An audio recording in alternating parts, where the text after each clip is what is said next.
Why did you hurt them? Insane. They're gonna kill you. They're crying. You ugly. What are you running? Get out of here. You have to make a pay. You're ugly. Hell, crying. Everyone you love hates you.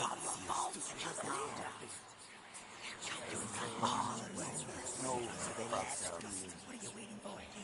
They think they can get away with it? Failure to escape from this boy. It's all your fault. Do it. Get out of here.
trapdoor in my soul.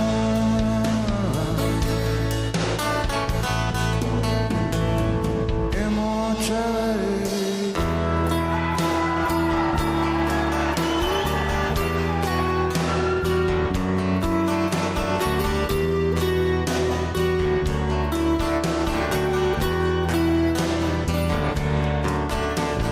Privileged as a whore, victims and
This time round, I want everybody here. What are you looking at? Looking at me? Yes, you.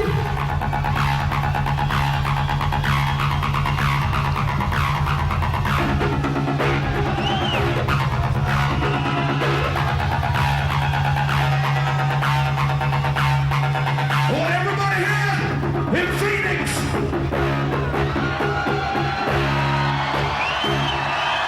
to come breathe with me. Breathe with me. Breathe.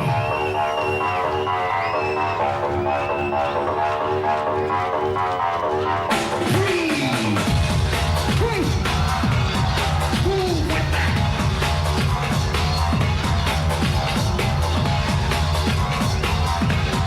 Move with that. Everybody breathe.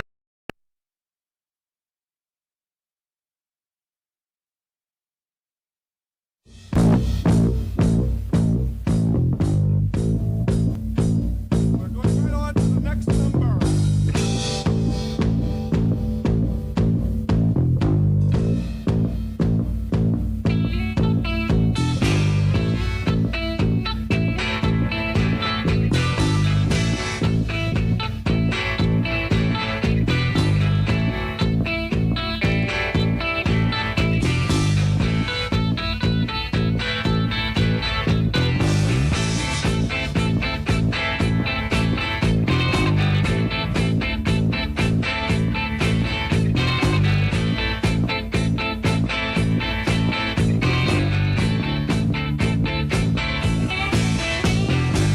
I can't seem to face up to the facts. I'm tense and nervous and I can't relax. I can't sleep cause my bed's on fire.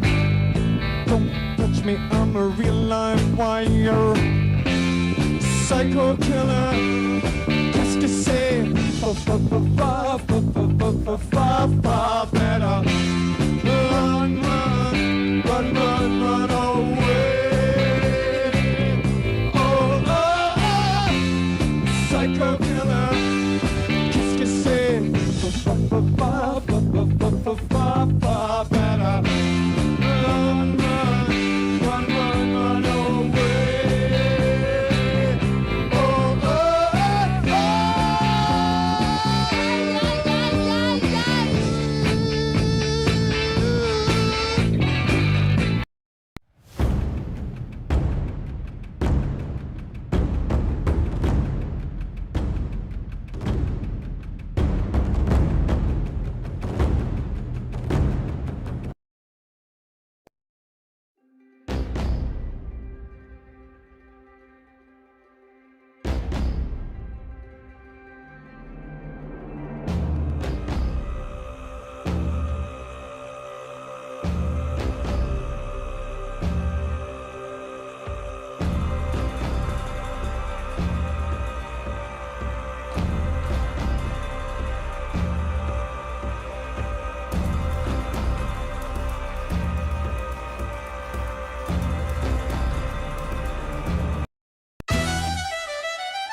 oh, oh, oh. I'm coming for you, demons. I'm coming for you.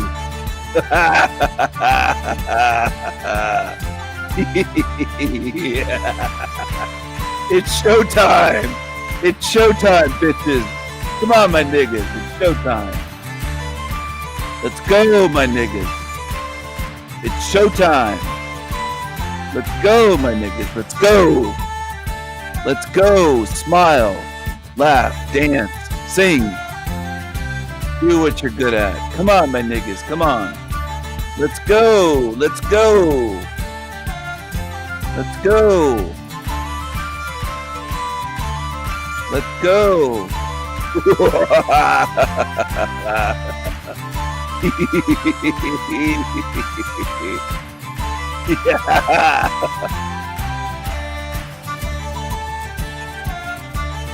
Let's go.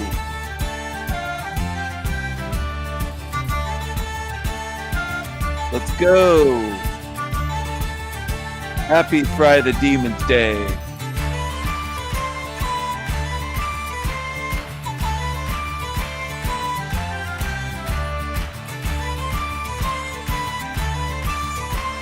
Fry the demons. Let's fry the demons. Here's a criminal clown right here.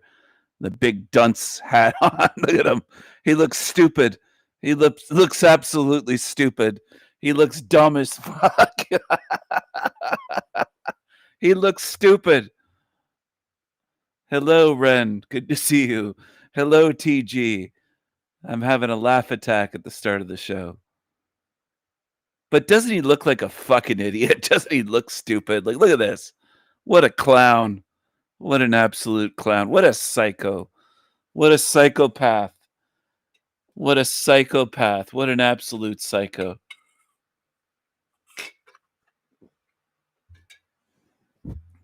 What a psychopath. What an absolute psycho.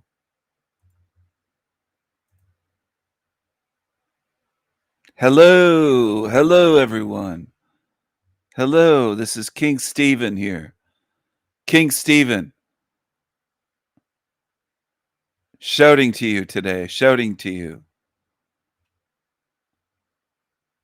I hope everyone is having a glorious, glorious day.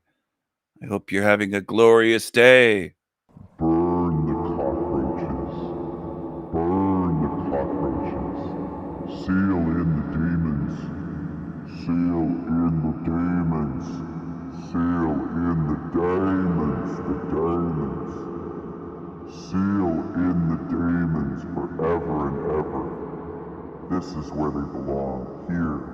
Forever.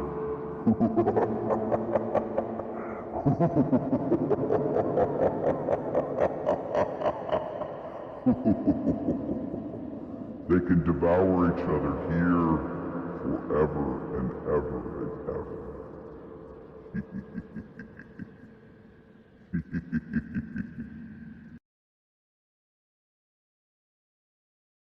I hope everyone is having a glorious, glorious day, a magnificent day.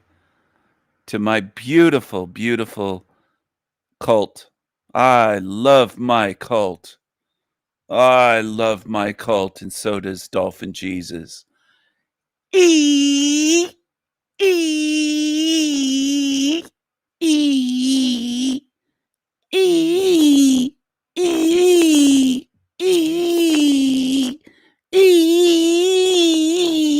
E. Thank you, Dolphin Jesus. Thank you. I hope everyone is having a glorious, magnificent day.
Who's here? Who's here? The king is here. When I step up in the building, fanfare, I'm loved by the millions. The king is here. Show respect and loyalty, cause what you looking at is royalty. Come on, my nigga. Is here. Let's go. Sitting on the throne, you a clone, you should move along. The king is here. I'm the one holding the Let's go, my crown, so nigga. proud when you see me come around. The king is here. King Steven, welcome back to Z Show. Hello. Hello, Z. It's good to be back on here. Hello, everyone. Hello, RI. Hello to Anthony. I believe I already said hello, but hello again to TG. Hello to Ren. Hello, everyone who's tuned in. This is El Diablo Radio International, the greatest show in hell. Nobody does it better. Nobody. Demons are envious. They can't handle what I'm doing. They can't take it because they're losers. They're losers. That's what they are. So earlier today, I noticed Jack Talcott was talking with Jack Talcott. Jack Talcott needed a co-host. Jack Talcott was so lonely with no guests and no co-host, he started talking to himself. Look at this. Jack Talcott talking with Jack Talcott. Now, this is weird. This is weird. I think he's nuts.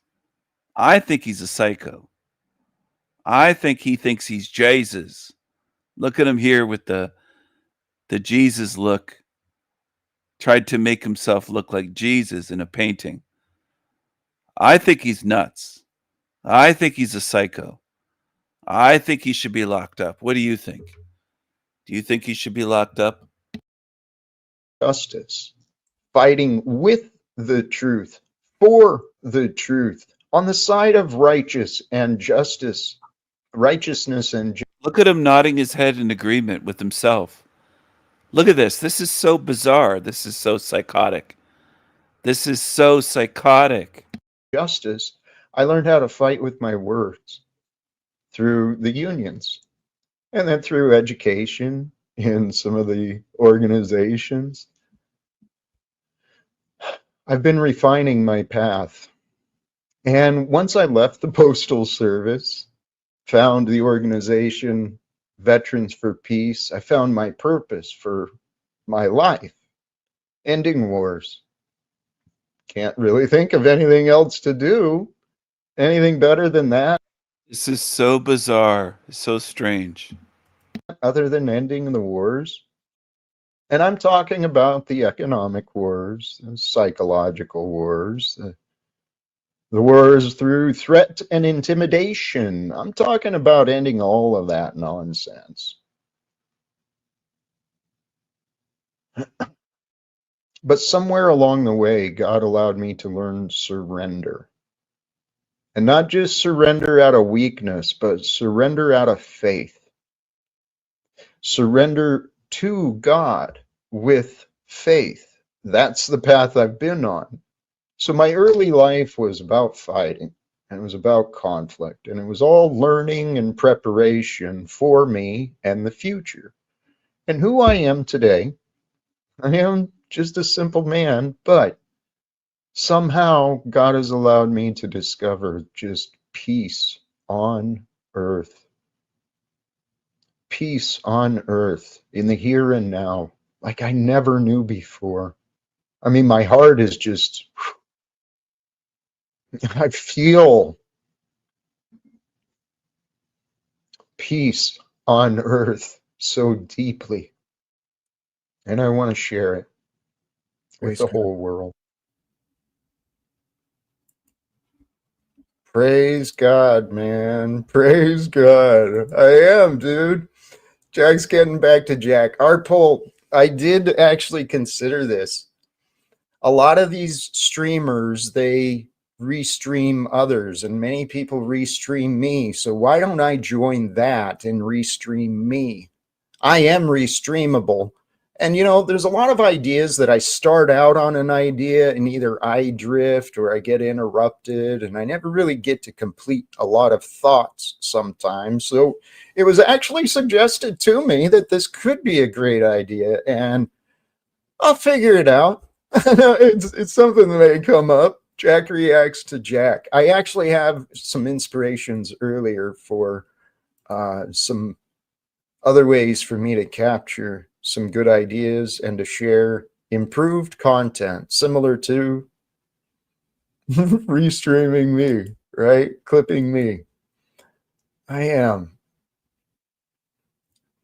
been learning about this guy, Jack, and once you get past his rough edges and the way he, his confusing behavior, once you get past that, God's created me to be a pretty lovable guy. I really am. I know who I am.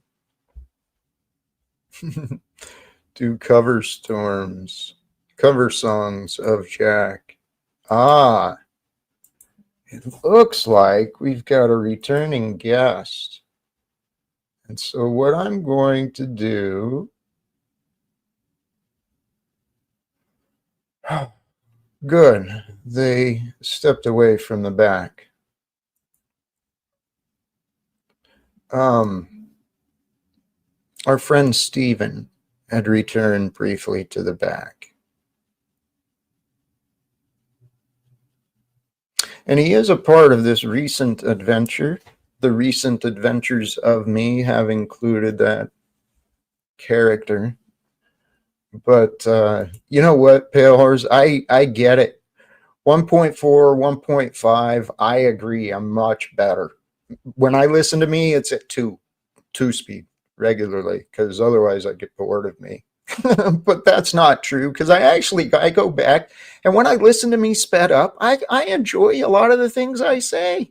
I kind of laugh with me, and I kind of laugh at me, and then I seek to improve myself. So, Pale Horse Rider, I encourage you to look out for you. So maybe even step away, go smell some flowers, hug a tree, listen to some birds, play with some kids, whatever is cool and healthy for you.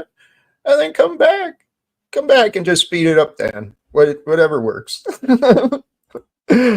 But I truly do appreciate all of you being here. Some smart ass suggested you restream yourself, and you're probably making fortune doing it. I'd be thrilled by that. Oh, there we go. Practice accountability for the present moment. And I'm going to, now that we have more accurate representation, I'm going to allow back Stephen. How are you today? Hello, Jack. I'm having a great day today, man. It's a good day to be alive. How are you? Are you doing well? Oh, I'm truly fabulous. I'm trying to remember. Where did you get those curtains, if you don't mind me asking? What happened to the red ones?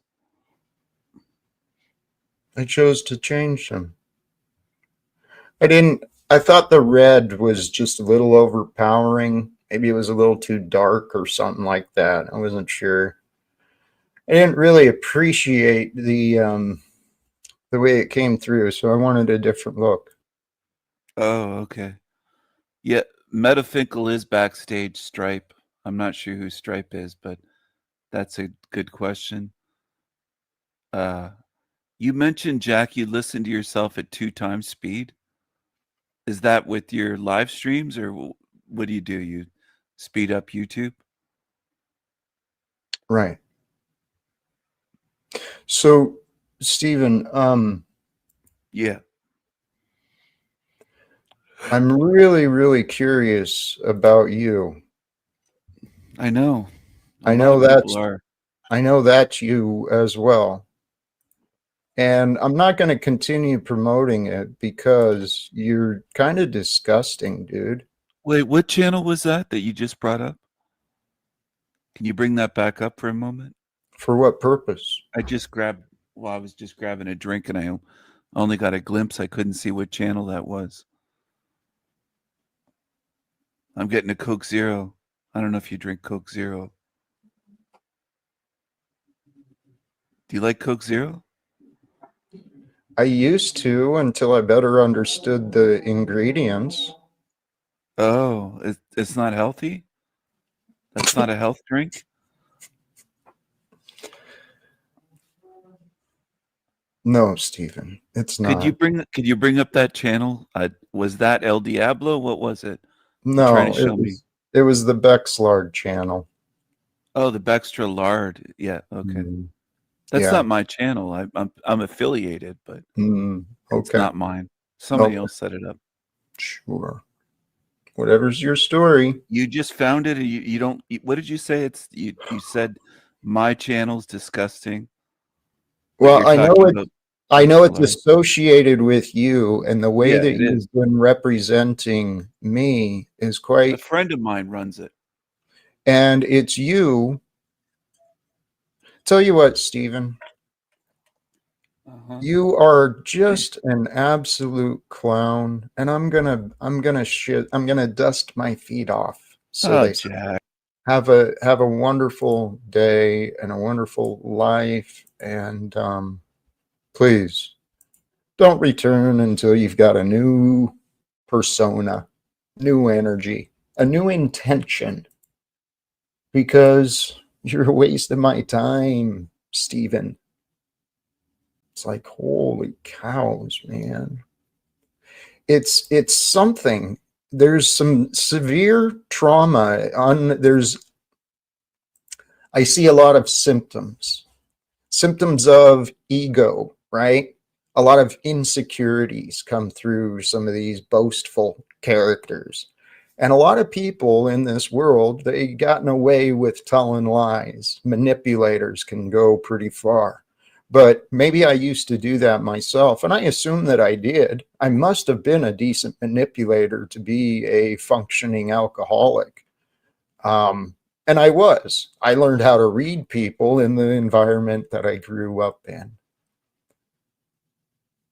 Today, I do hope to not necessarily manipulate, but I certainly hope to influence. I'm very open about my intentions, and my intentions are to help you. Not just help you, but help those around you, because me too, if we become better people, if you become a better person, I become a better person, the world around us benefits. And I lost sight of the greater world, right? I was reminded of the importance of this earlier today in a conversation, so shout out to my friend. I was reminded recently of how important it is to have the bigger picture. Always look for the bigger picture. If you lose sight of the bigger picture, then you'll lose your vision.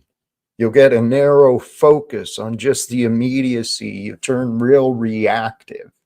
And this world profits from that.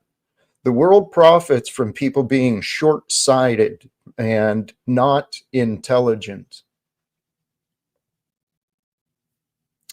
Thank you, Trexty. Golly jeez.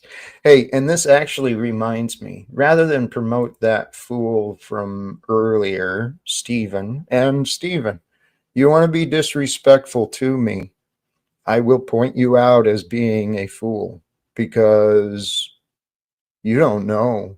You don't know. You're so blind to the bigger picture. But let me instead share this. It's a channel I just recently discovered myself.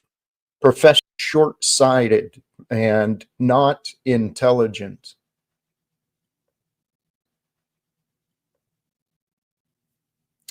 Thank you, Trexty. Golly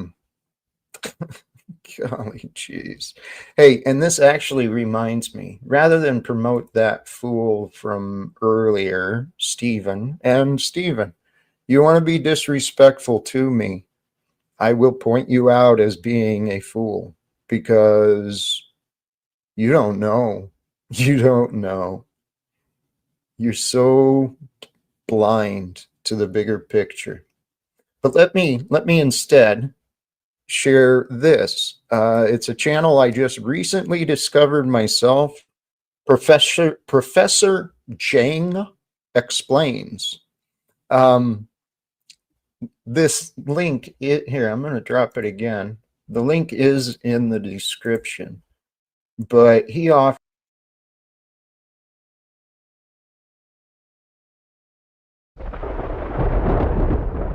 through Jubilee, another YouTuber, saw some clips of you on there, came over to watch your channel, and I won't lie, and I don't lie to you either. It's like, this guy's fucking, he's there's something going on there. He thinks he's Jesus and he's going to save the fucking world. He's mad, but he seems lovely. He gets a lot of shit from people, you know. So I keep watching, and then I'm watching Snafu and Tommy and the chaos, and it's just like morbid fascination more than anything. Do you know what the fuck's going on here? It's a shit show, but it's like, what? Who is that? Like, what's going on? So that's why. This is an exceedingly More than anything. Do you know? Morbid fascination more than anything. Do you know what the fuck's going on here? It's a shit show, but it's like, what? Who is? No, what the fuck's going on here? It's no, what the fuck's going on here? It's a shit show, but it's like, what?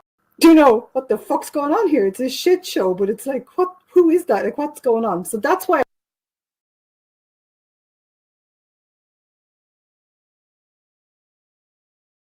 And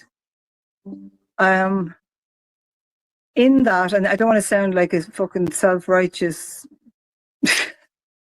do-gooder. I suppose I know myself that anyone listening to this, there's lots of me's going, oh, fuck off, will you? You know, I can hear it, and it's like, there you go. That's what you get. Okay, well, I've got God, so it doesn't matter. But it's still like, I could hear that, you know. And what is occurring to me is that even in that anger at how people hurt each other, I always, and I also have a lot of evidence for this, is that even in that, if you're in that anger about how people are being hurt, you can still choose good even if you don't have God, you know. So that would have been a thing. Now, I've been a bitch, you know, judgmental, all the rest of it, but as where and when I could, I would choose goodness. So people ask me, do you believe in God? Do you have? I always say I believe in good. To me, that's just it's a choice, and it's a human thing. It's like physical sense. Talcott shit show with Trexty. Hello everyone. This is the Jack Talcott shit show with Trexty and Landry the Damon. The Damon, look at his eyes. Clowncott, Narcot, Narcotia. What a shit show. Jack goes swimming, you know what I mean? Casino with Jack, bingo with Jack. Jack goes to the ghetto. Not ghetto, Jack. That's where I am. right now? Yeah, kind of. So, Landry, I'm really, I never retain information. Are you in, it's Dallas, isn't it, that you're going, or is that, yeah. Yes. Yeah, I'm very proud that I remember things. Good job. Good job. Well done. Well, so I don't know. I kind of covered a little bit of my intention when you were reconnecting. But what I was offering is really your testimony, in my opinion. It is one of great hope, I believe, right? Yeah.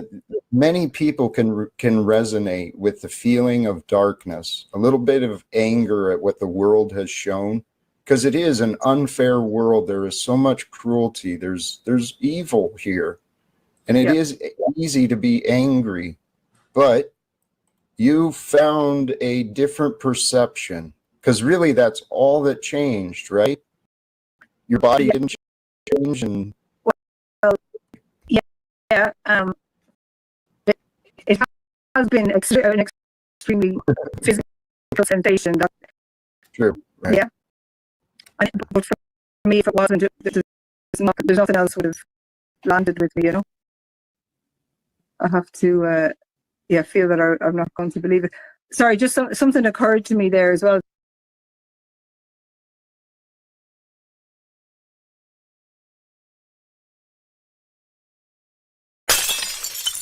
Pooyah! Hit him with the pooyah.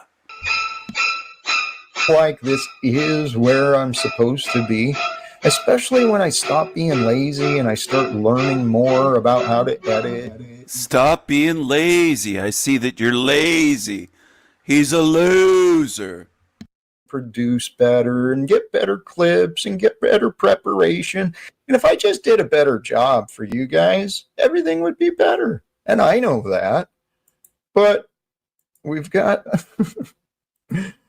as I was wondering, here we've got End All Wars for a Brighter Future. Together we can achieve peace. And we've got a DJ Jesus here that just joined. DJ Jesus in the house, brother. That's what I thought. Such a disappointment. That's what your mother says about you. Your Mama Cott says such a disappointment as she shakes her head. Jackie boy, such a disappointment. Poor little Jack Talcott. He was nicknamed Skidmark growing up. Such a disappointment.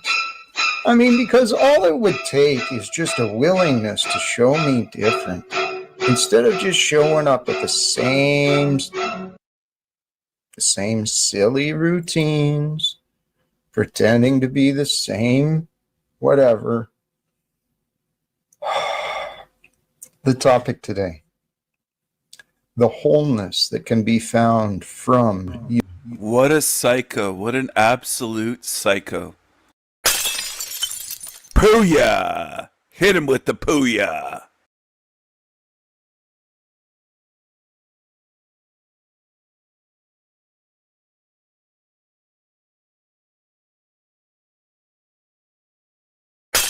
Through the eye, we have to look our fear in the eye to get out and to pass the seven king. And that's why in the Truther community we have this guy Stephen King.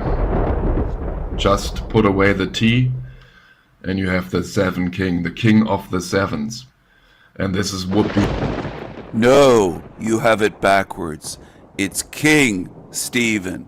King Stephen. El Diablo.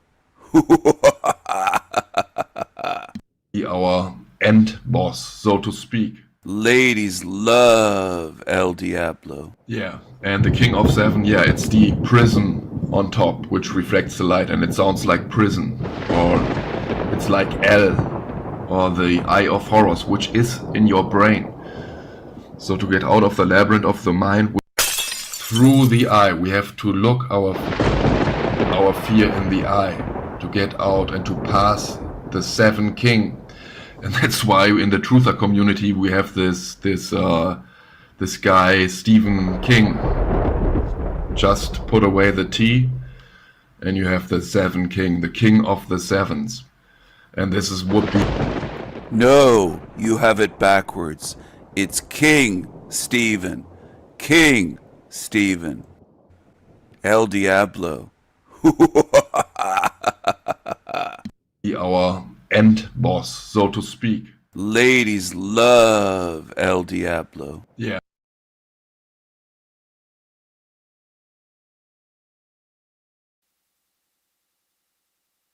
Happen when you see one of my streams come up that says, you know, opening a mystery box, that you're not going to be going, I want that.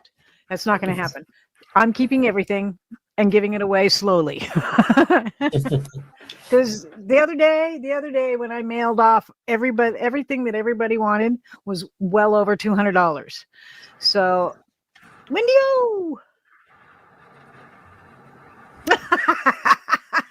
Hey. Oh, you're not Wendy. What's up, bitch?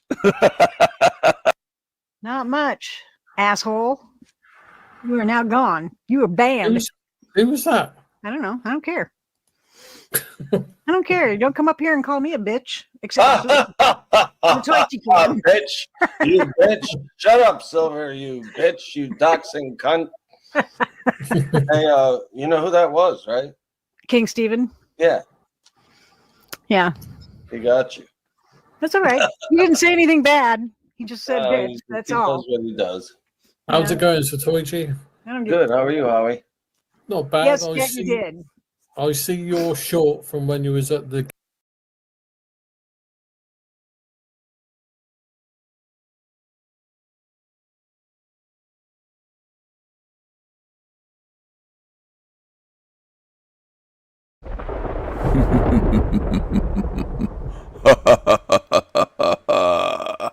which reflects the light, and it sounds like prison, or it's like L, or the Eye of Horus, which is in your brain. So to get out of the labyrinth of the mind with your spirit, with your essence, with your awareness, these are all names, these are all just like words, but it's your essence, which you have to maneuver out of the brain, of the labyrinth of the mind, which is hell. The light is kept there in hell, and hell means light. Hell means like the underworld, but it also means light, and the light is trapped in the underworld and is used as a battery. It's mined by the mind. Okay, and to get your spirit, your awareness, your essence out of the labyrinth of the mind back into the heart where everything is possible, yeah, we have to pass L. That's why it's called the puzzle. We have to pass L. Yeah, I repeat these things over and over again, but I also show you some new clues, some new findings, but it's basically always the same. Yeah, so the long walk out of the mind, and we inevitably have to pass the seven king. That's why we have the seven sins, because these are the traits of the beast suit, which was placed over us, upon us. The beast suit and the mind, the cellular prison avatar.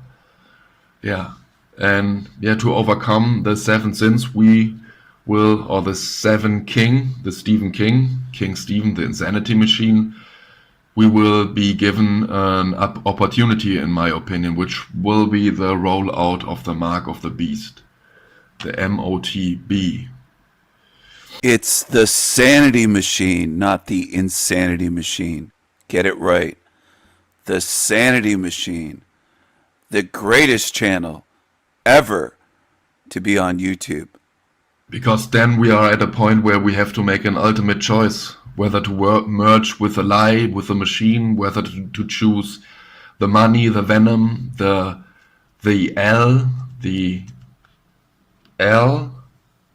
or whether to cross out L, the I, whether to X it, the it complex, and exit.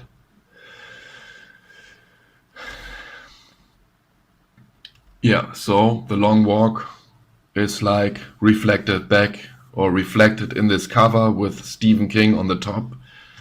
It's always like this pyramid, in where we inevitably will be confronted with the prison guard in our brain, the it complex, the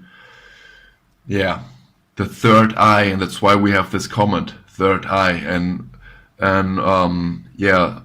one commenter said, yeah, it's an anagram of Tesla AI, like Tesla written with a 3.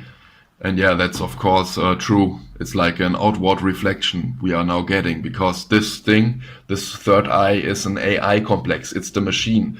It's the reptilian. It's basically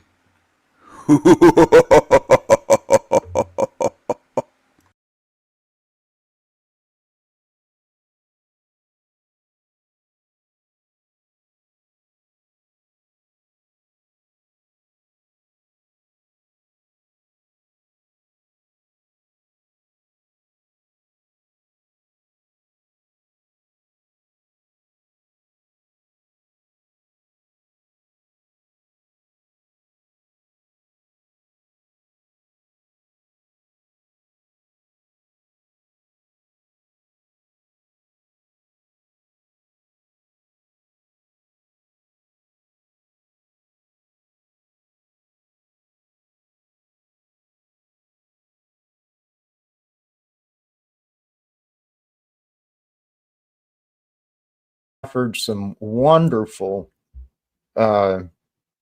he offers some wonderful explanations of very complicated things, including history and science. The guy has a wonderful mind. And today, some of the things he was discussing were processes. Pay attention within you to feel these things, these ideas of someone joined in the back again. That's really the energy of creation. Oh, hey, I forgot. Someone joined in the back again. And I'm curious. I think I know. Is this our friend again, Michael? Hey, Jack, are you a psychopath?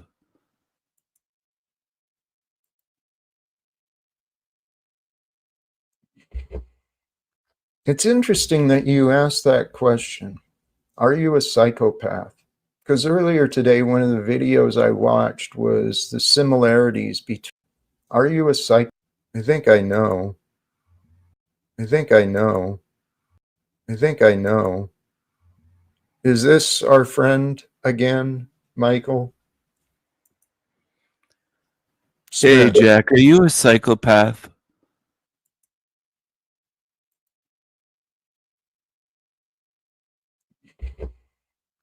It's interesting that you asked that question.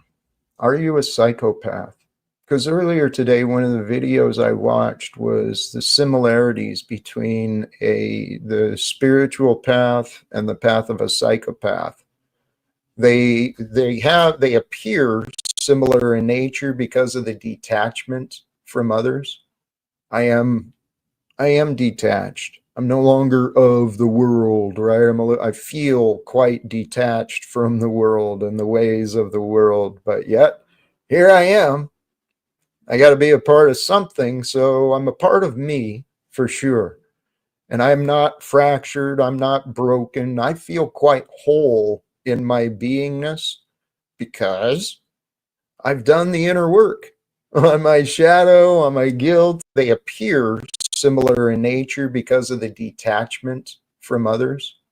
I am detached. I'm no longer of the world for no reason other than you can. It's kind of selfish, to be honest, but in the end, is it selfish to be with love when love is the only thing that matters?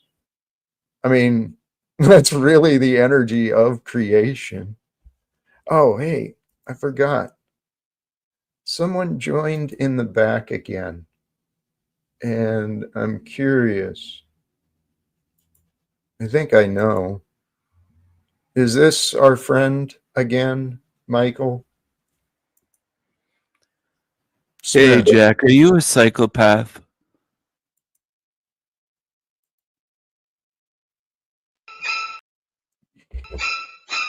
It's interesting that you asked that question.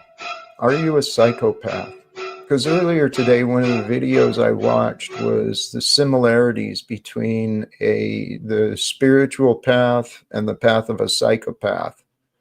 They appear similar in nature because of the detachment from others. I am detached. I'm no longer of the world, right? I feel quite detached from the world and the ways of the world, but yet here I am.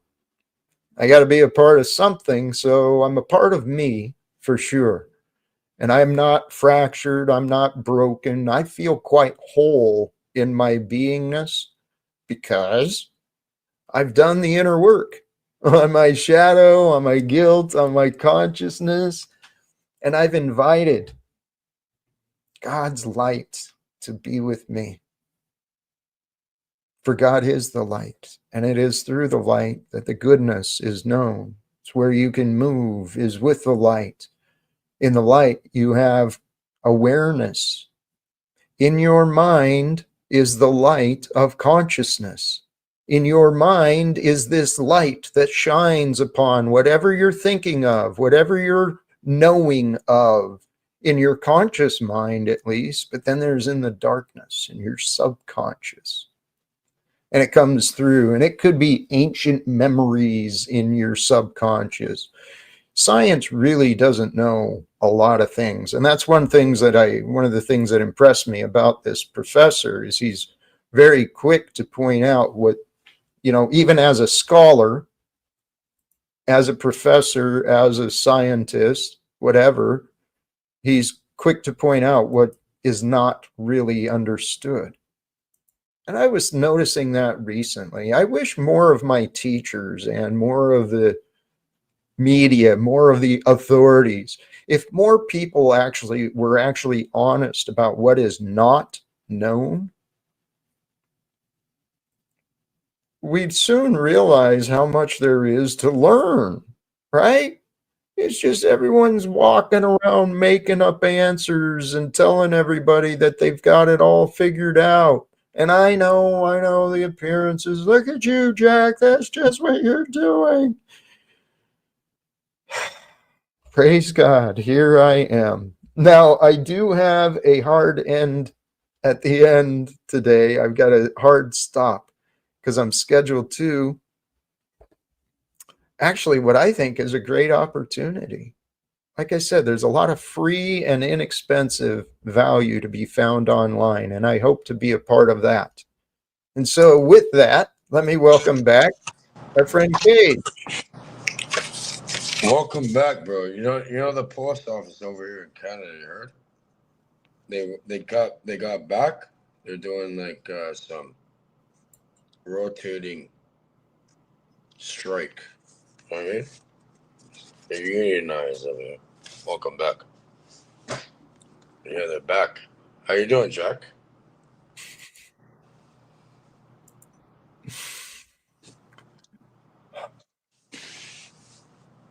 How am I doing?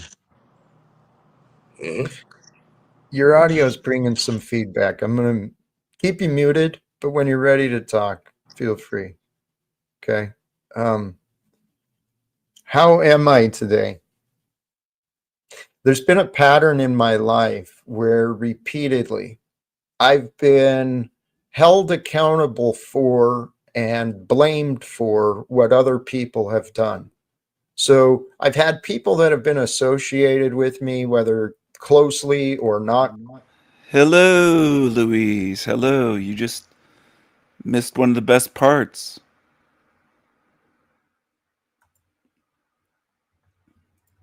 That's really the energy of creation. Oh, hey, I forgot. Someone joined in the back again.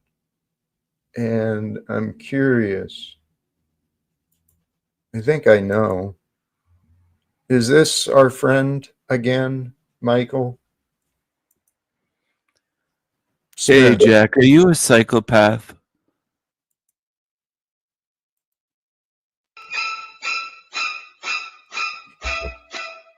It's interesting that you asked that question. Are you a psychopath? Because earlier today, one of the videos I watched was the similarities between the spiritual path and the path of a psychopath. They appear.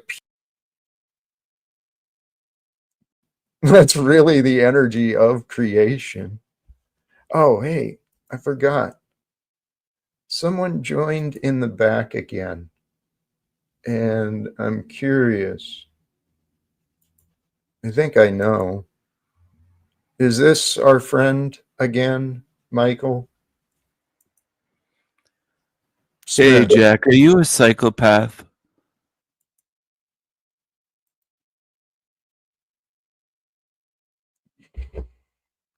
It's interesting that you asked that question. Are you a psychopath? Because earlier today, one of the videos I watched was the similarities between the spiritual path and the path of a psychopath. They appear similar in nature because of the detachment from others.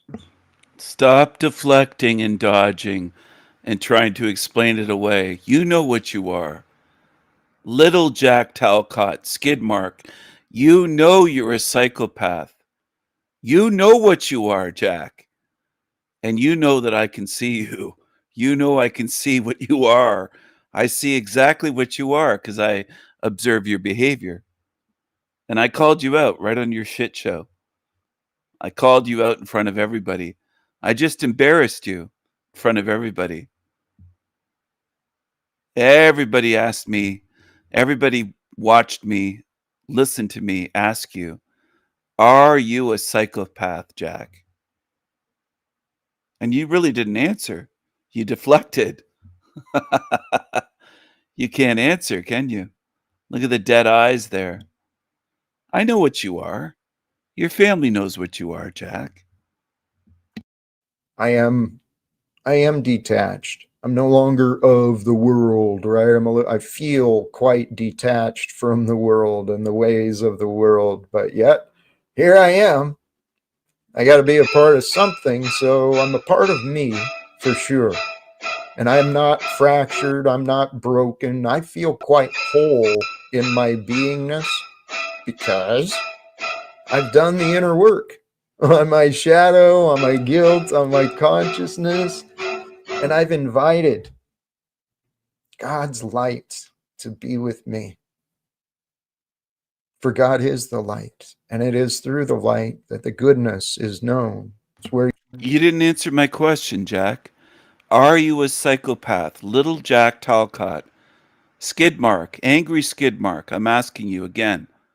Answer the question, Jack. Are you a psychopath? I see what you are. I see right through you. Where you can move is with the light.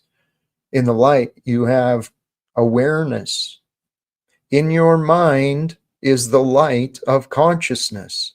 In your mind is this light that shines. He'd rather knock on his head than answer the fucking question. Just answer the question, little Jack Talcott. This was actually pretty good earlier. So I was on his show multiple times today, kicked off, and he banned every account that I have in the chat room over there. By the way, he banned El Diablo and my other accounts. They're all banned. He banned them all, I think, before his show started. What a little coward. What a little coward caught. I do appreciate all of you being here. Some smart ass suggested you restream yourself, and you probably make a fortune doing it. I'd be thrilled by that.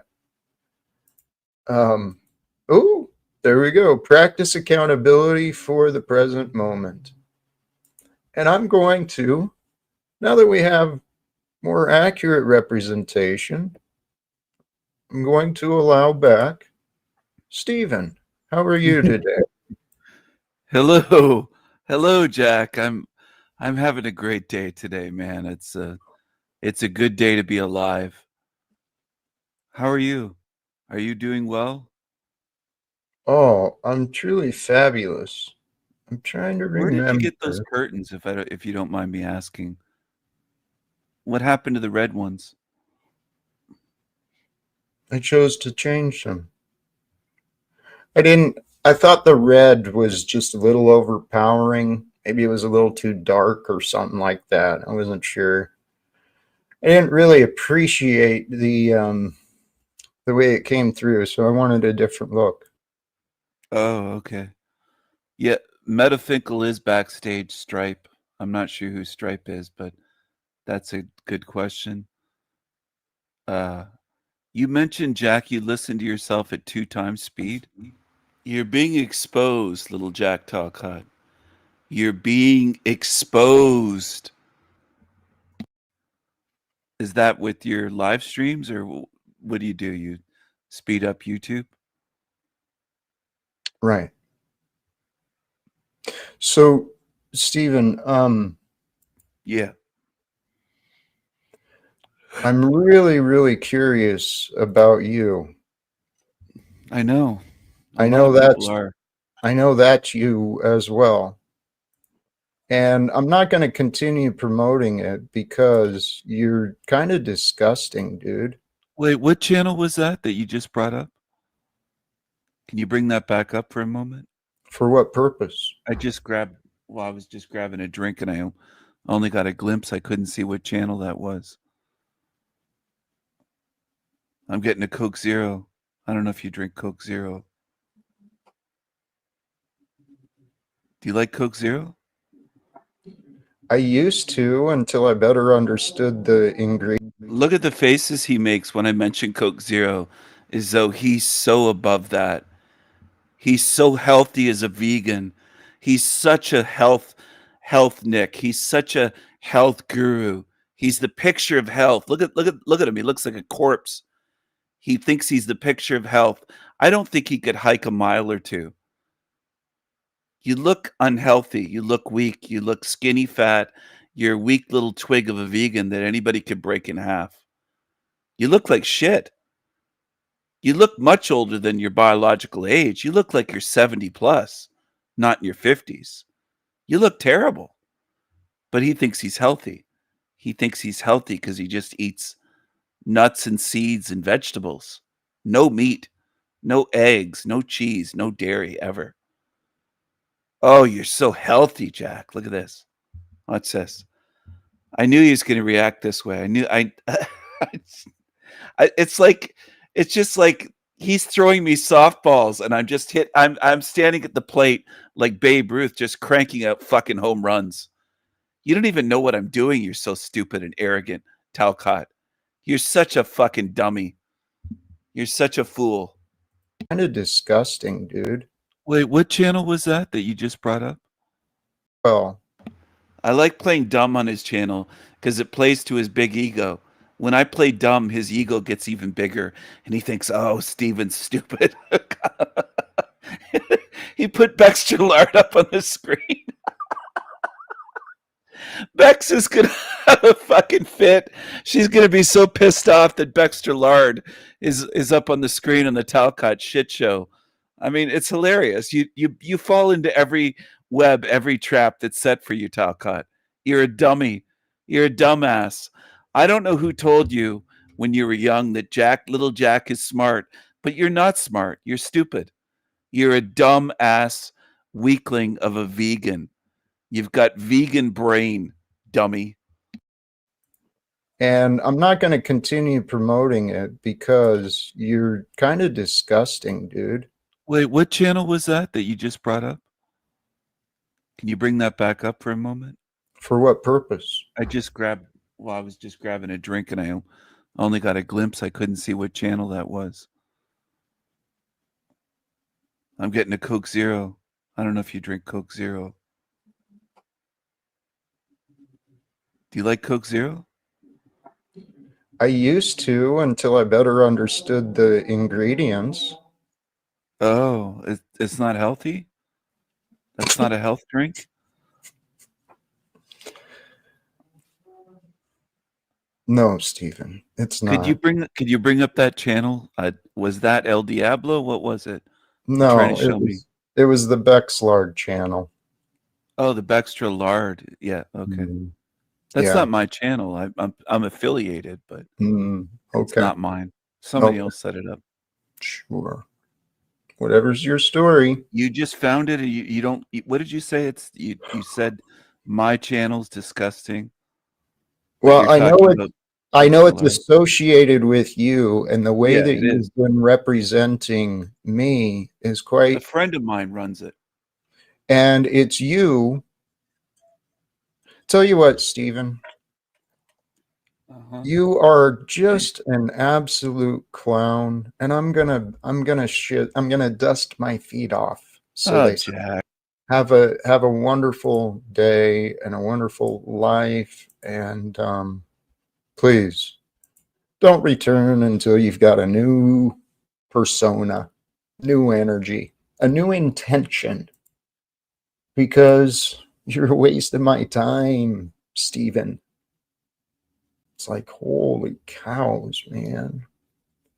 It's something. There's some severe trauma I see a lot of symptoms of ego, right? A lot of insecurities come through some of these boastful characters. And a lot of people in this world, they gotten away with telling lies. Manipulators can go pretty far. But maybe I used to do that myself, and I assume that I did. I must have been a decent manipulator to be a functioning alcoholic.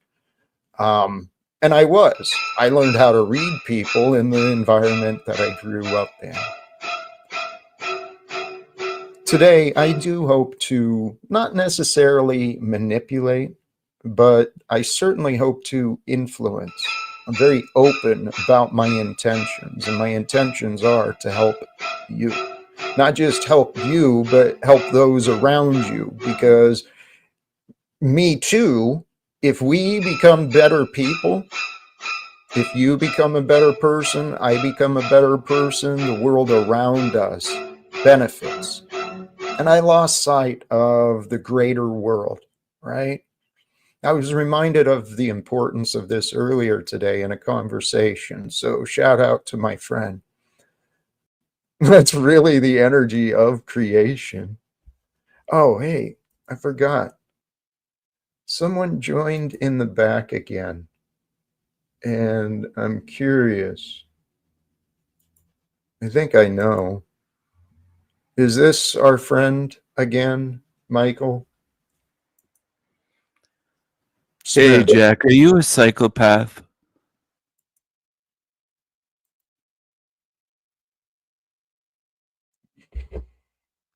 It's interesting that you asked that question. Are you a psychopath? Because earlier today, one of the videos I watched was the similarities between the spiritual path and the path of a psychopath.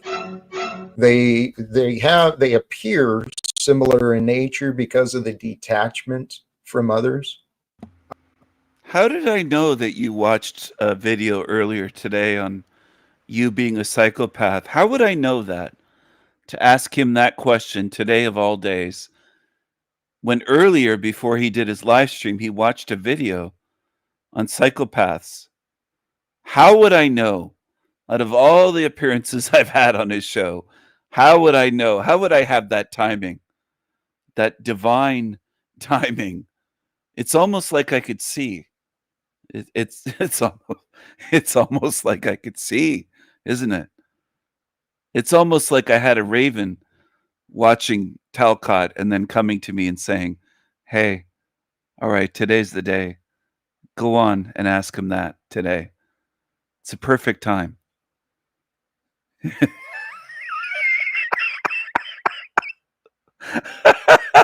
It's almost like I have a raven watching little Jack Talcott. A raven. Remote viewing. It's almost like I have a raven watching this creature. Jack, you're in trouble.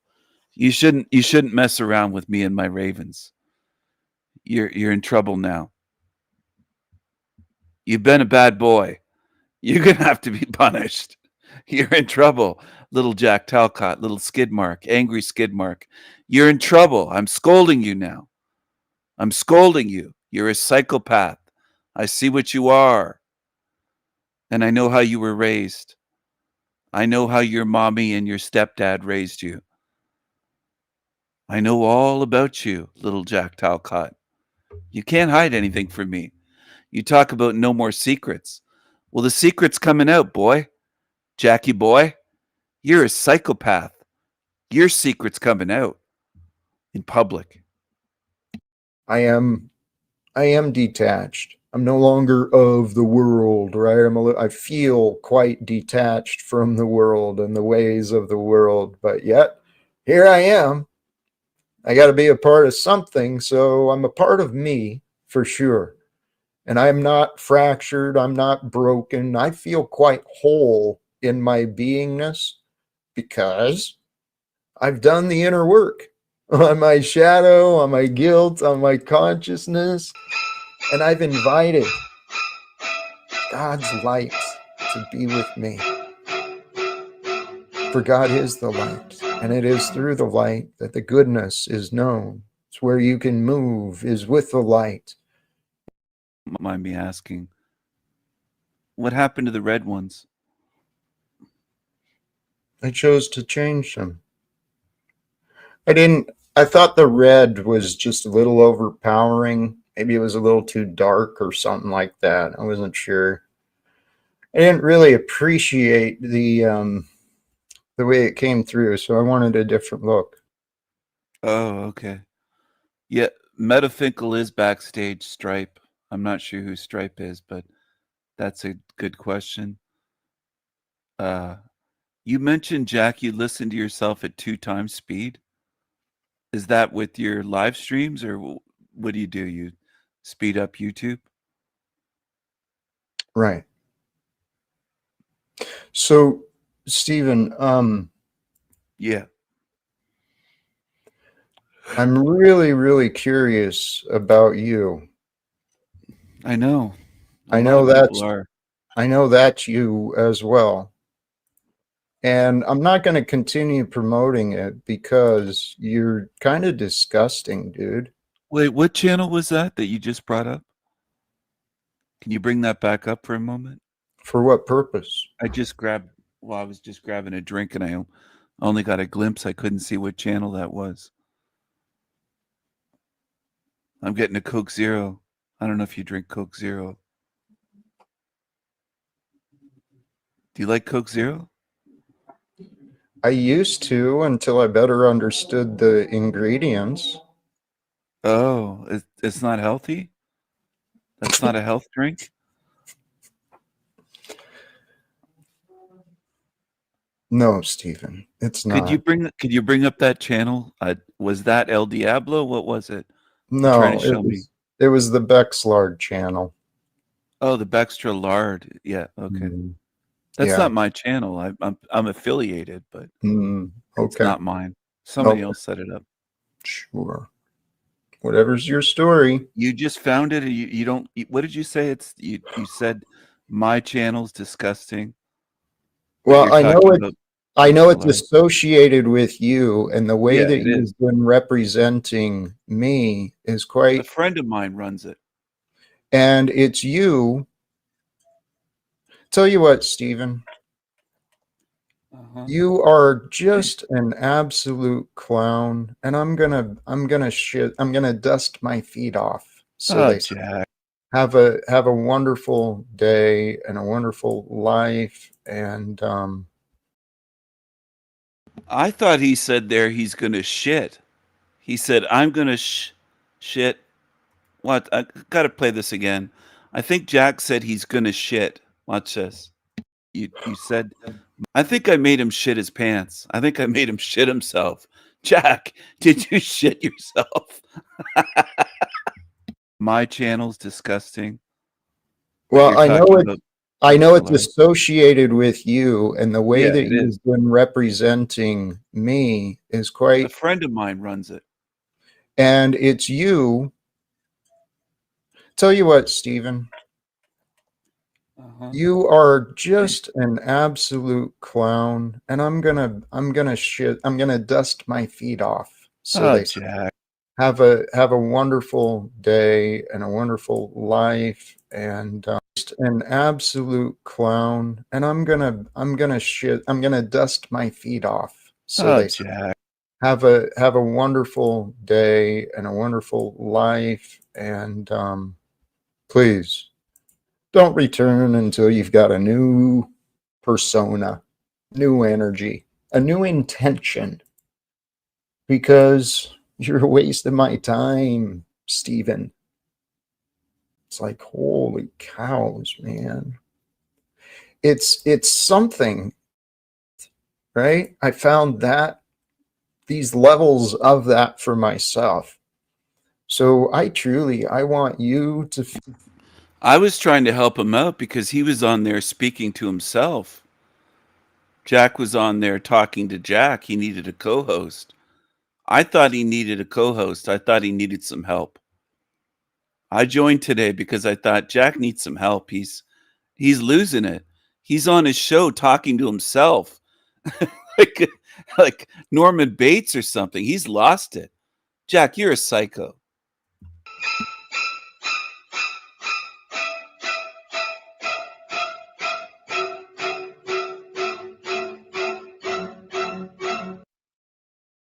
feel these things. I want those around you to feel these things. I want the whole world to feel these things, these ideas of peace and love.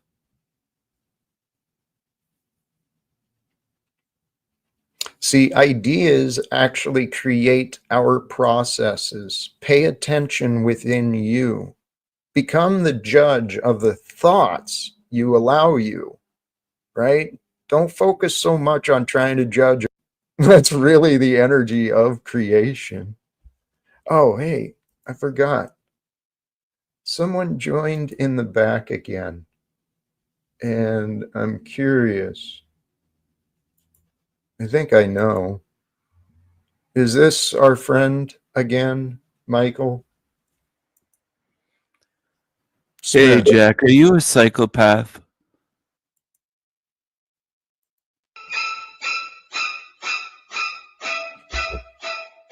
It's interesting that you asked that question. Are you a psychopath? Because earlier today, one of the videos I watched was the similarities between the spiritual path and the path of a psychopath.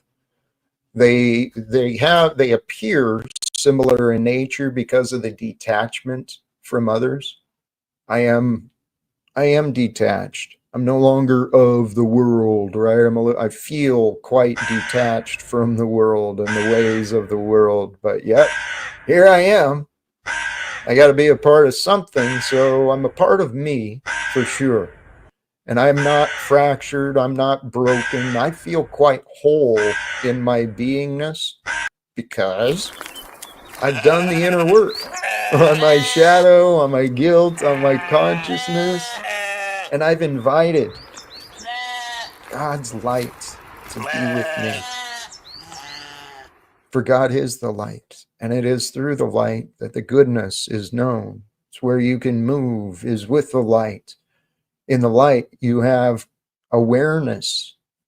In your mind is the light of consciousness. In your mind is this light that shines upon whatever you're thinking of, whatever you're knowing of, in your conscious mind at least, but then there's in the darkness, in your subconscious. I don't like it if you want to break it down. Oh, shit. We got the ambulance. Welcome back. Yeah, I think it's pretty interesting, though, if you like to look into it.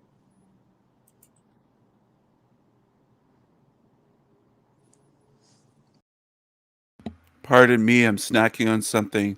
There's Jesus Jack in the background, and Cage says, "Welcome back," as though that's a big catchphrase. He's trying to come up with something that people repeat, but he's a moron. He can't come up with anything original or catchy or clever. He's just a dummy. And look at Jesus Jack. He really believes he's Jesus. So much stuff. There's not enough time, so much stuff to look into. Yeah, very interesting. Mr. Talcott.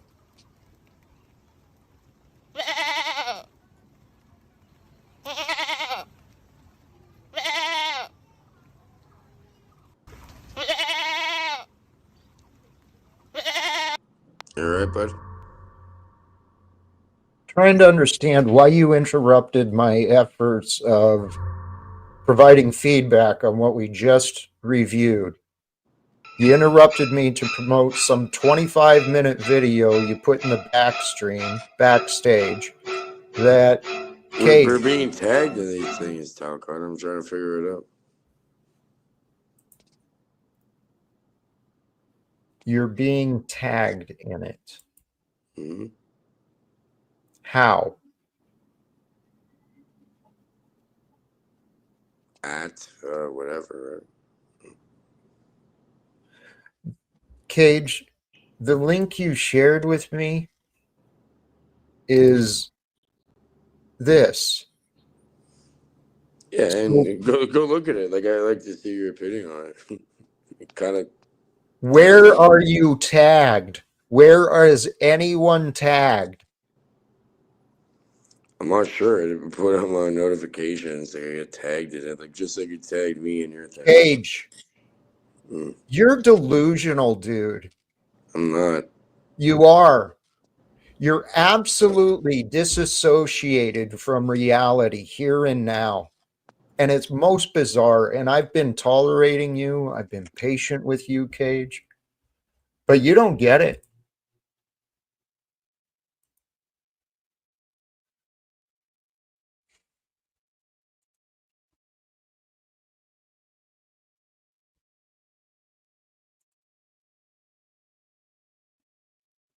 I'm not so much triggered as I'm truly bewildered. I am truly dumbfounded, Bear Jew. How do I get guests to click the link that actually care about what I have to say? I care about what you have to say, Mr. Do you? Yeah, I do. Really? Yeah, I do. Not just you. You I don't. care with everybody. You don't. You. In the conversations, I remember many patterns of you interrupting me, distracting from the topic, deflecting from the messages I was saying so that we could get to thoughts in your head. And then you don't really ask me many questions about the things I've said. It's as if you either know it all already or you're not listening. I'm definitely listening and I don't know it all.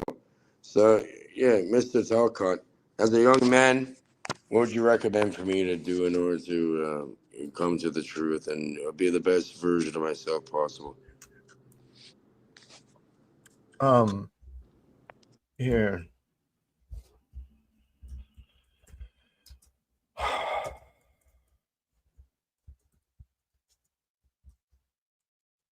Like I said, I don't know it all. I'm trying to learn myself, right? And I do respect you, and you're an older gentleman. Trying to learn how to, do and be the best I can. I'm not perfect. No one is. I'm just trying to learn, man. You know what I mean? I'm sorry if, like I do, like I said, I respect you, Mr. Talcott. All right. I believe that. I do believe that. You may not understand. Here, tell you what, let's swing back to that in just a moment. Because I want to invite Jeeps, you asked the tagged video, and maybe I misheard Cage. But when I looked at that briefly, right, as it's dropped in the back, it was just the link and then just what he explained that we all heard. But I'm not seeing what he's talking about. It's kind of interesting. I don't know. Someone tagged me in it. It's kind of interesting. Like if you listen to it for a bit, it is kind of different and kind of pertinent too. Like I think it What's that? resonated with me. That link, I don't know. Someone like tagged me in it. I don't know how or why. It's kind of weird. You never know with the internet, right? So fucking AI Joker thing, but the message is there. Okay. Maybe it was a message for you, Cage, and not necessarily for me. Probably not. Okay. Can you maybe think about that? What about something different? What about No More Secrets? What It has about to it? do with it on the mind. Yeah, No More Secrets. For years, I've been trying to show you this stuff. Not that one. Go leave that one in the back burner. If you want, it'd be really, really interesting to see your breakdown of this. Right? It's literally called No More Secrets. Right? They're against legal secrets. Hey, Cage, can you please stop? I'm not interested. All right, that's fine. Take a hint. Okay? Because if I understood you correctly, something you said you've given me before. I've looked at it. Now, had I found any value, I'd have brought it forward and we discussed it. But Cage, You're missing it, dude. Again, you're an example of other people I've been dealing with. You've spent enough time with me that how you don't understand how to get along with me, it really blows my mind. I mean, I'm honest about what I want. What I want isn't unreasonable. It's most bizarre. And Cage, I know your intentions are not to cause me grief.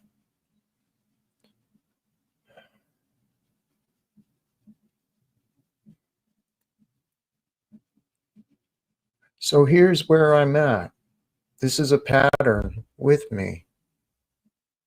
There are people who I experience that I know they've got the best intentions. I can see their good qualities. Even Stephen, right? I get a lot of flack for him, but I did. I had a conversation with someone earlier today, and he sees the positive qualities in people too. But there's a lot of people in this world, and here, actually, it makes sense. Unified wholeness is the path and the result. But to discover unified wholeness, we got to go through this process where we feel fractured and divided, because you don't understand who you are until you break, until you find your limits. You don't find your limits if you're never tested, if you're never challenged. Well, that's why there's other versions of us created, right? I'm a different version of you. You're a different version of me. Some of us are just a little different. Some of us are very different, but we're still the same expression of life here on earth in the human form at this time. We're still on the same timeline as Jesus, right? And he was the way, the truth, and the light. And his name is to be known, right? His ways are to be known. I've been listening to all these different biblical experts and all the Bible studies. And if you notice, I don't actually promote a lot of those. And that makes me wonder, why not? Well, some of them I disagree with. I admire their dedication to the words and to the history, but their conclusions on different things I don't quite resonate with. So I promote those who I really do appreciate. And I bet God does too. But then again, God keeps the best kind of hidden. It's like what love would do. Love keeps the best a little bit hidden, and I think that's what we are. Some of us, not all of us, but for those who are willing to allow themselves to shine, to be the light in the darkness, wherever you go, right? With the thumbnail today, to be and carry the nature of peace wherever you are, so that that peace is the soil where blessings flourish, where love is encouraged, where creativity, inspirations, honesty, these things are welcomed and invited. I really do. I hope for guests that way. There are things coming up, brothers and sisters. There are changes happening here with the Jack Talcott channel. And even, you know what, I meant to do this earlier today. I was going to give some of these away. I don't have a lot of reason to be excited yet, but I'm going to go ahead and give out a few because I can. So welcome and congratulations to Andy, Ligmail, Mr. E, the Freak, the Powdered Dusty, the Steel Man. Blessings to all of you. In the future, there will be more content, more value coming through. I think in my head today, it finally clicked for what do I do? Because I get these moments, man. I'll be brushing my teeth or just listening to music or doing something, walking, driving. I'll be doing something and just these thoughts come through and it's just beautiful and it's hilarious and it's just flowing and I want to share it and I want to share these ideas. So then I go to my notes And I try to make some notes, and I try to remember the fluid flow of beautiful wisdom and creativity, that I got to experience, but I don't always do it justice.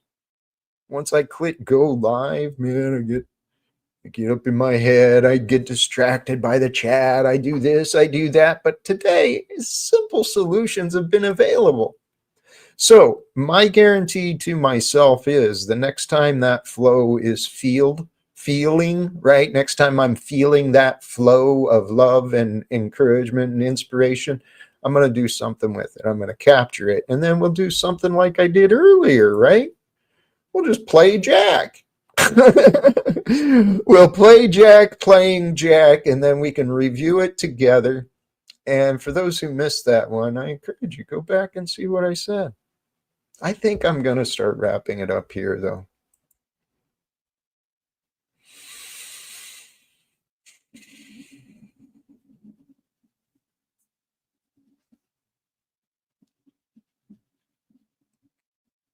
I forgot some things. How people do not like their honor being tested. I recognize this in myself today. Not just today, but in the past as well. None of us really appreciate our honor being tested. People challenging our words, our authority, our position as a person. People don't like their honor being tested, but how else could it grow? If you're not willing to test yourself, if you're not willing to test your own faith, test your own courage, test your own bravery, how will you ever know? How will you know how brave, how courageous, how strong, how incredible you are if you're not willing to try? And to try, all you've got to do, like I said, I'm going to repeat this one more time and I'm going to wrap it up for us all today. All you've got to do is pause. Pause to observe. Observe that which you can see, what you can know. Find the limits of what you can't see, can't know. Accept the limits, accept the good, accept the bad, accept the breath and the fullness of your being and the wholeness of your being here in the present moment, and rest. Rest with it all and invite and allow love to lead your next step. From here, I hope love leads you to something greater. Till next time, thank you again. And until next time, choose love, peace for everyone, and live without fear. God bless us all. Peace.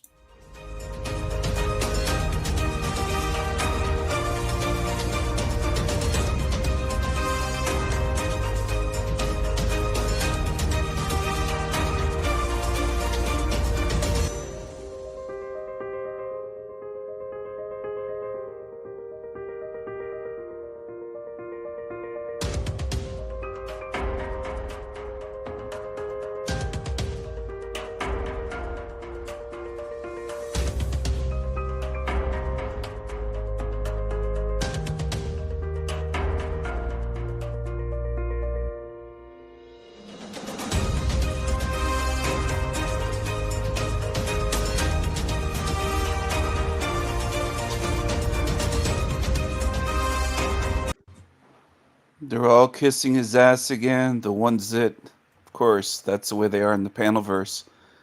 The ones that pretended to have big issues with Jack, like that Ligmail, Andy, and others, they're all kissing up to him again. They're very fickle. And that's the way narcissists are, demons in this realm, two-faced Janus creatures. They're very fickle. They're not loyal. And also when they know someone's evil, they'll go back to them. They go back and forth. Friends, enemies, friends, enemies. They flip-flop.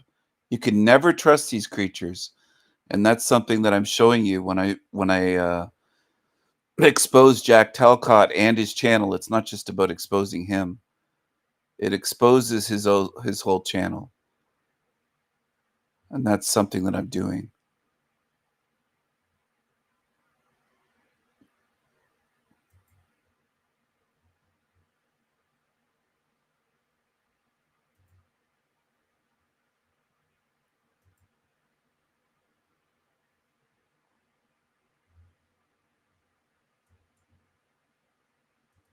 I'm going to shift gears to something else here.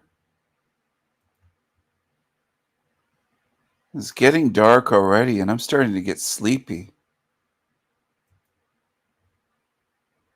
I'm starting to get sleepy. Hey everybody, welcome to Psychology Element. When people think of empaths and empathy, they probably think of kind-hearted, good-natured, and altruistic people. Usually, people view empathy as being an inherently good quality to have. But did you know that recent research may have discovered a new type of personality called the dark empath? That's right.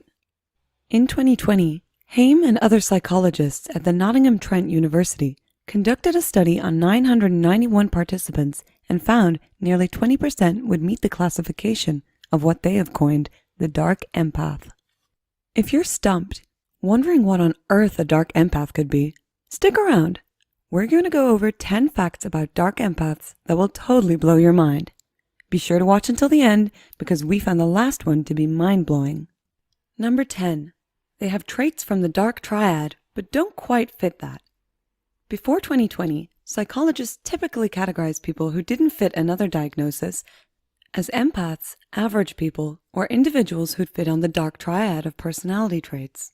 Dark triad personalities harbor a narcissistic, psychopathic, and Machiavellian personality with little or no empathy. However, recent research shows that there may be a new, distinct type of person who doesn't fit into those groups. These people are called, you guessed it, dark empaths. Unlike people with dark triad traits, the dark empaths have dark traits and empathy, which offers advantages and disadvantages to the individual. And if you want to know more about the dark triad, check out our video, 13 Signs Someone Has a Dark Personality, linked in the description below. Number 9. They use cognitive empathy. Did you know that there are two types of empathy? That's right. The two types are cognitive empathy and affective empathy. Affective empathy is the kind of empathy we typically think of when we imagine a traditional empath. It is sometimes referred to as emotional empathy because it involves actually feeling the same emotional sensations as another person. When they see someone in pain, they also feel pain. When they see someone happy, they're happy. Cognitive empathy, in contrast, uses our mind to imagine another person's perspective without feeling the emotional component. For example, if they see someone sad, rather than feeling emotionally sad for them, they imagine how the sad person would want them to behave, then act accordingly. People who are dark empaths are skilled in using their cognitive empathy, but less skilled in affective empathy. Number 8. They have differences in extroversion and neuroticism compared to average people. The research found that those who would fit the dark empath category also scored differently on the Big 5 personality traits when compared to average, typical populations. Dark empaths scored higher in extroversion and neuroticism compared to average populations. Interestingly, the same researchers also found that dark empaths are more agreeable and less aggressive than those on the dark triad. Number 7. Their overall well-being is higher than other dark personalities. Perhaps it's because of their more agreeable nature, but dark empaths rated having a higher quality of life compared to those with only dark traits but no empathy. Dark empaths reported feeling less anxiety and more social enjoyment, contributing to their higher well-being. These findings could indicate that even when empathy isn't always used with good intentions, it still harbors protective qualities that can boost one's quality of life. Number 6. They have a harsh sense of humor. In the study conducted by Haim, it was also reported that empaths use malicious humor more often than neurotypicals or empaths. Malicious humor was first introduced by Sigmund Freud, who called it tendentious. It is considered the most destructive form of humor, as it's used to belittle those someone feels is beneath them. Sometimes it's used to make fun of entire groups, like religions or races, in a discriminatory manner. How could someone with any empathy do this at all, you might be wondering? Well, some research says that laughing at groups, outcasts, or scapegoats brings out an immediate release of pent-up anger without doing any healing. This is why this humor is so toxic. Not only does it hurt the targets of the jokes, but the dark empath is also reinforced by the release of anger that they feel, that they continue to do it despite the negative consequences. Number 5. They feel more shame than neurotypicals. Regular empaths report feeling more shame than any other personality groups, which makes sense as they're rather altruistic in nature and feel the weight of their rare bad deeds heavily. But it might surprise you to hear that dark empaths also report feeling high levels of shame despite their repetitive dark behaviors. Many researchers assume that shame is used to help individuals learn from their personal or social mistakes. One might assume that this would protect those with empathy from exhibiting destructive behaviors due to the shame felt, but according to Haim's study, dark empaths still felt shame more than normal individuals. Although more research needs to be done on this topic, it's comforting to know that the dark empaths feel some shame when they've wronged us. Number 4. They have better relationships than dark triad individuals. Unsurprisingly, their empathy also allows them to have closer and more fulfilling relationships than people with only dark triad traits but no empathy. Even though their empathy is often used maliciously, it might act as a protective quality to avoid discrepancies in the first place. Dark triad individuals are known to have unstable relationships, often due to their aggressive and exploitative behavior. They usually do not feel any remorse for using and hurting even those that they love, so why not do it? However, dark empaths don't only rank higher in shame, but also lower in exploitative tendencies. Even though dark empaths may have the capability to break your heart due to their magnetic and malicious nature, they don't enjoy using people for personal gain as much as their dark triad counterparts. That's a relief. Number 3. They make excellent first responders, social workers, or other similar careers. Dark empaths might not be the most pleasant people to have in your life, but they do definitely have their place in society. First responders, surgeons, social workers, and other careers where one is exposed to highly traumatic stimuli all benefit from having dark empath traits. It's important for them to be able to detach from their empathy and numb their emotions during high-stress situations. If a surgeon let their empathy get in the way during surgery, they'd likely faint from imagining the pain the patient might be in. Dark empaths are skilled in detaching their behaviors from their empathy when necessary, making them great in these fields. Number 2. They use relational aggression. Dark empaths are more likely to use relational aggression, like gossip or rumors, to hurt people rather than outright aggression. Dark empaths know how to really hurt people, and they'll often make their damage long-term if not permanent by going after one's reputation. They'll do all this while appearing sweet, innocent, and empathetic themselves, maybe even appearing as a victim to the target of their rumors. The scary thing about dark empaths is that because they're often not aggressive directly to your face, giving you a chance to defend yourself, often the damage is done by the time you find out. Number 1. They're like emotional shapeshifters. The dark empath's ability to be highly manipulative and use empathy allows them to become emotional shapeshifters. It doesn't matter the setting that they're in. They'll blend in to please the crowd in whatever way the crowd wants. Their empathy gives them the ability to zoom in on people's emotions like they're under a microscope and almost immediately adapt, making them appear always likable and charming. Their manipulative and magnetic personalities are what make them so dangerous, as people truly fall deeply in love with them. It's important to remember that just because a person is empathetic, it doesn't make them inherently good. We hope these facts about dark empaths helped you discover if you know any yourself. Which was your favorite? Let us know in the comments below. And before you go, don't forget to subscribe and turn on notifications so you don't miss any psychology videos. And make sure to check out our Dark Personalities playlist for more. And thanks for watching.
This is El Diablo Radio International, the greatest show in hell. Nobody does it better. Nobody. Without question, you can feel the evil in people now. Because you are self-aware, you are waking up, and your tolerance for nonsense, evil, and bullshit is at an all-time low. Speaking of bullshit, if you're done with fake positivity, fluff, and nonsense, and want to face harsh truths and be held accountable, join my free community, the No Bullshit Society. The link's in the description and the pinned comment down below. Now, as highly sensitive people, which I assume you are, as an empath, as someone who's really in tune with their emotions, aura is everything for us. And vibe is everything for us. Now ignore the idiots on social media who say good vibes only, all of that shit, positive energy. Ignore all of that bullshit. Listen to exactly what I'm saying. You have a natural gut instinct, a feeling about other people. For example, let's say there's someone that you really respect and love, and they were going to give a talk or have you around for dinner. You'd be over there in a flash. You wouldn't even hesitate. Yep, sign me up. I'm up for it. Excited. Can't wait. And then time will fly by and you enjoyed every second. But if there was something with someone that you dislike, someone that gives you anxiety, stress, you dread instantly just the very thought of their name. People who survive narcissistic and toxic relationships cannot even say the name of their ex-partners or even their parents, friends, whatever, who've done them wrong. Cannot even look at the picture of them. That's how dark, evil, the energy those individuals possess. And the evil that you feel in people, sadly, brutally, is now more familiar than ever before. When we're young and naive, we are raised to be people pleasers, right? We're told that our feelings don't matter, right? We're told to put everything and everyone else above us, right? Cool. Where does that get us? Well, when we step out into the world, at school, our first job, relationship, we get badly burnt. We get shat all over. We get heartbroken, betrayed, beaten to our knees by life. Because we thought we had it all figured out, didn't we? Then we were blindsided by betrayal, blindsided by a scam, blindsided by a heartbreak, or all of that and more. Or worse, we tried to find the good in the world by being raised in an evil household, raised in a toxic environment, and all you did was attract more of the same. We are not surprised by the change we see in people anymore, especially those who are self-aware, those who are healing, those who are doing the work on themselves, those who are in my community and more. We expect it now. And that's not a negative or defeatist attitude. That's the reality. Now, not every single person you come across in your life is evil, nor can you feel it. Like I said, there are some individuals who bring a smile to your face, some who raise your energy and vibration if you even want to go down that route. But no, there are others you can't quite put your finger on, that have something about them, you say. But after you go for the relationship, after you go for the decades, after you go for the life experience, only then do you remark the following. Damn, they were toxic. Wow, they were really negative. No, they were evil. And evil in the following ways. Evil to rob you of happiness and joy. Evil to rob you of your zest, your ambition, your life juice. Evil to sabotage everything you worked hard towards, everything you've ever wanted. Evil to wipe that smile off your face. Ask anyone who's faced a bitter divorce, or found their spouse to be cheating, or is in a miserable toxic relationship now. They'll tell you that on the first date, they were happy, they were excited, they were smiling. They thought this could be something special. But opposite them was something sinister, something toxic, something evil. And the internal conversation that narcissist, that toxic person had was, I'm going to take this man or woman for a ride. I'm going to destroy everything, and I'm going to revel in the chaos and the drama. When you have a healthy relationship and you have a healthy date and so on, you have your bumps in the road, but you progress naturally. You grow as time goes on. You become deeper connected, and you grow as a human being. So do they. But not in this circumstance. You decay like a rotten fruit in a basket. You lose money. Your mental health spirals. And most peculiarly of them all, bad luck seems to follow you around. Why do you think that is? And I'm not blaming it to witchcraft or any sort of strange rituals, but the natural energy of an evil person is so dangerous, so real, and so sinister that misfortune, God forbid, and worse, will happen by association. And being the good person you are, being the person who's trying to figure it out, who's majorly flawed at the same time, traumatized and so on, will go to the ends of the earth to figure it out. Maybe through religion, maybe through changing their personality, maybe through extended sacrifice and compromise. But no, this is an evil force. This is a toxic energy that you cannot reason with, cannot defeat with logic, cannot defeat with practicality, cannot defeat with compromise. It's undefeatable. Our egos get hurt because we were raised to believe there's good in everyone. We assume that by turning the other cheek and by believing enough, praying enough and everything like that, that we can change those people. Or better yet, we can save those people. We swallow the bitter pill that yes, there is something wrong with them. There is evil there. We can sense it. We can't unsense it now. Once you see it, you feel it, you know it.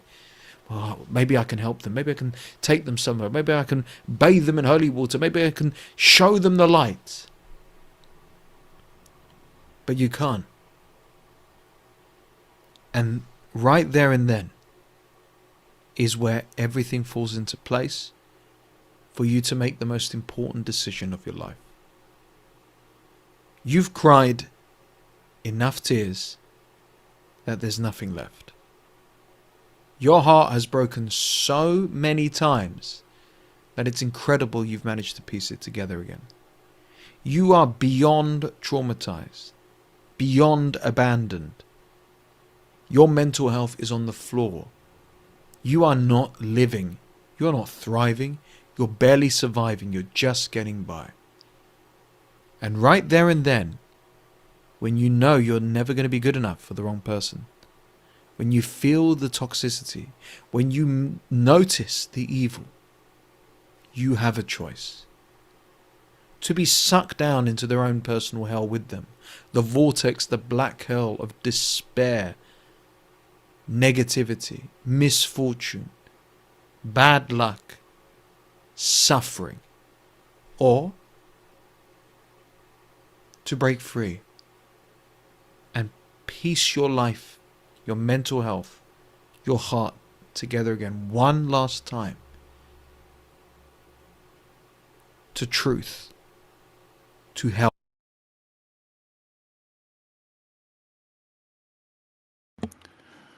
Oh, there's UFO Jesus. UFO Jesus. Jesus. UFO Jesus. UFO Jesus. Hello, everyone. Hello. How many people do we have tuned in now? How many people are here? A girl's night out will ruin more relationships than a guy's night out ever will. Men go out for release and relaxation. Women walk into what's essentially a marketplace of male attention. The odds that a woman's going to get in trouble on girls' night out is much higher than the odds of a guy getting into trouble on guys' night out, right? Can we just say that objectively? There's so many empty ellipticals, and you pick the one right next to me. That guy probably doesn't even know what she's talking about. But if past doesn't matter, would you date a guy who has slept with men? No. I love that the past only matters to women when it's a component of the past that bothers them. I'm objectively very beautiful, and I know that. So when I see this, I either think, A, you know nothing about women, or B, you're one of those Republican closeted gay men. Okay, so why did I pick this? First of all, hello, everyone. Welcome. How you doing today? Ooh, imagine I heard I'm doing fine, Jed. How about you? I'd be like, who's here? Where are you? Ha ha! Y'all here? Ooh, that would be interesting. All right, we have a packed show today. Great clips. Should we just get started? I think you're just hungry for the number one. Let's do it. Hit it. A girl's night out will ruin more relationships than a guy's night out ever will. And here's why. And today we are diving deeper into the facts behind it. Guys' nights are pretty simple. Pool, sports, maybe a strip club. But here's the truth. Men do not walk into a bar with endless attention waiting for them. Women do. Attractive women are approached far more frequently in nightlife settings, while men rarely are. A woman steps into a club and it's instantly free drinks, compliments, attention, validation. The offers, they don't stop. And while not every single woman cheats, I understand that. Psychology proves that repeated exposure to temptation increases the likelihood of emotional or physical boundaries being crossed. And alcohol, which lowers inhibition and impairs judgment, and you've got a breeding ground for mistakes that can cost any relationship. That's why it's dishonest to act like guys' night and girls' night are the same. They're not. Men go out for release and relaxation. Women walk into what's essentially a marketplace of male attention. The dynamics have never been equal. Pretending they are is how couples get blindsided. So no, it's not the same. Girls' night out carries way more risk, more temptation, and more opportunity for emotional damage than a guy's night ever will. And ignoring that reality is exactly why girls' night has ended so many relationships. What do you think? Equal or not? Drop your thoughts in the comments. Let's debate about it. Okay, not equal, obviously. Okay, so what is she really saying? First of all, good on her. I'm sure she got many hate mail after that, right? You can only imagine. The reason it's not equal is, and it's not because you can't have ill-intentioned guys and ill-intentioned women, right? You can have guys going out for guys' night out, and you can have a guy that doesn't have the best intentions, right? That happens. But here's the thing. If a guy wants to make something shady happen, right? He walks into a bar. He's having guys' night out. He's got his girlfriend who's not with him. He has to make a lot of effort to make that happen. He has to go up to women who then have to receive him well, he would have to pay for their drinks. He would have to do all of that to maybe get a woman who's maybe interested in him. Maybe, right? The difference is that when girls go on girls' night out and the second they walk in, it's like a magnet, right? They've got guys staring at them. They've got a ton of eyeballs on them, especially because on girls' night out, they all dress half naked. We've established that in our videos. They're like, ooh, it's like the new candy that came to the candy store, and all the guys, and then guys will come up, right? Guys will say, can I buy you a drink? Guys will notice that there's so much attention. Then they're going to get tipsy. They're going to start dancing. Guys will come over and start, right? You know how it's different, right? You just do. Again, that's not to say that a guy has a girlfriend, maybe he wants to cheat. He's going to go to the bar and he'll find a way, right? That's not what we're saying. We're saying is that even if you have two well-intentioned people, say you have a guy and you have a girl, right? Guy's night out, girl's night out, and they're well-intentioned. They are not there to cheat. They're there to hang out with their friends, nothing. That guy walks into a bar and gets probably little to no women coming up. And the woman's not going to come up and be like, hey, can I buy you a drink? It's not going to happen. The amount of attention that man's going to get when he walks into the bar is about 1 gazillionth of the attention that woman who's also walking into the bar is going to get, right? So just by virtue of that, the temptation is so much higher because women have so much attention coming at them that even say like 15, 20 guys, like say you say no to like 19 out of 20, then there's that one, right? It's just that way. So that's not to say you can't have people who go out and, don't cheat and just say, I'm not going to do this, right? That can happen. That's not to say that you can't have both men and women cheating. What we're saying is that the amount of tension is so disparate that the odds that a woman's going to get in trouble on girls' night out is much higher than the odds of a guy getting into trouble on guys' night out, right? Can we just say that objectively? On top of all of that, let's just say again, women don't go out on girls' night out because they want to hang with their girlfriends. They go out on girls' night out because they want attention from other men. That's why they do it. Otherwise, they would stay at home and they would dance in their friend's house, or they would go out and they would be dressed in jeans and a t-shirt. They would not be half naked at the bar, drunk with their girlfriends. It doesn't make any sense. It doesn't. Okay. And you will find over and over again, the bachelorette parties, the girls' night out, all of that stuff looking shady as it comes. They get sloppy as they drink. They kind of forget that guy at home, or they maybe don't make out with anyone or do anything, but they get phone numbers, or they get guys coming over to them, or they get their free drinks, or they do their little grinding dance. And it's like what happens in Vegas stays in Vegas moment, right? Right? They don't go there unless they want attention, or they wouldn't go. Women who go out, I'm going to say it one last time, who go out, get all decked out, want to go girls' night out and want to go to the club and shuttle home at 2 a.m. did it because they wanted to get attention from other guys. And they've got one foot out the door and they've got a roving eye. Just saying. Happens every freaking time. Okay, number 2. Let's hit it. And this is why women say, we picked the bear. We picked the bear. And he knows I'm recording him too. Because there's so many empty ellipticals, and you picked the one right next to me. What was the reason? What was the reason? I know you hear me. What was the reason? Now we're both uncomfortable. I mean, could she be any more annoying? Honestly, that guy probably doesn't even know what she's talking about. He probably just walked in, picked a treadmill or picked an elliptical or whatever he's on, just picked that machine and didn't even, she's got to make it about her. Oh my God, this is why guys suck.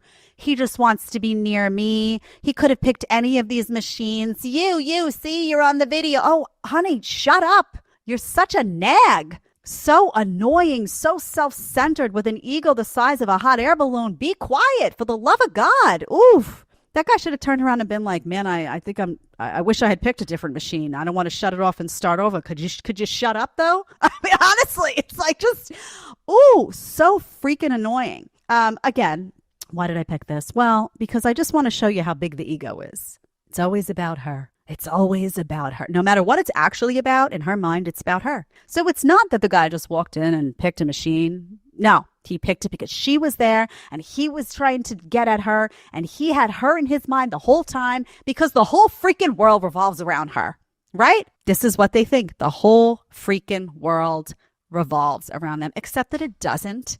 So they make these videos and look so stupid. It's like, also, honey, how busy are you in your workout? How about put on some headphones and actually pay attention to your workout instead of who's around you? I mean, I could see if the guy had, the only thing that drives me crazy, and I'll tell you the truth, is if I'm in a gym, which I don't go to the gym anymore. I work out outside and it's been lovely. Actually, I've really enjoyed the transition. But regardless, somebody comes with strong smelling something like cologne, or why do people wear cologne to the gym? Why? But if they come and it reeks and now you got to move your machine because my God, they smell like a perfumania, that yes. But otherwise, who gives a lick? Who cares? Oh, focus on your workout, honey. Burn them cows. Just saying. All right, hit that subscribe. Hit that like button. Get in the comments. Get in the chat. Keep it feisty. We're growing so fast because of you, but I need you to hit that sub button. Can you all take a minute right now? I'll wait. Ooh, let's put a little music in for a dance. Okay, you've done it, right? Just saying. Okay, number 3. Oh, this is a good one. Let's do it. But if past doesn't matter, would you date a guy who has slept with men? No. Huh? But hold on. This is past. That's sexual preference, though. Like, that's Okay, like... so you wouldn't date a guy who's bi? No. Let's say he used to, but not anymore. He's straight It doesn't now. work that way. Let's say it's been like 5 years. He hasn't slept with a man. No. The potential in the future it could happen, right? Ooh, bingo. Did I just You just made our give point. you... Yeah. Wait, the potential in the future, it could happen. Oh, Yes. man, that was rich. Exactly why body count matters, because body count is an indicator for infidelity. I'm not gonna assume Not a my guarantee. partner is gonna do something based on something he's done in the past. I would rather trust who he is in this present moment So you're and saying go off you're of what saying he's doing. if you met a guy and he cheated on his past 10 girlfriends, That's different. But that's that's different because exactly- he cheated. But you're just saying promiscuity. You're not saying that all these women, every single of their 50 body count was a cheating incident. No, that's not what I'm saying. But So- they've actually done numerous studies on this, and promiscuity is a very strong indicator for infidelity. And I would Yeah, it argue is. past behavior is typically a very strong indicator for future behavior. I love this. Brian is right. Promiscuity is a strong indicator for infidelity, which is why the body count matters, which is why these guys say, oh, no, honey, you slept with everything that walks, I'm going to pass, right?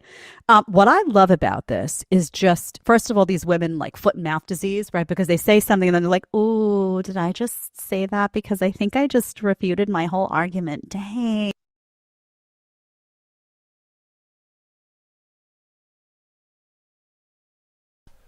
Hey everyone, I hope you're doing fantastic today.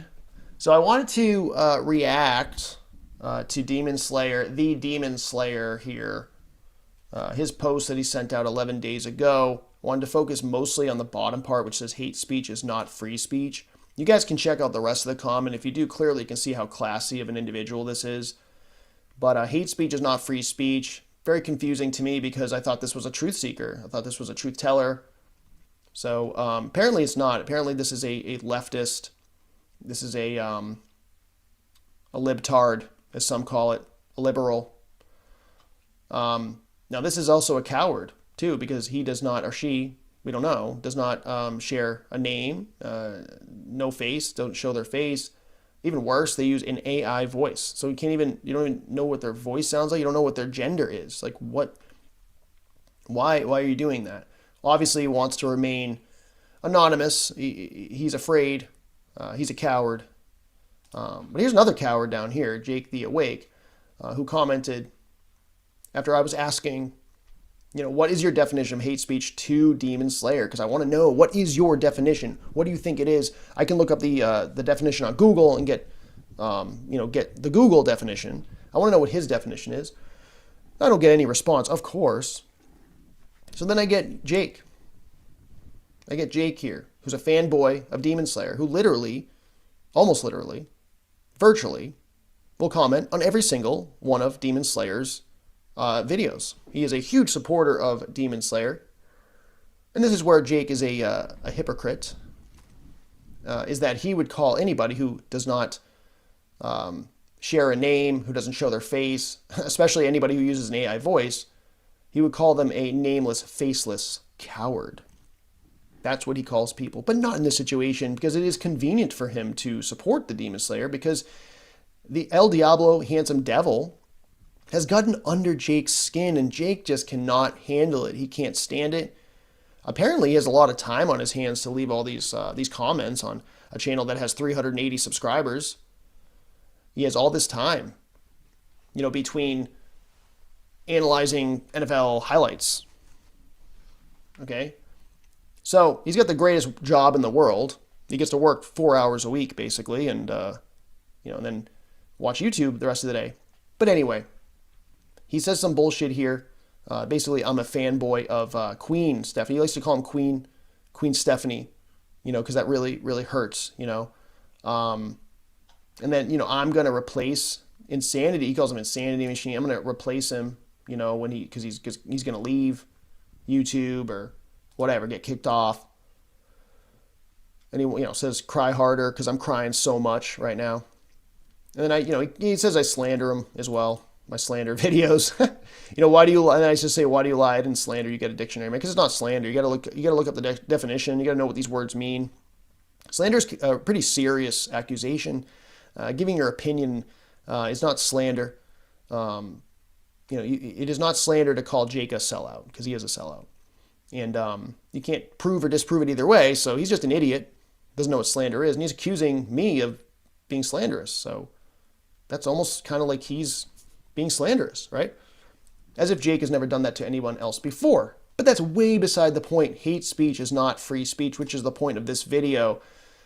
And now we're going to get to the meat and potatoes of it, which is on my channel, my posts here. Recently, well, about 10 days ago, I did post hate speech is free speech. Prove me wrong. It was in a response to Demon Slayer. And I only got 4 likes on that, so it was pretty low. And then I did it again. I'm going to try this again. Hate speech is free speech. Please leave a like if you agree. Thank you. I did get a couple more, so I do appreciate that. But if you notice, you go down here. I mean, I got 8 on this one. 4. I even got 4, the same amount as that first hate speech is free speech post. Sharing Jake the Awake, his video, There Are No Satellites in Space, his song, because it's a good song. He's good at that stuff. He's also really good at lying as well. But this is a good song. I wanted to share it. Just want to, show that I don't completely hate the guy and whatever. But I got 4 likes on that, So there's many here. I get like 10 to 20 usually.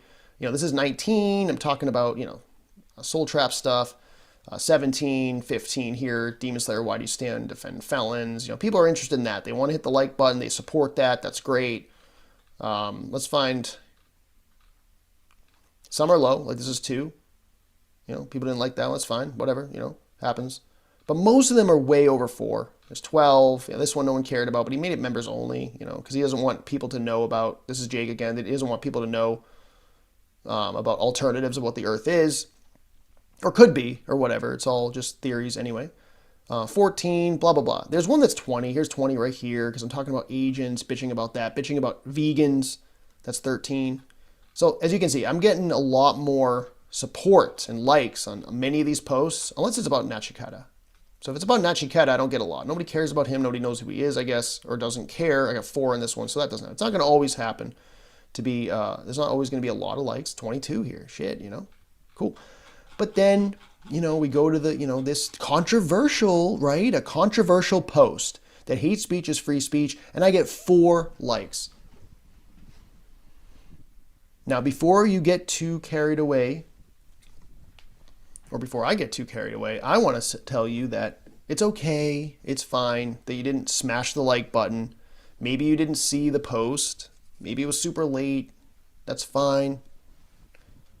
Maybe, it just wasn't something that is on your radar and whatever. It's fine. But I wanted to show this to kind of show people that, this is a little bit concerning because it just shows me that there could be a program going on here because hate speech is subjective, folks. We don't know what hate speech is. I would like somebody to be able to explain to me what hate speech is and who's going to determine what that is. Because anything can be considered hate speech that somebody doesn't like or that a government doesn't like. Something they don't want you to talk about. Hell, you could say, whites on average have a higher IQ than blacks. That could be considered hate speech and you could get punished for saying that. You could go to jail maybe, in a country that is strict about speech, right? So it doesn't have to be things that are hateful at all. So a lot of times hate speech will be considered things that are not hateful. They're just facts. And then other times they can be hateful. But why should that be protected? Why is that important? Why is that free speech? Well, because it's cathartic. It's cathartic. You don't have to like it. You don't have to approve of it. You don't have to approve of what someone says. And you have a right to defend yourself with speech as well. And you can also ignore it. It's a way for people to express themselves peacefully without violence. Because that is the consequence for not allowing free speech is violence. So if people cannot express themselves, if people cannot speak freely, If they're going to be punished for it, there's a higher likelihood that there's going to be violence. There's going to be some individuals that are going to be violent. They don't know how to, they don't know how to get that out or how to communicate, right? What they want to and their feelings and things that they feel are important. Because folks, this realm, this world, the design of it all is not perfect, and nothing's going to be perfect.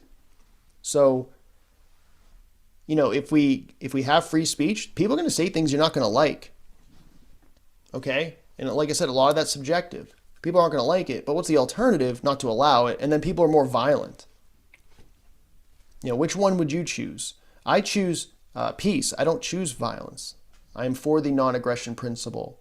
I'm for self-defense, but I'm not for initiating any violence on anybody. I'm for free speech.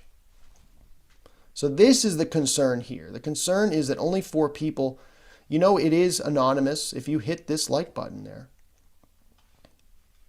No one's going to know it was you. And it's also the truth. It's the truth.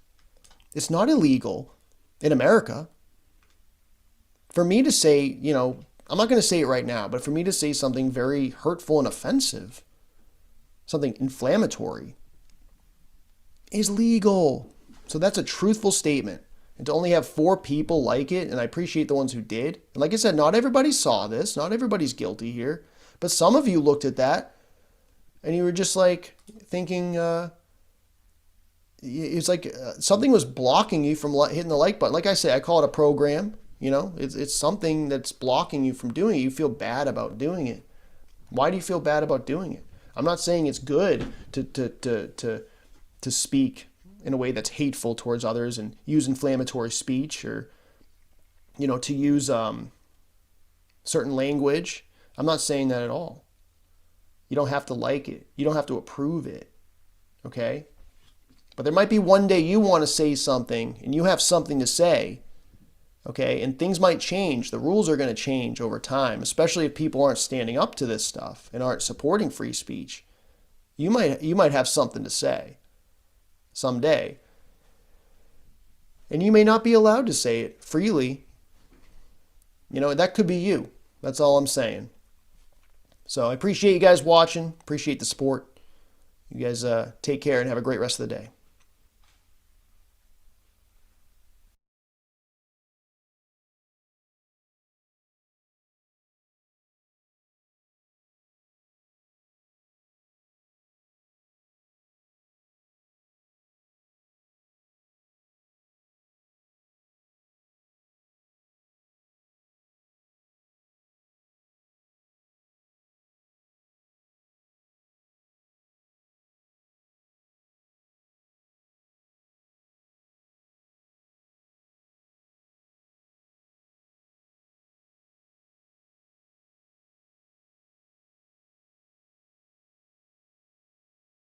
Excuse me, sorry to bother you. My name's Chris. Hello, yeah. I'm a photographer. Okay. I take pictures of people. Yeah. And I just noticed you're very striking. Oh, thank you. I just love your style. Thank you. What's your name? Polly. Polly, nice to meet you. Polly, it suits you. Oh, thank you. It was nice to meet you. Oh my gosh, my mum follows you. That's mad. Really? Yeah, I just saw mutual friends. My mum follows you. That's oh my crazy. goodness. Yeah. What a coincidence. Yeah, it's meant to be. Do you live in London, Polly? I do live in London. I'd want to be a musician or want to write about music, have something to do with the music industry. What were you listening to today?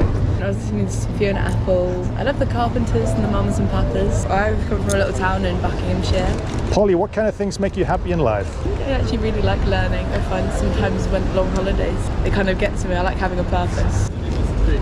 Are you a happy person? You seem it. I'd like to say so. It gets to me. I like having a purpose. I find sometimes when long holidays, they kind of get to me. I like having a purpose. Are you a happy person? You seem it. I'd like to say so. I think I'm a lot happier than I used to be. I'm quite bad, OCD and anxiety as a kid. Naturally, I think I've wanted to get away from that so much, and it took me a long time. I'm in a much better place. It's still there, and some days are a bit tougher, but it's never as bad as it used to be. I can kind of say to myself, well, I might be having a rough time, but at least I'll never get back to where I was. Hopefully. Even people, I love my friends at uni, but I always say you just don't understand who I was before. I was so different. I always told my little child self that I would be in the band and And I've actually managed to achieve one of my childhood dreams already. Oh, that's lovely, actually. I really like that. Sometimes I don't like pictures taken of myself very much, but those are actually really sweet. You're so nice to stop and give me some time. Oh, thank you. It's been nice for me. All my friends, they're back in my hometown on a day-to-day basis, so sometimes I'll go down and I don't speak to many people.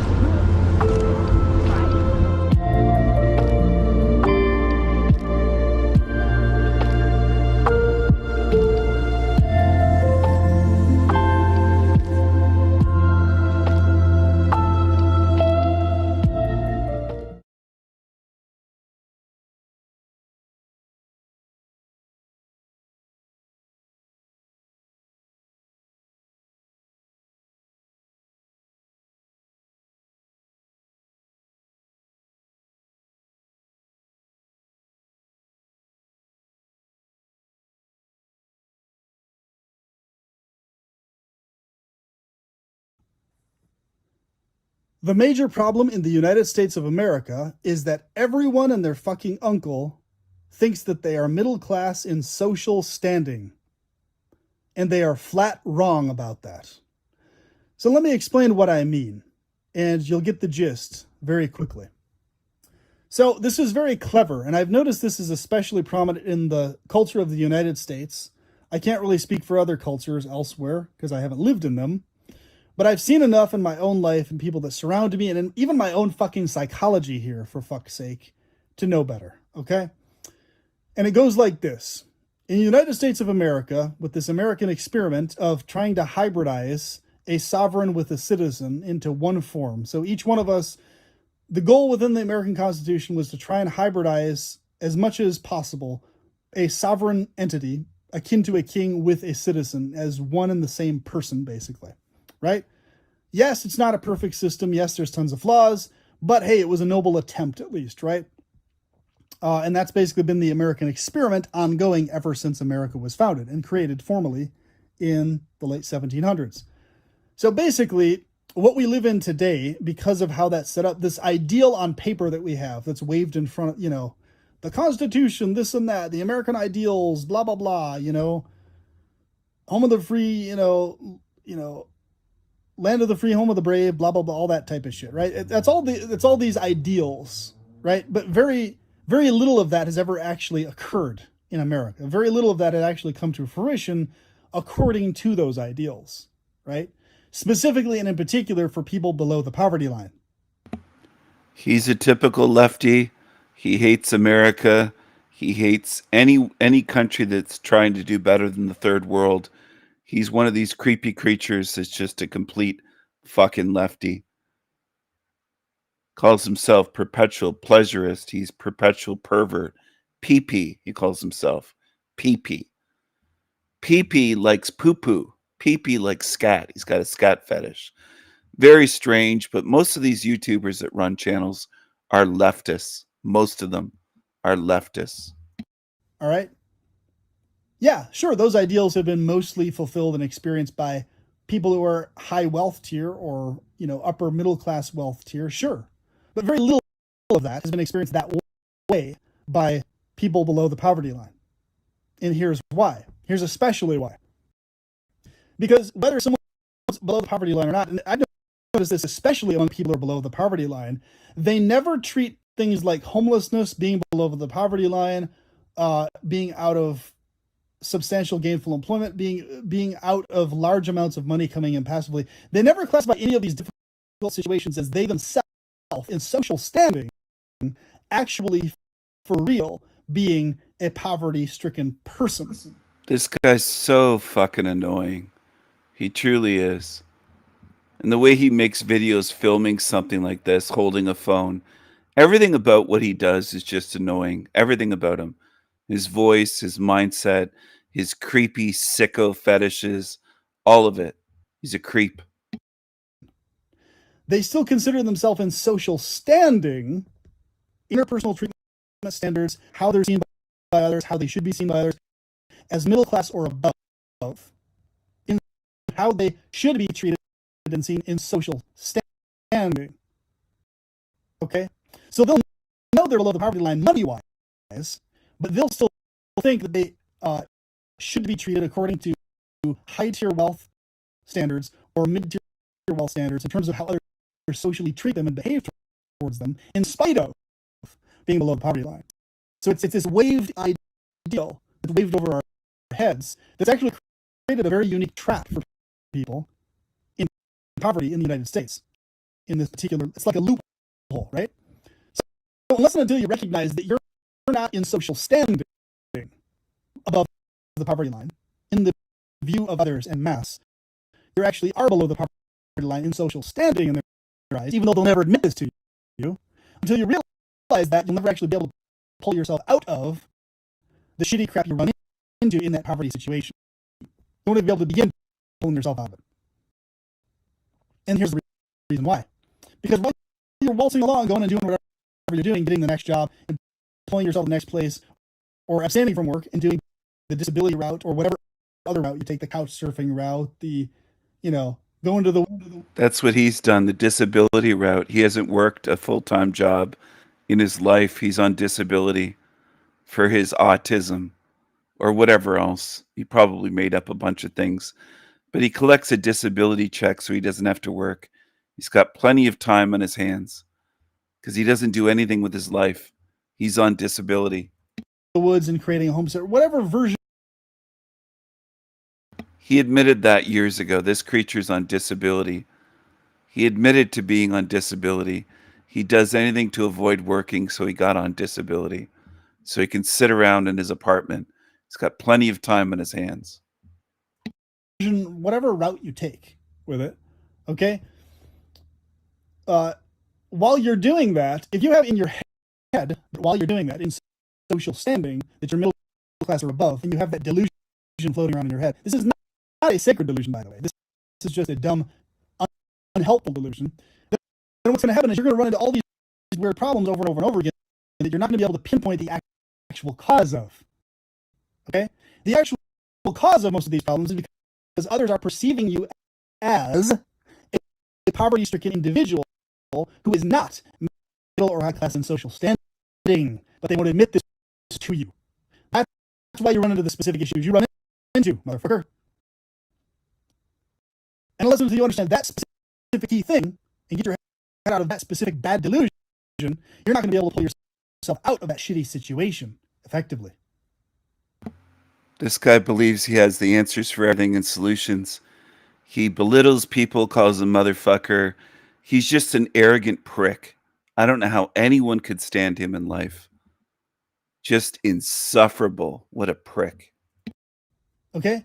Because to be actually seen as middle or above class in social standing, genuinely to be able to pull yourself out of that shitty situation effectively. Okay? Because to be actually seen as middle or above class in social standing, genuinely, you have to actually be there in the perspective of those who actually are wealth tier, middle or upper class in social standing. You have to actually be there to escape it. If you're not there, you ain't going to escape it, and they're not going to treat you differently. So we live in this bullshitty world where people pretend and talk to each other as if they're supposedly on the same social standing when they're so fucking obviously not. Here's a new meme. That guy's completely fucked up, psychologically messed up. Here's a new meme that I created tonight. Demons love to lurk, obsess over me, seethe, and hate watch me. That's what they do.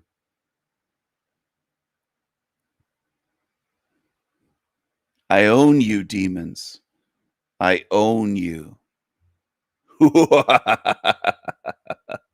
You can't stay away. I own you. I own you.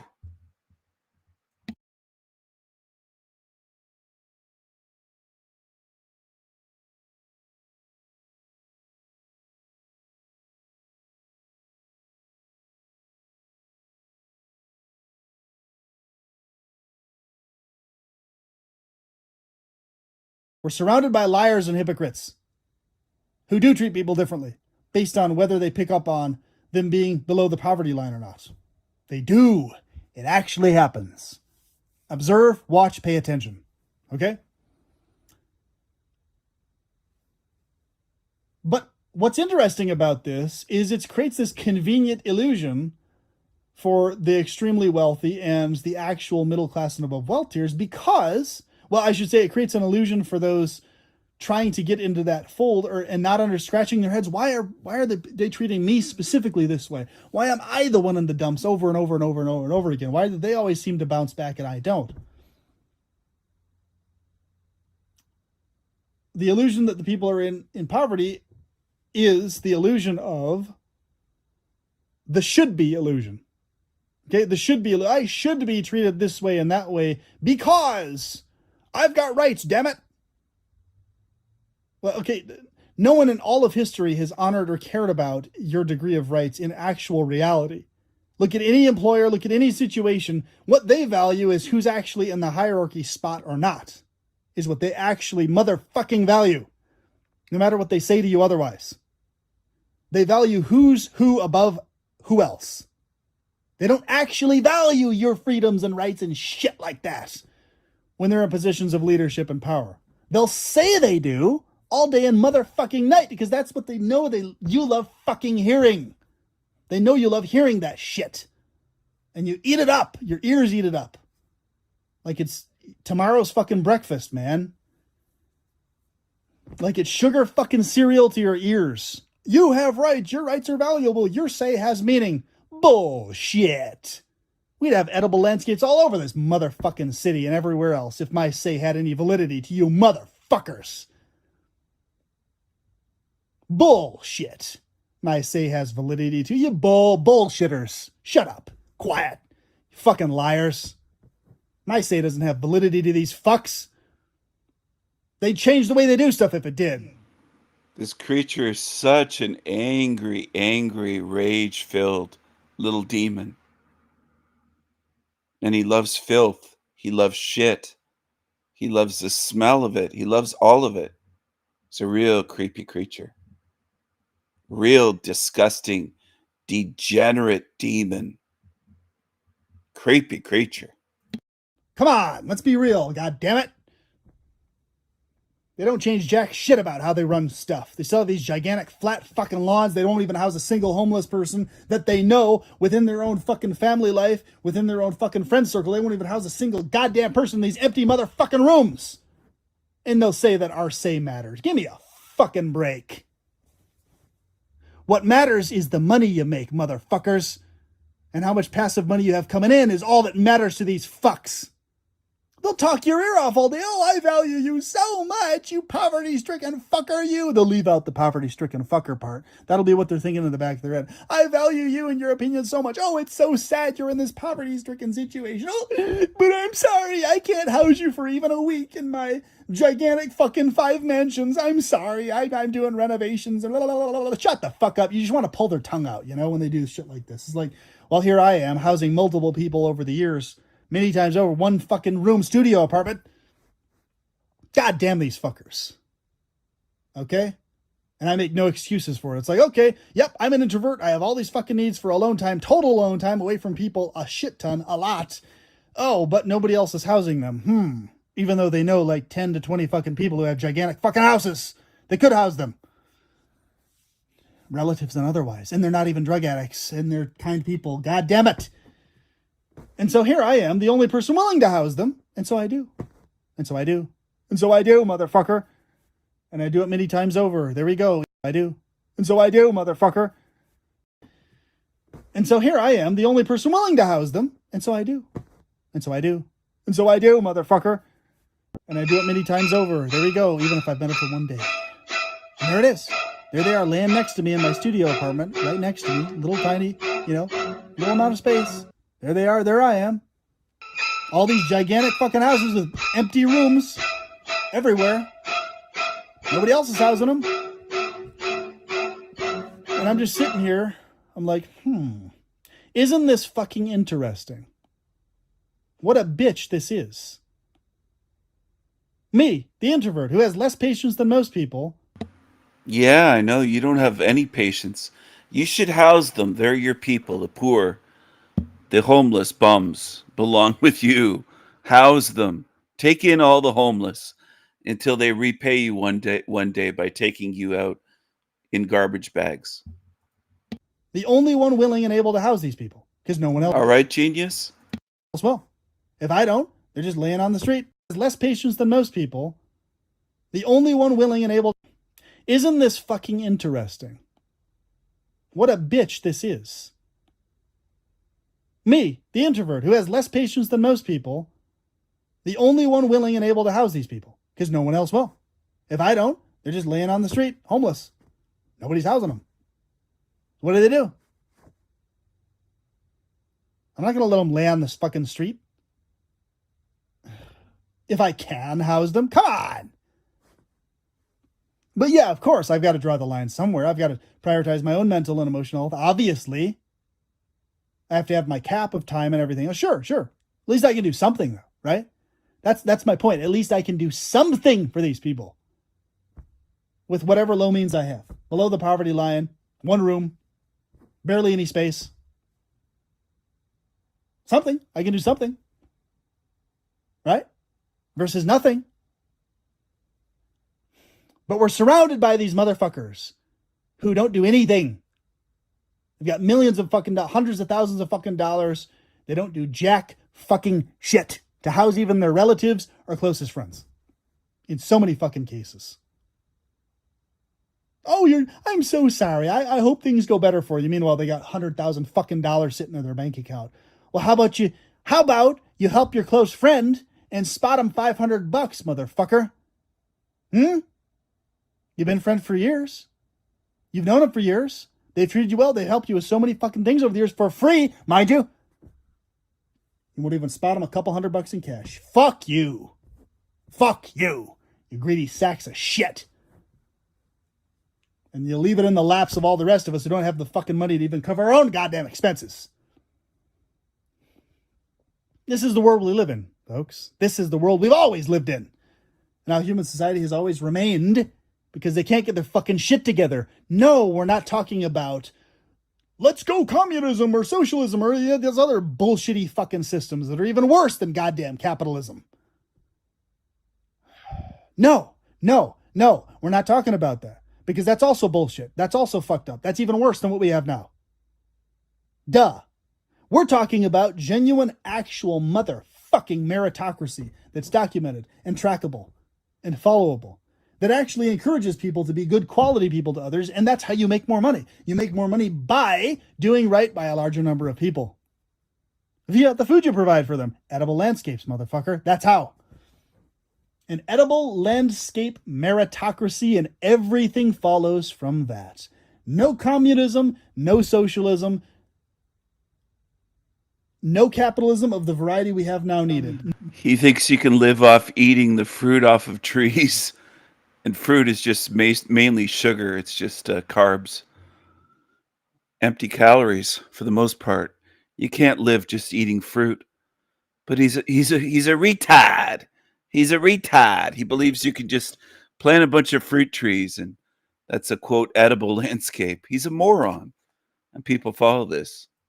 None of these three things. Whatever capitalism does exist within that, it's capitalism of a regulated moral variety that grounds it in base, useful functionality. Where there's a cap, where you won't engage in capitalistic bullshit that fucks others over. Beyond a certain threshold.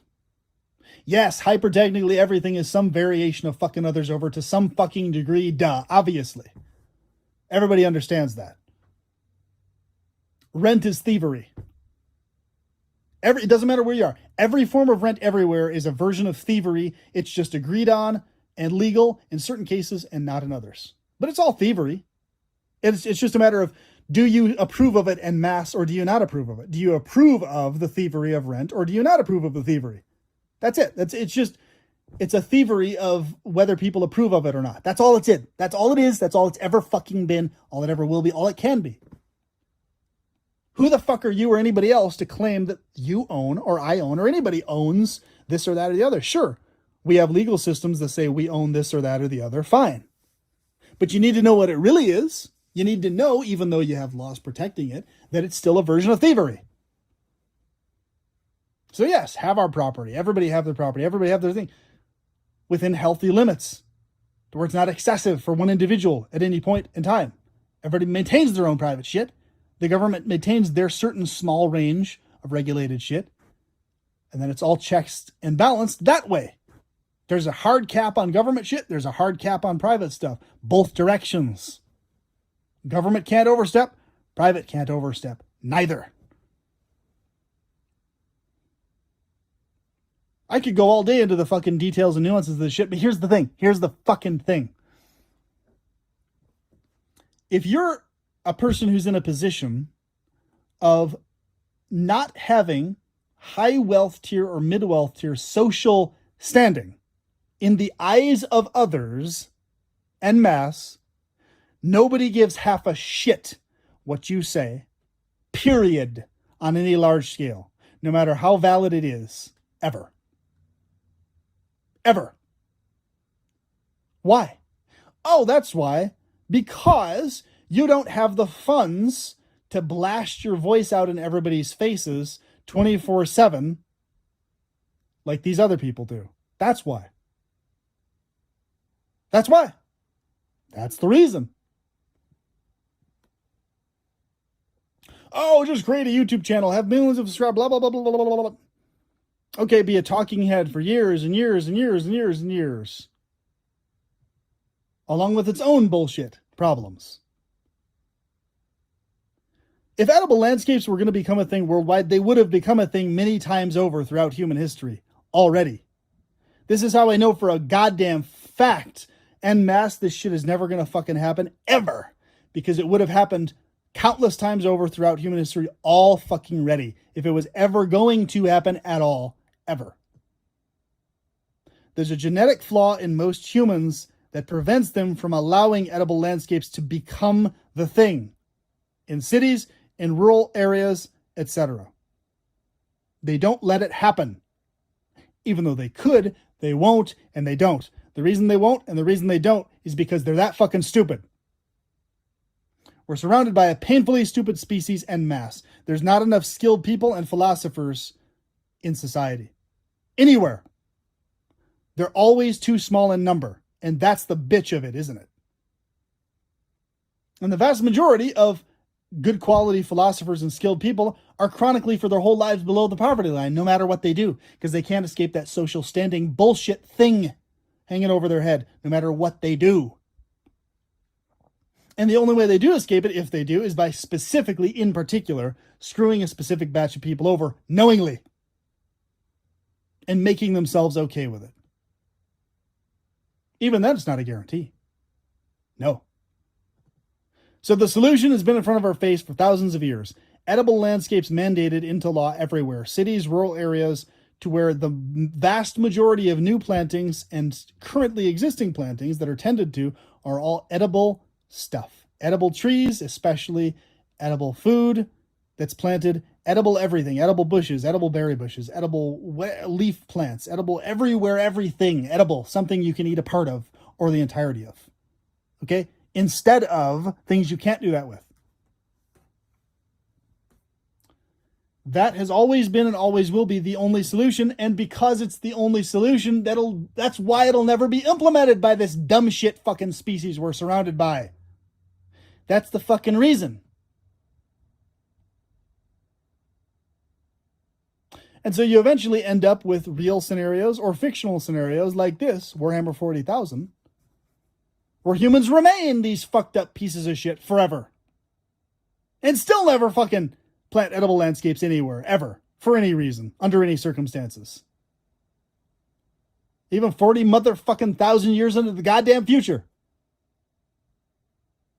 That's why. Because we're surrounded by an evil, rotsack, scumbag species that's dumb as shit for the most part and doesn't know their ass from the fucking trees that they crawled out of millions of fucking years ago. And if you don't accept evolution, whatever the fuck. Who cares? That's a different topic for a different... He believes every Freemasonic mainstream bullshit that's fed to him, like evolution and all the rest. He's so fucked up. He doesn't study things. He just fucking spews hatred in anger. He's wrapped up in his anger.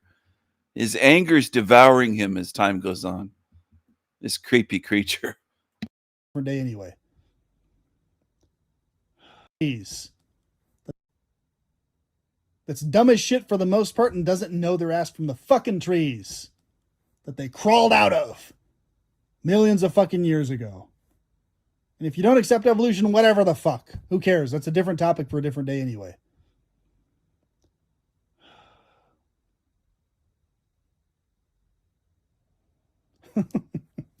All right, so here it is. Here it is. Small scale in your own life, in the lives of those close to you, you can achieve a shit ton of positive things that fix problems. Large scale, it's mostly going to be bullshit forever and always has been bullshit forever. Large scale. Small scale is where every motherfucking thing's at when it comes to people being benefited in truly lasting, meaningful ways. Small scale. That's where it's at. Things you can actually pull off and accomplish and make fucking happen for you and others close to you. Okay? Small scale.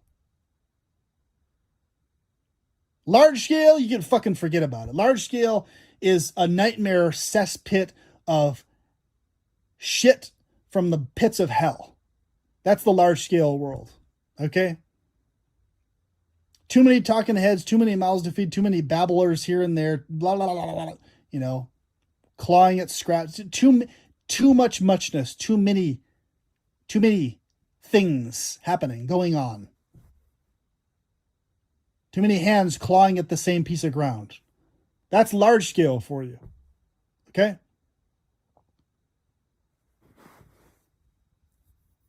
Large scale.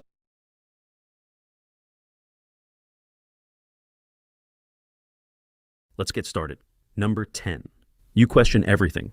You're in a group chat and someone sends a fun fact. Everyone reacts with a thumbs up. But you Google it. That's not arrogance, that's the curse of a mind that refuses to take anything at face value. Highly intelligent people are wired to doubt. They have a mental reflex that says, prove it. This skepticism protects them from manipulation, but also makes them seem cynical or too serious. In psychology, this trait is linked to epistemic curiosity, the hunger for truth, not just information. The irony, smart people don't always want to be skeptical. They just can't help it. When your brain is tuned to spot inconsistencies, the world becomes a never-ending puzzle.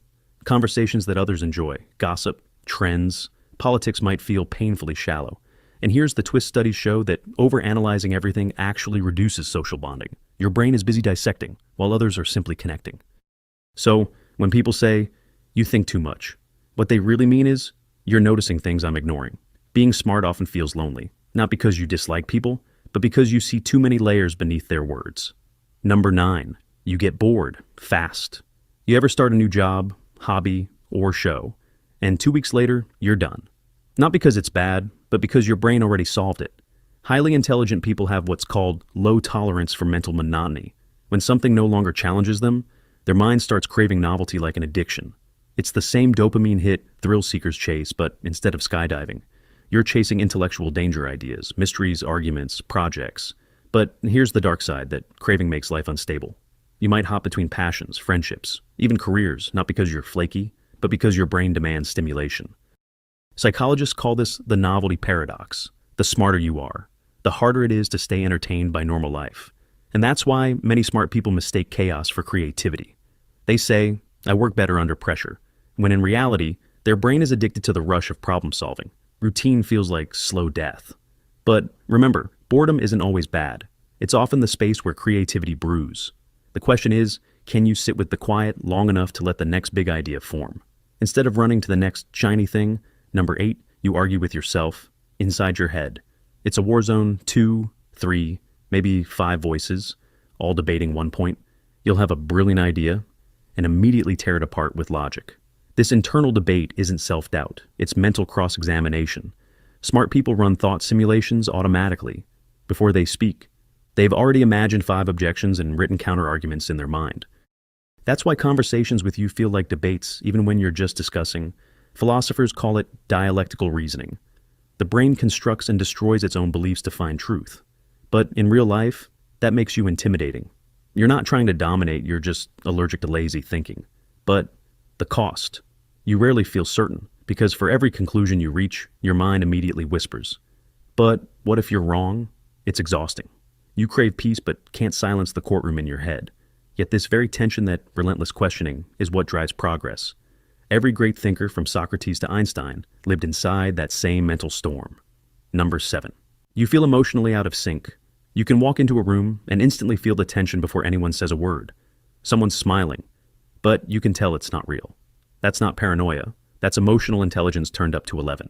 Smart people often have heightened emotional perception, meaning they detect micro-expressions, tone shifts, and energy changes that most people miss. But this superpower has a downside: constant overstimulation. When you sense everything, it's easy to feel everything too. You might find yourself exhausted after socializing, not because you dislike people, but because you've been unconsciously analyzing everyone in the room. Their stress becomes your stress. Their discomfort becomes your discomfort. And while most people can laugh things off, you linger on the deeper implications. Why did they say that? What were they really feeling? This over-empathy can make you appear distant or cold when, in truth, you're overwhelmed. Ironically, intelligence doesn't always make you socially adept. It just makes you more aware of the unspoken complexities. You see the invisible strings connecting people, and sometimes you wish you couldn't. Number 6. You struggle to relate. You start explaining an idea, your eyes light up, your mind races ahead, and then you realize no one's following you. That awkward silence. It's not because you're weird, it's because your brain moves too fast for most conversations. This is called asynchronous communication, where your thought speed and others' processing speed don't match. You skip steps they need. To you, the conclusion feels obvious. To them, it feels like you teleported. Over time, this gap makes socializing tiring. You either oversimplify yourself to fit in or stay silent to avoid frustration, and both feel equally painful. Albert Camus once wrote, "Intelligence isolates." He wasn't exaggerating. The smarter you are, the lonelier your world becomes, not because you don't want connection, but because deep connection requires equal mental bandwidth. Still, this isolation isn't permanent. Some of the best friendships and relationships form not from shared intellect, but from shared curiosity. People who might not think like you, but think with you. Number 5. You're obsessed with patterns. You don't just see things, you connect them. Random coincidences form constellations in your mind. A song lyric, a stranger's gesture, a repeated number. To most people, it's nothing. To you, it's part of a larger pattern. This isn't superstition. It's a side effect of pattern recognition bias, a trait linked with higher intelligence and creativity. Your brain constantly searches for structure in chaos. That's what makes you great at solving problems, but also prone to overthinking them. You might spot subtle cues others miss: a friend's hidden sadness, the real motive behind a compliment, or even flaws in systems no one else questions. But this same ability can make you restless. The world feels full of invisible riddles demanding to be solved. And when people dismiss you with, "You're overanalyzing," they don't realize that this is how you experience reality. You see too much. You connect too fast. It's not a choice, it's your natural lens. Throughout history, pattern obsession has driven both genius and madness. Newton saw invisible forces in falling apples. Tesla saw blueprints in lightning. The key difference between brilliance and breakdown: knowing when to stop decoding the noise. Number 4. You hate small talk. You can do it. Weather, weekend plans, office gossip, but every word feels like sandpaper on your soul. Smart people often find small talk meaningless because their minds crave substance. They want to discuss the universe, the subconscious, the future of civilization, not how Karen's cat won another Instagram contest. This isn't arrogance, it's hunger. Your curiosity burns too deep for shallow waters. Yet, in a world built on surface-level chatter, that hunger can make you seem antisocial or intense. In reality, you just want connection that feels real, the kind where time disappears, ideas collide, and you both walk away slightly changed. But here's the paradox. Small talk is the bridge to deep talk. It's the calibration phase, the human handshake before the mind dive. Learning to tolerate it doesn't make you less authentic. It gives you access to more worlds. So, maybe it's not about faking interest in the weather, it's about seeing it as an invitation. Because sometimes, the person making that small talk might just be another deep thinker, testing the waters too. Number 3. You have a dark sense of humor. You laugh at things you probably shouldn't. Not because you're cruel, but because your mind processes absurdity faster than your emotions can filter it. Psychological studies from the University of Vienna found that people with higher IQs tend to enjoy dark humor jokes about death, tragedy, and irony. Why? Because understanding dark humor requires holding multiple conflicting realities at once. It's mental gymnastics with emotional detachment. While most people react with discomfort, your brain goes, "Ah, that's twisted, but clever." You recognize the absurd contradictions of life, how suffering and comedy often overlap. You see how tragedy exposes truth, the downside. Others might think you're insensitive. They don't realize your laughter isn't mockery, it's existential recognition. You're not laughing at pain, you're laughing through it. That ability to find wit in darkness has been the secret survival tool of geniuses and artists throughout history. Robin Williams, George Carlin, even Stephen Hawking, all masters of turning pain into punchlines. So, if your humor sometimes disturbs people, remember, it's not broken empathy. It's the rare ability to smile in the void. Number 2, you overthink happiness. Most people chase happiness. You analyze it. You ask, what even is happiness, and then ruin it by dissecting it like a biology project. Highly intelligent people often experience existential dissatisfaction, a deep sense that life's pleasures are fleeting or trivial. When your mind constantly zooms out to the cosmic level, everyday joy starts to feel small. You might enjoy success for 5 minutes before wondering, what's next? Or lie awake at night, asking why humans even care about meaning at all. That's not depression, that's awareness turned inward. It's called the intelligence paradox. The smarter you are, the harder it is to stay happy. Because understanding how fragile and temporary everything is makes it difficult to feel grounded. But here's the hopeful part. Meaning doesn't have to come from the universe. It can come from creation. Smart people often find joy not in consuming, but in building ideas, stories, solutions. When your brain feels too big for this world, make worlds of your own. Number 1, you feel like an outsider, even among people you love. You can be surrounded by friends, family, laughter, and still feel slightly detached, as if you're watching it all from behind glass. That's not arrogance or coldness. That's the silent burden of awareness. When you see life from so many angles at once, it's hard to fully belong to just one. You understand too much, how fragile relationships are, how time is slipping, how most people cling to illusions just to stay sane. Smart people often carry this invisible distance, a quiet observer energy. They can adapt to any crowd, but never truly dissolve into it. It's what psychologists call metacognition, fatigue, the exhaustion of constantly watching yourself think. You might smile and play along, but deep down, you're analyzing the moment, its irony, its impermanence, its hidden dynamics. You're both participant and narrator, and that duality, that constant self-awareness, can make even joy feel slightly secondhand. But here's the truth. Most people never tell you. Being different doesn't mean being disconnected. Many great minds from Kafka to Da Vinci walked that same lonely edge. It's not exile, it's perspective.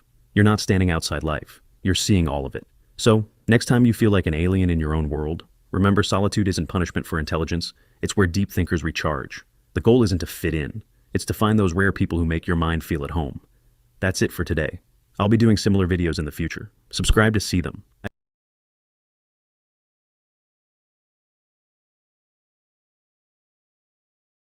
I retired and moved and found out that everybody hates me. That's the title of this video. But I want to let you in on a little secret. It's not just when I retired. This has been happening all of my adult life. This has happened every time that David and I have moved. I've noticed the same pattern. I want to tell you a story about when we moved in the 1980s. My big kids, the batch of kids that I call my big kids, were still in grammar school, and I had a group of ladies that I was friends with. At least I thought we were friends. We were acquaintances, to say the least. And we would spend time with one another. We would visit each other's homes. We had each other's kids to birthday parties. Sometimes there were sleepovers. And I really thought that I was connected with these women. I was a room mother, and it seemed like we were friends. And this lasted over several years, about 5 years. Then one day, David and I had the opportunity to buy our first house. And this house was in a different neighborhood, but I really didn't think that that was going to change my relationship with these women. Because after all, it wasn't just the kids that was holding us together. Although ultimately, I realized that that's all it was. The kids that were bringing us together and allowing us to have these friendships. Because when we moved, I gave my big kids an end of year school party. My kids would be moving to another school the following year, and I wanted to give them the opportunity to have their friends from the old school and give them an end of year school party. So I invited all of the ladies, all of the mothers to come in, spend some time with me at the new house, and I would show them the house. And, you know, we could have a chat while the kids were having their party. And none of them, I mean, none of them wanted to come in and see my house. And it was a nice house, but it was really pretty average. It was an older home. It wasn't a nice neighborhood, but it was an older home. It wasn't furnished at the time. We had just brought whatever furnishings we had. Some of the rooms were empty, and they did not want to come in. And this really hurt my feelings. I couldn't understand why they didn't want to share in my happiness of a new home. So at the time, that really hurt my feelings. I just couldn't figure it out. And I thought to myself, well, I guess these people just really don't like me. Now let's fast forward to 2005 when we moved from that house in the suburbs to Western Montana. David and I have been curious about this for many, many years because we thought that just the simple act of moving to Montana would create some curiosity in people as to what's it like there? What's the climate like there? What's the food like? What are the people like? You know, there's a certain mystique to Montana, or so we thought. Nobody has been interested in that whatsoever. So have any of you had that experience where you move and people just forget about you, where they're no longer interested in you? I mean, they could care less about you. They're no more interested in you than the man in the moon. That's what it seems like to me, that people just aren't interested. And I know I've been told that I ask too many questions. But to me, that's how I get to learn about people, by asking questions. I'm really just trying to find out something about them. I always thought people are just, you know, interested in themselves. And if I ask about them and they share information, that would foster some sort of relationship.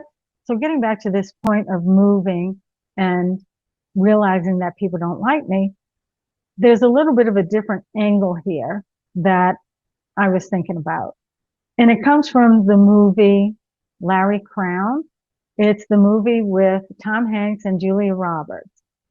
Tom Hanks is working at a place that looks like Walmart, and he hears his name over the intercom calling him to a meeting. And he gets all excited. He thinks he's going into the meeting because he's going to be Employer of the Month.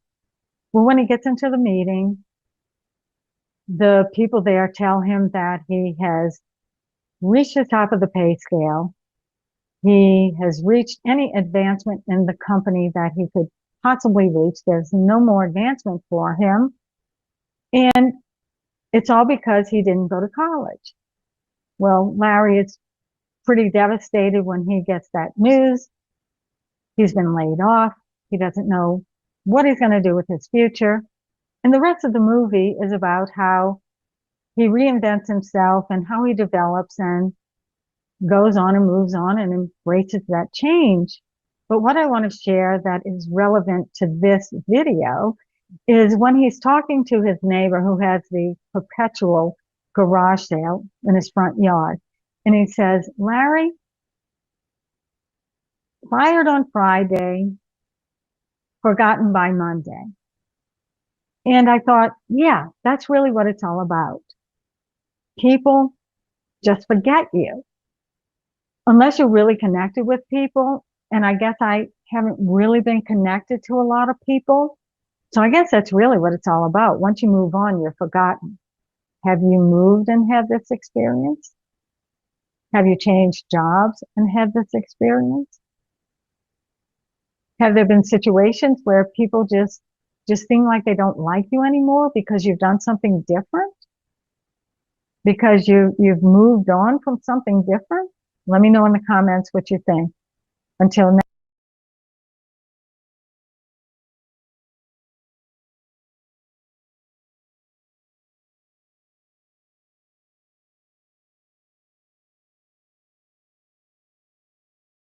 Stereotypes exist because there is always an element of truth to them.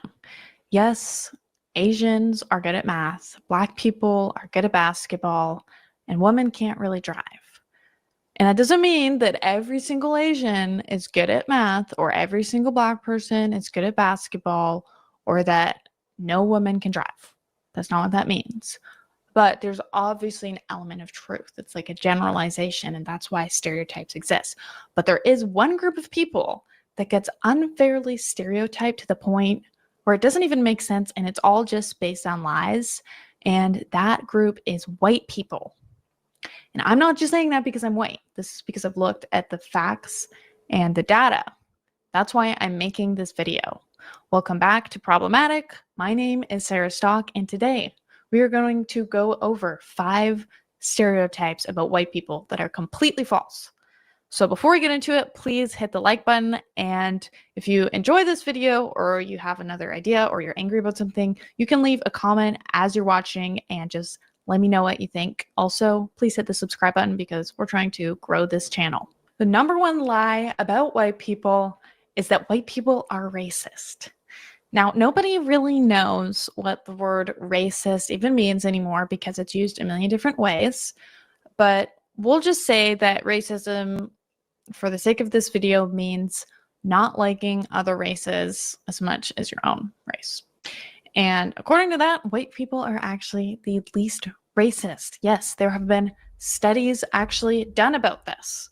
A 2021 study from American National Election Studies found that white people had the least amount of in-group preference and had the highest racial tolerance, while Blacks, Hispanics, and Asians all had low racial tolerance towards whites. A separate study with a sample of 7.1 million respondents found that Black people's racial and group preferences is 5 times higher than whites. So it kind of seems like white people actually have the least in group preference compared to all other races. You know, liberal whites might hate themselves more than other races, and conservatives might like themselves a little bit more. But overall, white people basically see everyone else the same way. They're basically the only group that's colorblind. But when it comes to other races, they basically all like their own group the most, and they all also rate white people as the lowest, which is kind of crazy. And the whole irony about this is probably a big reason why white people don't like themselves too much is because they've been embedded with this white guilt that says that white people are racist. They're the most racist race there is. They always have treated other groups of people unfairly and blah, blah, blah. And so I think that it's kind of a cycle that feeds itself because that leads to them just hating white people more and more, which would in turn lower their own racial preference, while no one else is really doing that. And then also because white people allow this stereotype that they're the most racist, it kind of makes it so other groups feel emboldened to just not like white people because everyone in the media and white people themselves and everyone's like, yeah, white people are the worst, they're the most racist. And so it's just sort of a bad cycle of things that kind of just leads to more hate against white people. And of course, we see this play out with actual DEI practices, which pretty much exist to discriminate against white people. The whole point of DEI is to say, we want less white people at this workplace. We want less white people in power here. More diversity every single time literally just means less white people because they're seen as inherently bad because we're supposed to have some inherent moral failing that we're the most evil race ever. And it's just not true. Lie number 2 is that white people are mass shooters. So you usually hear this get brought up whenever Black violent crime gets brought up. It's like, well, white people are the ones who are doing all the school shootings, these horrible, egregious crimes. And that's actually not true either. So mass shootings are defined as shootings that result in 4 or more deaths. So depending on circumstances, when the media wants to make it look like, oh, we've had all these mass shootings, we need to do gun control, they include all the gang violence from all the Black people in the hood and Hispanics, and try to include that as mass shootings if there's 4 or more deaths in a shootout. So gang warfare, that constitutes a ton of it. Okay. But when they want to break it down by race, they selectively say, okay, we're going to remove that now. And we are going to look at just school shooters or specific circumstances that have nothing to do with gangs. But the funny thing is, even when they do that, white people are still underrepresented when it comes to per capita, their percentage of the population. So here's a chart that says the racial demographics of mass public shooters from 1998 to November 1st, 2018. So someone from American Renaissance did all the math and broke this down. Here's another thing that happens when they do racial demographics is they group in, whenever it's convenient to make white people look bad, they group in Middle Easterns and Hispanics. Okay, so this person did all the math and took away the Middle Easterns and the Hispanics, and it turns out that according to their share of the population, white people are negative 6.4%. Meanwhile, Middle Easterns are overrepresented, according to their share of the population, by 8.3%. Of course, maybe these statistics have changed a little bit since 2018, but I think the main point is that white people are not any more represented in mass shootings than any other race. And here's a photo of all the mass shooters of 2019, if I just need to prove my point any further. I don't know about you guys, but sometimes I struggle a ton with falling asleep. And here's a photo of all the mass shooters of 2019.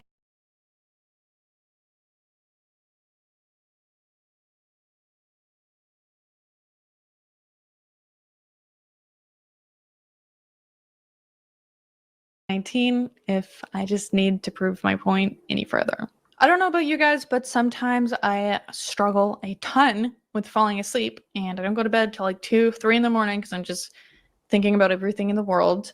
But I did find a product that's been working for me a lot. It's called Sleep Miracle Plus. I just spray it in my mouth before I go to bed, and within 15 minutes, I get tired. I have a deeper sleep. I don't wake up in the middle of the night very much at all. And then in the morning, unlike melatonin, I don't feel groggy or weird or anything like that. There's no after effects for me personally. If you guys want to try out Sleep Miracle Plus, just go to sarahigf1.com and use code Sarah for 10% off. Look up Sleep Miracle Plus on that website and let me know what you think. Stereo sucking. Are you complaining about pizza? The fact that all of Europe are white people. And also, why are you complaining about white people's food sucking? Are you complaining about pizza? White people's food sucks and people don't season their food. Meaning white people's food sucks and it's all bland. But I feel like people are forgetting the fact that all of Europe are white people. And also, why are you complaining about white people's food sucking? Are you complaining about pizza? Are you complaining about hamburgers, fries? Complaining about a good steakhouse? Texas barbecue, ice cream. These are all white people food. Croissants, waffles. And then you go to Europe and there's even more diversity when it comes to food. There's a billion different types of cuisine in different European countries. You have Spanish tapas, you have German sausage, you have Eastern European food, you have Greek Slovaki, English breakfast.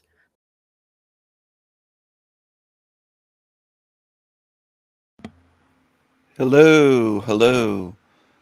This is El Diablo Radio International, the greatest show in hell. Nobody does it better. Nobody. And this is a collage of mass shooters 2019. They always try to claim that, oh, it's always white people that are mass shooters. Bullshit. People are propagandized. People are brainwashed.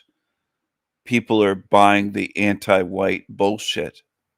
Better wake up. Start seeing truly before you leave this realm. Learn how to see truly. Stop believing demons and liars. There's a billion different options, and hey, some of it's seasoned and a lot of it's flavorful, and it's pretty good. And if you don't like white people food, if you don't like any of that stuff, that's totally fine. You can like your own food, but you don't need to hate on us because maybe you just can't eat it because white people are the least lactose intolerant race. So maybe we just eat a lot of cheese, and that's why you don't like our food because it makes your stomach hurt. And also, when people talk about the fact that white people food is not spicy enough, maybe just consider that we invented refrigeration. And also, we come from a colder climate. So we would pickle things, we would have natural refrigerators, canned things, whatever, where in some of these really hot countries, like if you go to India, a lot of times they just pour spices on their food to stop it from rotting and to cover up the taste of rotting meat. So that is really the history behind why a lot of food from hot countries is spicier. So I guess it makes sense that over time, white people adapted to just like less spicy food, and people from places like Africa or parts of Asia or whatever, they're gonna like spicy food more. Number 4, white people are inbred. This one you hear all the time. White people marry their cousins. Well, fortunately, that's not true. It's very much not true. The incest rates are pretty much the same in almost all states in the country, and they're extremely low. It's extremely rare to have any sort of incest in America. So it's really just not a problem that we actually deal with here. And yes, maybe there was a little bit of intermarriage between the European royals, okay? Maybe there was a little bit, but let's not pretend like that was just white people, okay? The Egyptians did that, the Arabs did that, the Saudis still do that.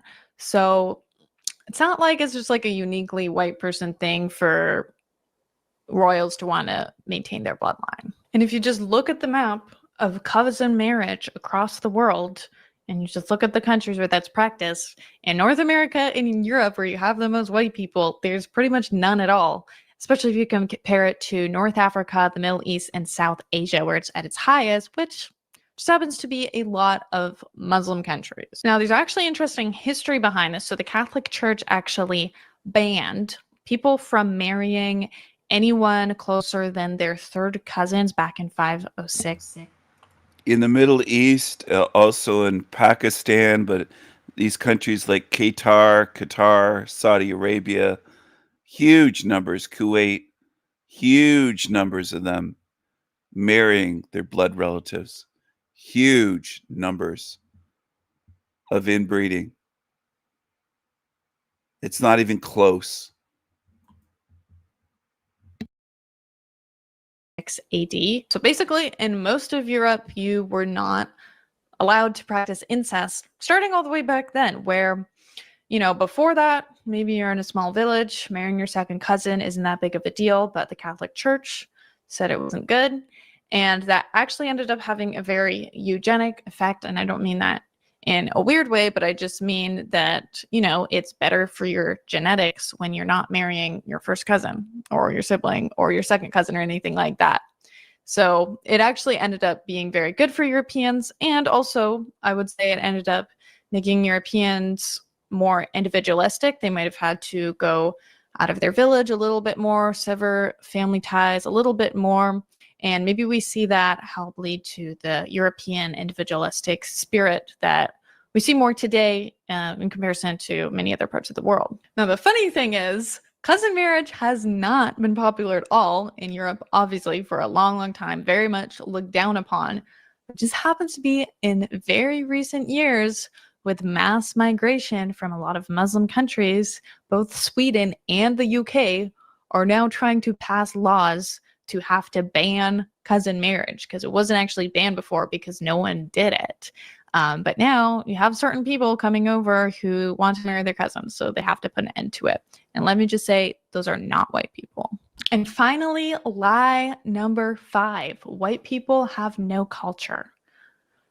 I guess that this is like the most crazy lie there is on this list, because people only seem to think of culture as a thing when it's just not white people doing something. So if you have a turban or you have spicy food or some foreign music or a foreign movie or whatever. And it's like people are just forgetting that like Leonardo da Vinci, Beethoven, Shakespeare, these great men, I guess they weren't white. I guess that's no culture coming from them. I guess all the amazing architecture all over Europe is not white culture. I mean, I don't know what else you would call it. Whose other culture is it if it's not white culture? Now, the whole reason why people even say this is because they don't realize that they are literally living white culture. They don't realize that they are living in a democracy that descends from Greek thought, that they are most likely speaking English, comes from white people, comes from England. They're living in a country that was built by white people, that most of our norms, our ideas, our values, everything descended from Europe, from white people. If you live in America or Canada, Australia, Europe, whatever, in the West, every day you are surrounded by white culture and you're just not able to recognize it because it's all around you. That doesn't mean that it doesn't exist. And the truth is, if America was founded by not Europeans, but instead Asians, Africans, Indians, Arabs, whatever, it would be an entirely different country today with an entirely different culture. And I'm not sure how people are unable to recognize this, but really just this false stereotype that white people have no culture. I think it's kind of made white people internalize this and think that that means they have to go and experience someone else's culture to experience culture at all. So instead of learning about European history, studying European art, looking at European architecture, appreciating the beauty, the music, the poetry, the literature, everything. Instead, they feel like in order to experience culture, they have to go all the way across the world to India or somewhere and sit on a rug on the ground and drink some tea they never tried before. And I'm not saying there's anything wrong with that, but you can also try to experience your own culture and look into that and be able to appreciate that too, especially because it's actually your own heritage. And I think there's value in that. So unfortunately, this lie has sort of added to the white guilt of white people hating themselves, thinking, I'm racist, our food sucks, we're boring, we have no culture, and all we've ever contributed to the world is evilness and boringness. So white people, do not be ashamed of your own culture. You should be promoting it because, hey, it's responsible for the amazing country that we live in right now. I hope everyone enjoyed this video. If you did, please hit the like button and the subscribe button. And I have an article form too. I wrote this article up a long time ago, so I'll link that in the description below if you just want to share the article with someone instead. I had a lot of fun writing it. But yeah, thanks everyone so much for watching and have a great rest of your day.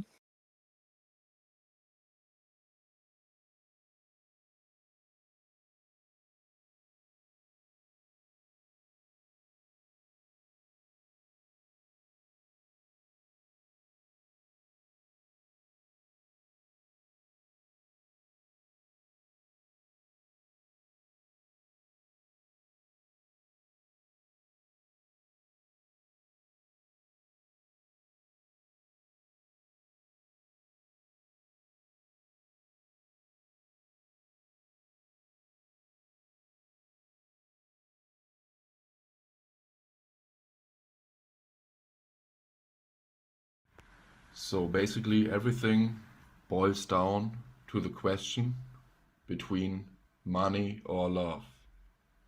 In German we say Geld oder Liebe, money or love. This is Geld is money and Liebe is love. And we had a show in Germany which was called Geld oder Liebe, money or love. And as you can see, money means Geld. And yeah, we have a clue here because the love, which is the Liebe,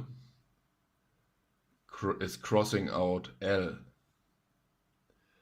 And I made a whole bunch of videos about L and I will go into it. But if you choose love, if you choose the truth, if you choose the path to life, the narrow path of love, then you will be crossing out L, and L is the false god of this world. So we even have it in the English language. If we turn money around, we get the venom or we get the venom, like the poison. Money backwards is like the venom. You just have to this little thing away and then you got the venom, the poison. So yeah, the love, Liebe, is crossing out L, and yeah, Geld is money, and L is one name of the god of this world. So I explained that in my videos, and this thing here has many names, but it almost every time in language goes by the name of El, and this goes back to the Semitic deity El. So now it's clear why anti-Semite people are now persecuted. Because the deity of the Northwest Semitic tribes is El. Al or El. So in our language this is always a reference. When there is some L in the word, it's a reference to this guy here. And this is the same thing as the Eye of Horus, or as I called it, the Eye of Horrors, which is a psychological complex in your brain. And it's basically the gatekeeper of your brain, of the labyrinth of the mind, the it. And it in gematria equals 13, because this eye is on the 13th floor. You can count this up. And this is the 13th floor, and on top of it there is the L, the I, the number 13. And if you turn 13 around, we get L. Or in German, E, and I, which is also pronounced I. So this I is inside the prism, which is refracting the light and dividing the light into the 7 colors. So in this realm, everything is divided into 7, like the 7 days of the week, like the 7 world wonders, the 7 continents, the 7 world seas, the 7 sins, the 7 chakras. You can go on and on and on. The 7 seals. So, ironically, this thing is showing you what's going on here. The one light, the unified light of the heart, is being divided by your mind, by the it complex of your mind, into this shit show, into the rainbow land, or we could say the brain land, because the brain hurts. So to get back out of this shit projection, it's like a movie. This works like a movie projector. This is the lens, this is the light, the lens, and the light is refracted into this shit movie. And it's also, there's the shadow and there's the light. We have a duality going on here. So on your way out of the labyrinth of the mind, out of this prison wall, we will inevitably cross this eye, the eye of horrors, or the eye of fear. We have to overcome our fear, and the biggest fear would be having no money. So we have to choose money or love, Geld oder Liebe, the false god. And love backwards means evil, because if we reverse evil, then we got love. It's the complete opposite, and love comes from the heart. And if we reverse evil, we got love.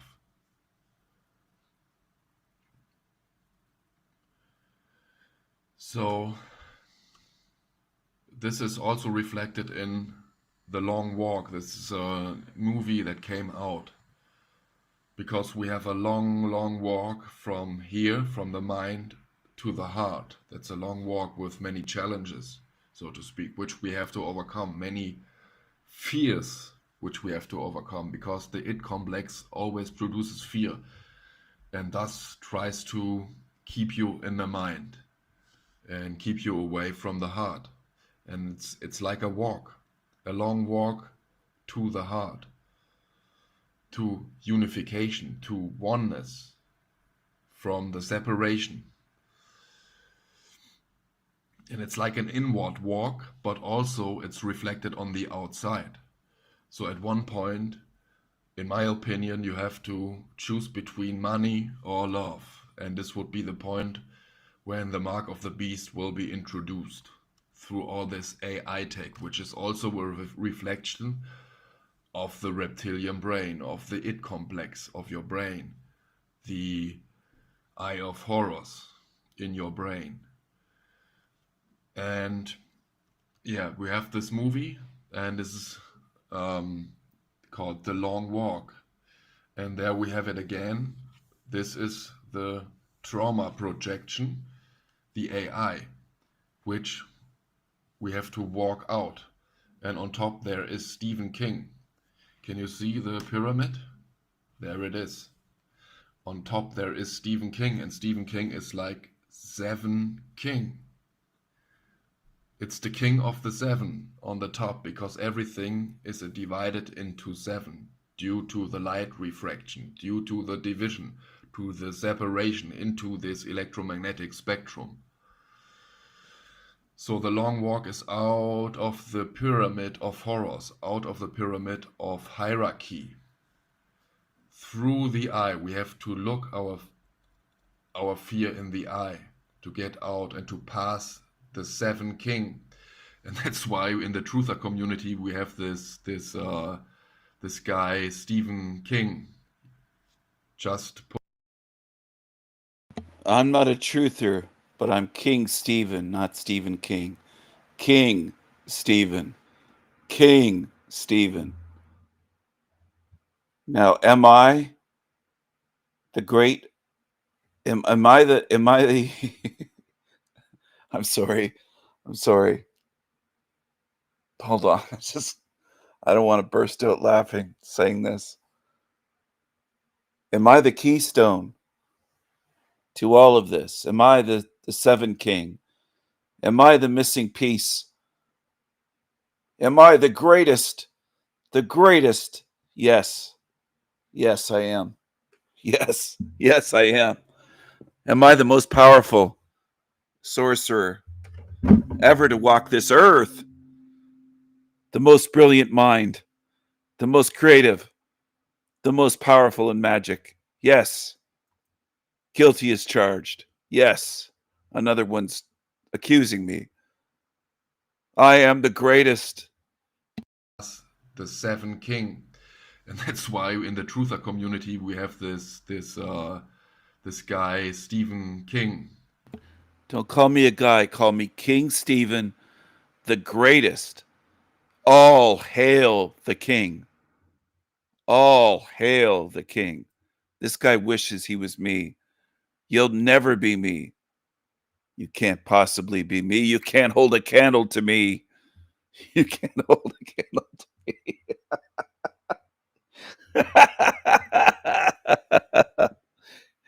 Oh, you're going to see when all of this closes in and I put 1,000 seals on this realm and I seal in the demons. I seal in evil. You're going to realize who I am at that moment. You're going to say, now I understand. I should have listened. I should have known. You'll see what I mean, because I'm not kidding around with this. I'm not kidding around. I'm giggling because it's gleeful. I can envision it happening. It's like I'm seeing it happening right now in my mind. As though it's already happened. As though I'm watching it. You'll see what I mean one day. You'll see what I mean. All of this must be done. All of this. This has to be ended. And some of these fools that call themselves truthers that hang around Joshua, S. John, and the others are realizing, oh, King Stephen is important in terms of this realm and shutting this down. Now I'm starting to see he isn't just some ordinary man. You'll see what I mean. You're going to see what I mean. And that's the beautiful thing. In the end, you fools will be standing against me. Go ahead. Stand with the demons. I've warned you thousands of times. And most people in this realm are the slowest of the slow. They're the most immoral. They follow evil. They support evil. They support violence. You belong here. And even if you manage to get rid of your fear and you think you can face it in the eye, you're not getting out of here because you're immoral pieces of shit that supported violence against me. You can stay here and rot. where you belong. And to pass the seven king. And that's why in the truther community, You will never pass the seven king. Never. It's impossible. You don't understand who I am, you fucking idiots. I've told you from day one in this realm, I'm not a human being. And what most of you humans did is shake your necks so much you almost broke your fucking necks and spines. You doubt the truth, but when people lie to you, you nod your heads up and down. You believe the liars. You're all fucked up in your heads. You're fucked up. You can't see truly. You follow lying demons and you doubt truth speakers. You're fucked up. But you're going to know who I am in the end, because I'm going to be standing there as this is sealed in. And you're going to see great forces sealing this in. 1,000 magical seals will be completed beyond the number of completion, beyond the 9, beyond the 999. 1,000 magical seals will be put on this realm, all different. It will be locked. There's no way to get out. It will be magically sealed. And you're going to wish that you you're going to wish that you had not done what you did. You're going to wish that you could escape from this place. You won't be able to ever get out, ever. You'll be clawing at each other. You're going to see what I mean. Because a lot of you fucks supported evil, including the ones that call themselves truthers. You stood against me for years. And all I was trying to do was hand out free alchemical gold to anyone that would come along and show any interest or curiosity or thirst for truth. That's what I did. And you tried to do everything you could to harm me and to harm my loved ones. And you will pay for that. You will pay dearly. I look forward to that. and to pass the seven king. And that's why in the truther community we have this guy Stephen King. Just King Stephen, not Stephen King. And I'm not in your truther community. I stand alone. I'm a sovereign, magical, eternal spirit. And you little truthers, you can't hold a candle to me because you pieces of shit will sell out for a few dollars. That's the reality. put away the T, and you have the seven king, the king of the sevens. And this would be our end boss, so to speak. Oh, I'm the king of the sevens. I'm also the king of the sixes and the king of the nines.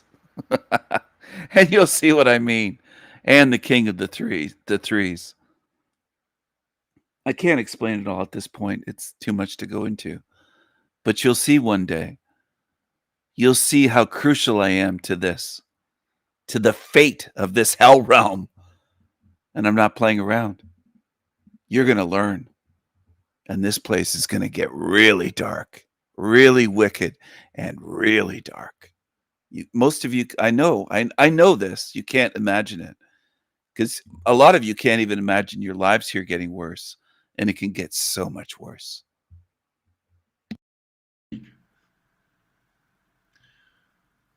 Yeah, and the king of seven, yeah, it's the prison. When did I know I was a different kind of spirit, a different kind of being? Before I even came in here. Okay? Before I ever came into this hellhole that people love and they adore this place and they're attached to it. They call it Mother Earth and everything else. You fucking idiots. I knew I wasn't from here all along. I've never once thought I was from this place. This wicked place that humans adore. On top, which reflects the light, and it sounds like prison, or it's like L, or the Eye of Horus, which is in your brain. So to get out of the labyrinth of the mind with Oh, I'm in your brain. I'm in your brain. I'm in your minds. I live rent-free in your skulls. That's the reality. I'm haunting countless demons right now, and people are unaware of it, seemingly. They just don't understand what I'm doing. And you don't have to understand. This is a realm designed for lack of understanding. It's perfect for the lazy-minded. You don't have to understand here. You can stay here forever and ever and ever and ever and ever and never get out. King of 7 equals the $ I at the top. No, I'm not the $. I'm not the $. I'm the green-eyed king. I'm the mad Viking. I'm the green-eyed mad Viking. Viking. I'm trying to explain something to you. Some of you demons are a little bit slow. Some of you are a lot slow. Demons love to lurk, obsess over me, seethe, and hate watch me. They sit here hate watching me. They sit here with their hatred boiling over these creepy little creatures. Sit there lurking, watching me, and they hate me. Burn yourselves up, you demons. Burn yourselves up with your own hate. I am the green-eyed Viking. Say it again, in case you didn't catch it. I am the green-eyed Viking. Viking. I was named after Saint Stephen. I've been open about all of this. All of this. You don't have to understand, because I know people don't want to understand. Most of the time, most people can't possibly understand. They don't even try. And they can't. They can't do it. They don't know who I am or what I am. But I know. I know. I know I'm not from here. I know I can laugh through all of these attacks aimed at me. Demons trying to attack me constantly. I'm winning. And I will win in the end. And you will be entombed in this hell realm, you demons. This is where you will stay. The suffering that you caused me to go through in this realm will not be forgotten. I've experienced and seen too much suffering, too much in this place. Even if I didn't have a lifetime of that, just on its own, my beloved dog dying in my arms shows me that I have to destroy this place. I have to entomb this place and seal in the demons and stop the suffering for others so that they don't get lured in here and trapped in here or duped or confused. Their memories quarantined from them and everything else that goes on here. This miserable place. Don't you see the beauty? I see beauty everywhere I look. But I see more than that. I see 1,000,000 times more than just the beauty.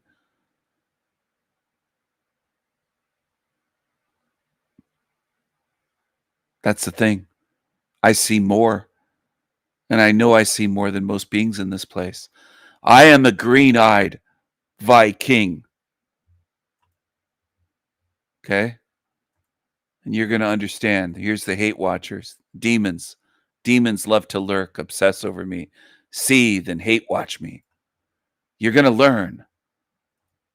I am a green-eyed Viking. And I'm very different from any being that you've ever seen. And I'm going to prove it to you. You don't have to believe me. You don't have to sit there going, oh, how do I know if he's telling the truth or not? I have absolutely no fucking intuition. No discernment. That's most in this realm. It's being in a realm filled with fucking zombies in this place.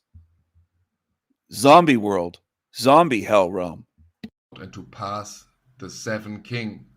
And that's why in the Truther community we have this guy, Stephen King. King Stephen. He's trying to figure it out. He's trying to figure out who I am and what I am. But you can't do it. You can't do it. You can't do it.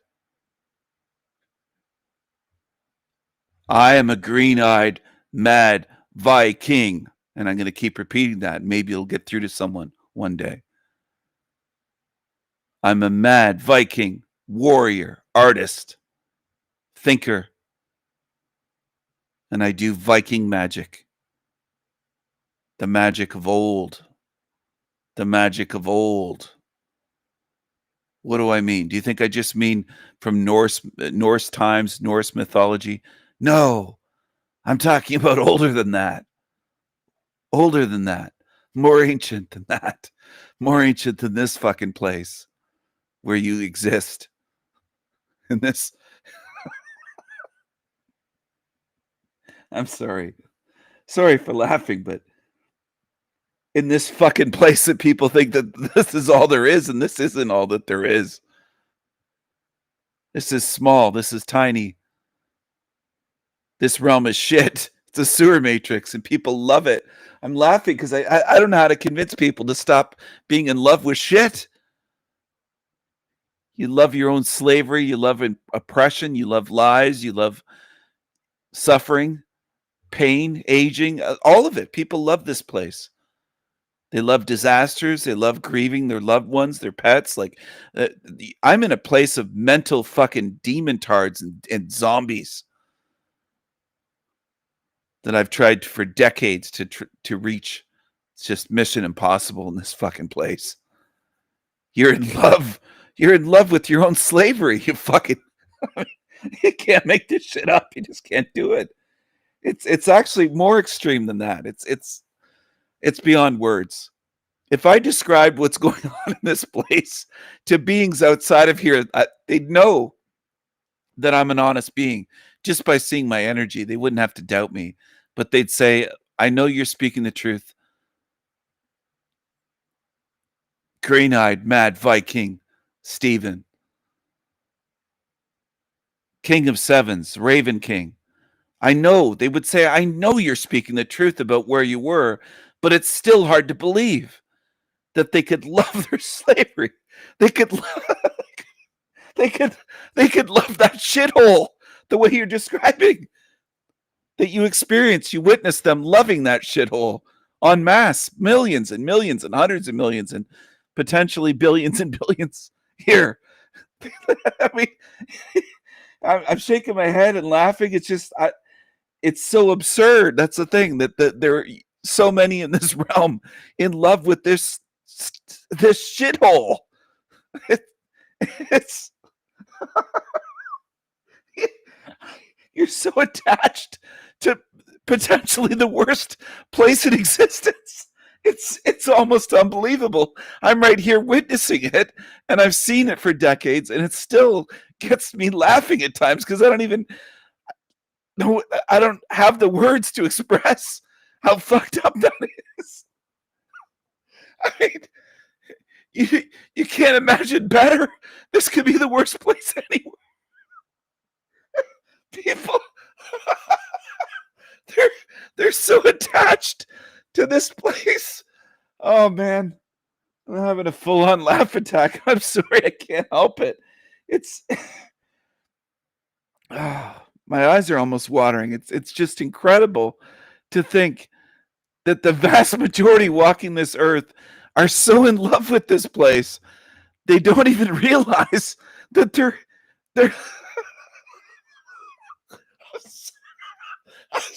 I'm sorry. I might have to mute this. Goddamn. They don't realize they're zombie slaves in a shithole. I mean, you're living in a sewer and someone like me comes along from outside that is not identifying with this realm. I'm alien to this place. This is not my home. And I'm telling you, you're living in a shithole and I can't convince you. I'm just picturing humans standing in fucking sewers full of shit, just floodwaters and just just overflowing. And the septic tanks, they're all dug up in your backyards and you're not even wearing hip waders or anything. You're just standing in there wearing shorts and bare feet in the fucking sewage. And I'm like, you're standing in sewage. Don't you smell it? Don't you see where you are?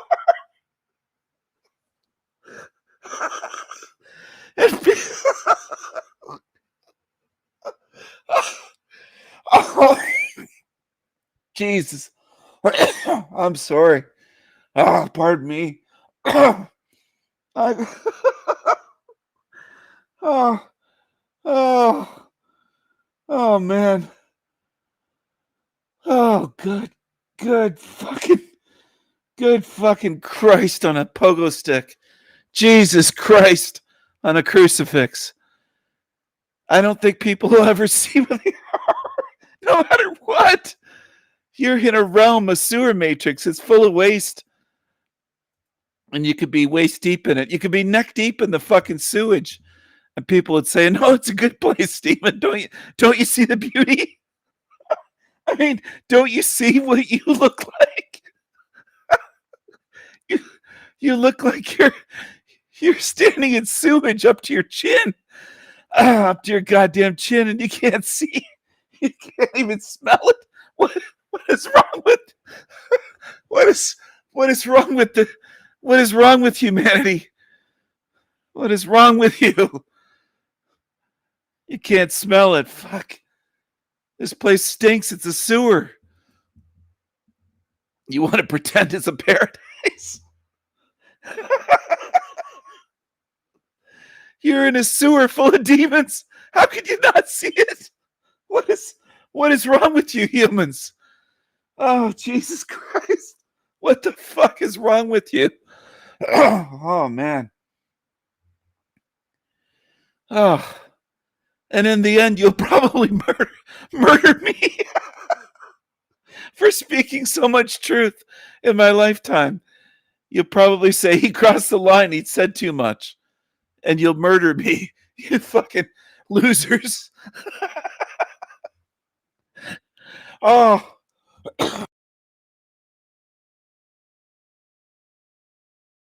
Oh, gosh. Bring it on. Bring it on. I'm really scared. Bring it on. I'm an immortal, eternal being, you fucking losers. You think you could just get rid of me and never face me? You losers. You're delusional. You're as delusional as Jack Talcott. You don't have a clue what I am and who I am. You just don't get it. You don't get it. As loving as I can be and caring about good spirits and the innocent ones, I can also be vengeful when dealing out justice. You haven't seen that side of me yet. None of you have. But when you do, it's going to be unmistakable and unforgettable. It will live with you for eternity because I have so much fury built up for the evil of this realm that I've just saved it up. I haven't used it here. I haven't lashed out here and yelled and gotten angry and whatever. I'm storing it up. I'm saving it all up for you demonic creatures. Just put away the T, and you have the Seven King, the King of the Sevens. And to pass the Seven King. And that's why in the Truther community we have this guy, Stephen King. Just put away the T, and you have the Seven King, the King of the Sevens. And this would be our end boss, so to speak. Yeah, and the King of... The pyramid with the all-seeing eye is between my legs because I'm saying to demons, suck on my balls, you fucking losers. You can't touch me. I'm untouchable. Can't touch this. Can't touch this. Can't touch this. Oh, man. I love it. I can have a good time anywhere, even in a hell realm. Of Seven, yeah, it's the prison on top, which reflects the light, and it sounds like prison, or it's like L, or the Eye of Horus, which is in your brain. So to get out of the labyrinth of the mind with your spirit, with your essence, with your awareness, these are all names, these are all just like words, but it's your essence, which you have to maneuver out of the brain, of the labyrinth of the mind, which is hell. The light is kept there in hell, and hell means light. Hell means like the underworld, but it also means light, and the light is trapped in the underworld and is used as a battery. It's mined by the mind. Okay, and to get your spirit, your awareness, your essence out of the labyrinth of the mind back into the heart where everything is possible, yeah, we have to pass L. That's why it's called the puzzle. We have to pass L. Yeah, I repeat these things over and over again, but I also show you some new clues, some new findings, but it's basically always the same. Yeah, so the long walk out of the mind, and we inevitably have to pass the 7 king. That's why we have the 7 sins, because these are the traits of the beast suit, which was placed over us, upon us. The beast suit and the mind, the cellular prison avatar. Yeah, and yeah, to overcome the 7 sins, we will, or the 7 king. Oh, we got a guest here. Hey, what's up? Black Jesus, what's up? Yo, what be happening, my motherfuckers? What's going on, my niggas? What's up? What's up, my niggas? That guy methed up. He don't be understanding. He don't be understanding the Raven King, the King of Kings. Thank you, Black Jesus. Thanks for coming on. Thanks for coming on, showing your support. The King of Kings. They make videos about me all over this realm. And one day you'll understand why. It's not just, oh, because they hate you, Stephen. No, it's much deeper than that. It's because of who I am. I'm not an ordinary being. I'm not a human being. I walk in eternity. And you'll see what I mean. The Stephen King, King Stephen, the Insanity Machine. We will be given an opportunity to overcome the 7 sins. We will, or the 7 king, the Stephen King. I will judge. I will judge you. I will judge you. Or the 7 king, the Stephen King, King Stephen, the Insanity Machine. We will be given an opportunity. It's the sanity machine, not the insanity machine. The sanity machine. The sanity machine. That's what this place is. That's where that comes from. That's where that comes from. The sanity machine. You're going to understand one day. You're going to understand what I'm talking about. Oh my goodness. My head feels high for some reason tonight.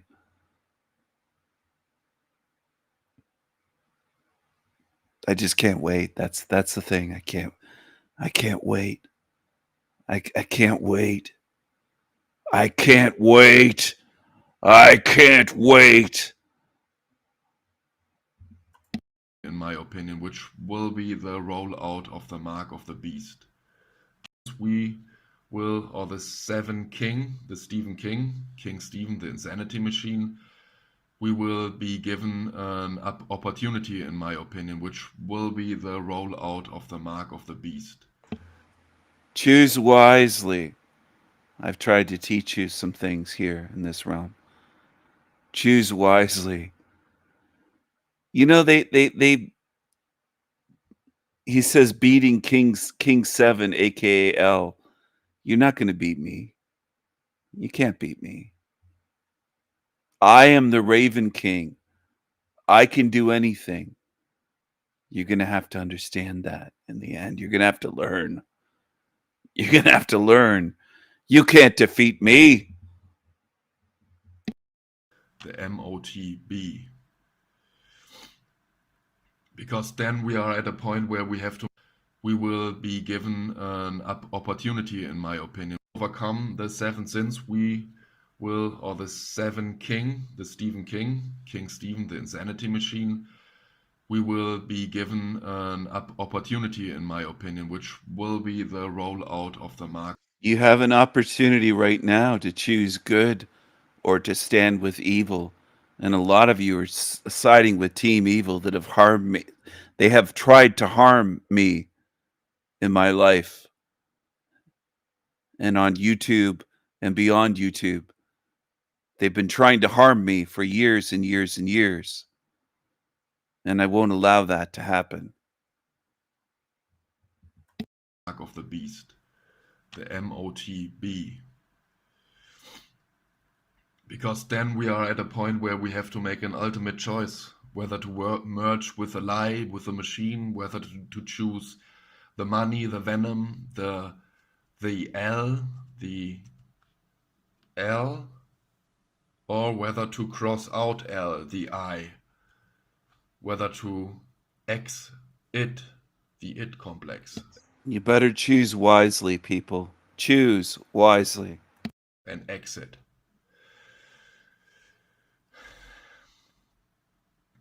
Yeah, so the long walk is like... Hear his stressed out breathing? He's stressed out about this. But he still doesn't understand really who I am and what I can do. I am the Raven King. I can do anything. I am the Raven King. I can do anything.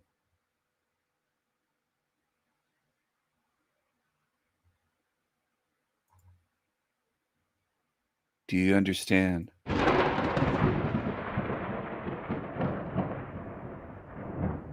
Do you understand? Listen.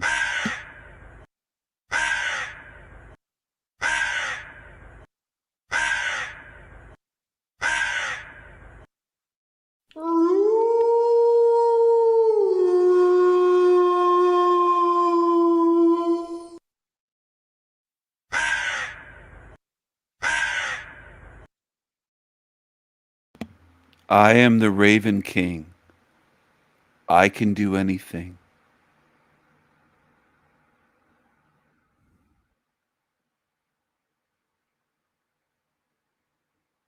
Close your eyes and listen. I am the Raven King. I can do anything.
I am the Raven King.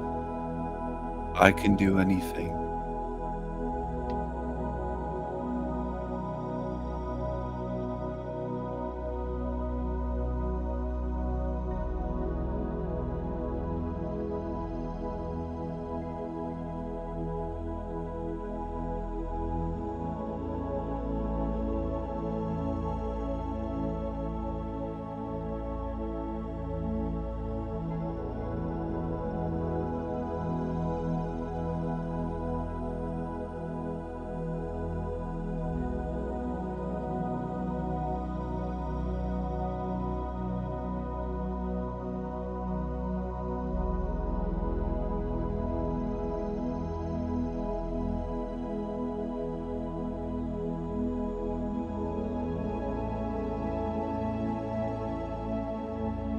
This is El Diablo Radio International,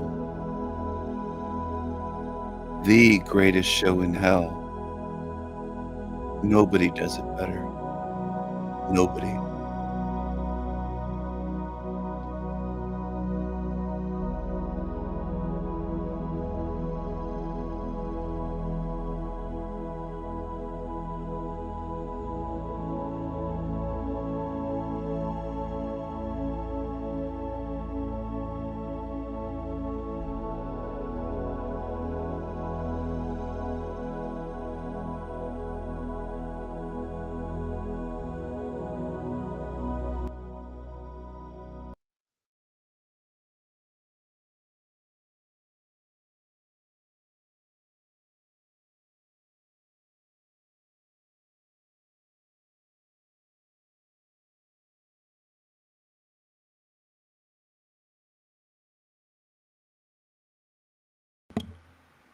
I am a green-eyed, mad Viking.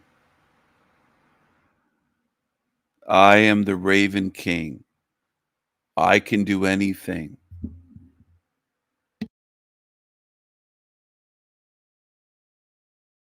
Reflected back or reflected in this cover with Stephen King on the top. It's always like this pyramid in where we inevitably will be confronted with the prison guard in our brain, the id complex, the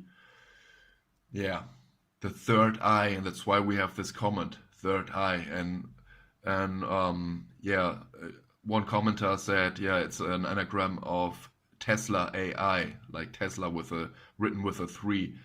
And that's of course true. It's like an outward reflection we are now getting, because this third eye is an AI complex. It's the machine.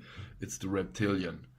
It's basically the beast within, which keeps you in fear, which is afraid to die. And these fears we have to conquer. And also in the book, and also in the movie, there's a guy, the main guy, with the number 47. And this is, of course, a reference to Trump. And this book is years old. Do you see it? There is the pyramid. And there is the guy with the number 47. And this would be the balls. You basically have to have balls to finish this run. To beat this guy, the 7 King. The one-eyed king. In the land of the blind, the one-eyed man is king. That's it for today. I hope. You don't have the balls to defeat me.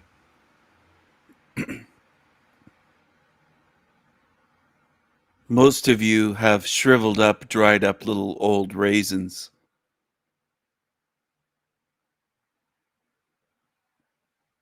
And I'm walking around with grapefruits for balls. You don't have the balls to defeat me. I am the king.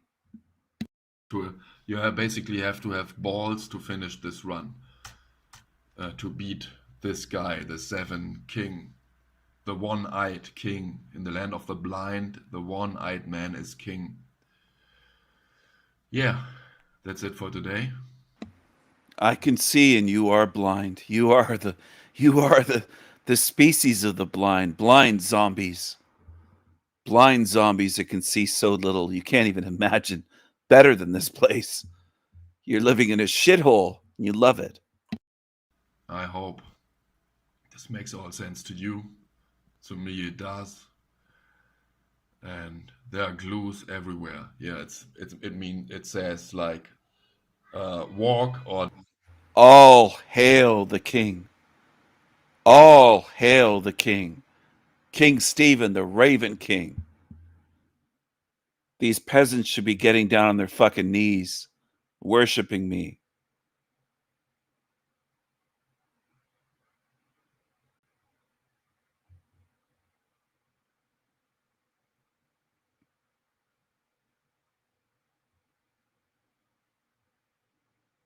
Should be putting up statues all over this realm of King Stephen for trying to help you bitches. Help you niggas.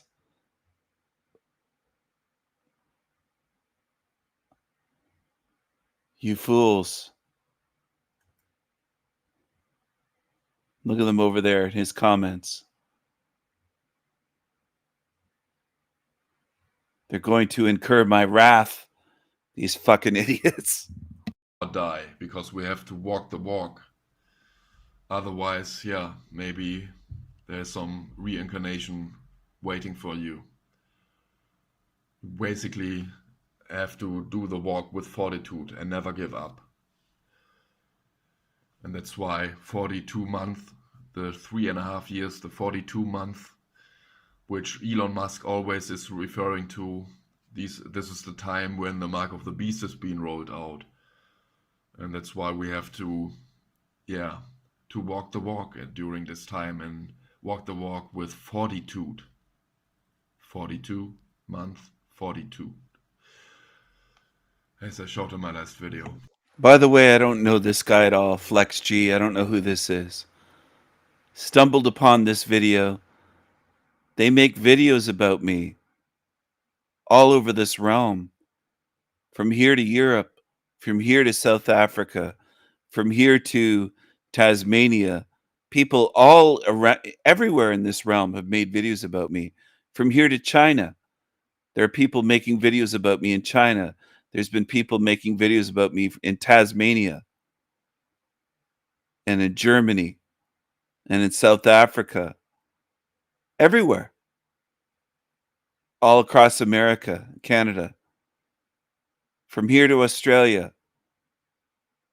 From here to China. Think about it. People have made videos about me everywhere in this place.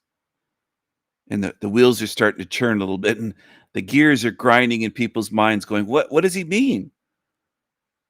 Of course they're going to, well, do they make videos about you? Are there countless people making videos about you all over this realm? There might be something a little bit different about me. I'm aware of it, but your world isn't aware of it yet. But you will be. You will be. Because I'm not going to go easy on this place after the hell you've tried to put me through here for my lifetime in this place. You demons will pay for what you've done.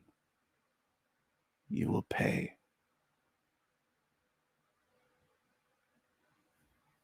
I know how humans love movies. It's going to be more brutal than any movie you've ever seen. Any type of movie. War movies, horror movies, whatever you've seen.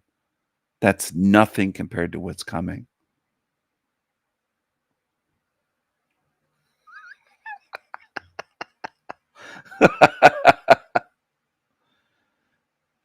You demons sure had a good laugh trying to put me through hell, didn't you? Trying to harm me my whole life here.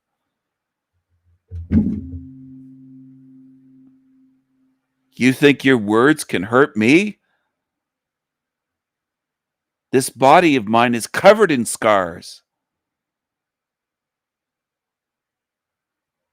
I'll just wear my scars like a robe. You can't hurt me. You filthy, vile, weak little creatures, little demons. You can't harm me. I'm going to put you through hell. You're going to see what I can do. You're going to see what I am and what I'm made of.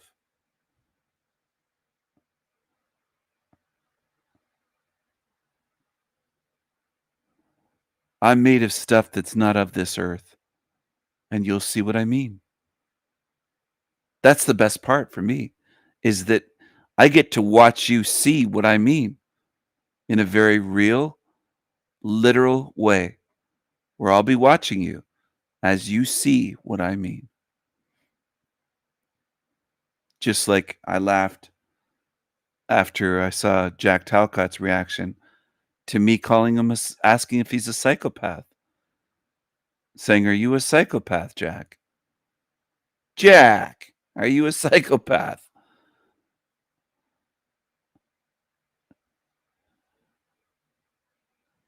You demons will entertain me.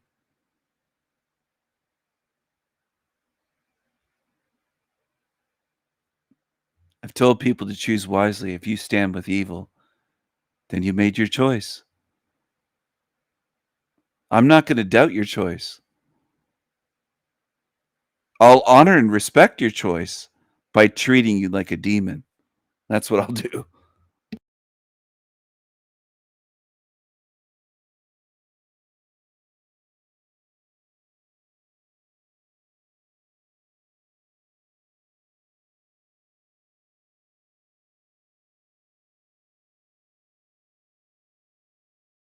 I am, dude. Jack's getting back to Jack. Our poll, Stephen, Yeah. I'm really, really curious. He did a very slow tongue flick.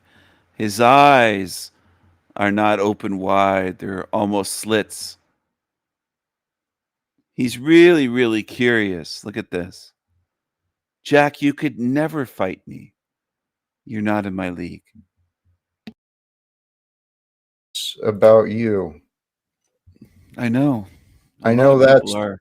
I know that's you as well. He said he's very, very curious about me. And I said, I know a lot of people are. And they are. And the dumb ones think that I want attention. I've never wanted attention in this realm.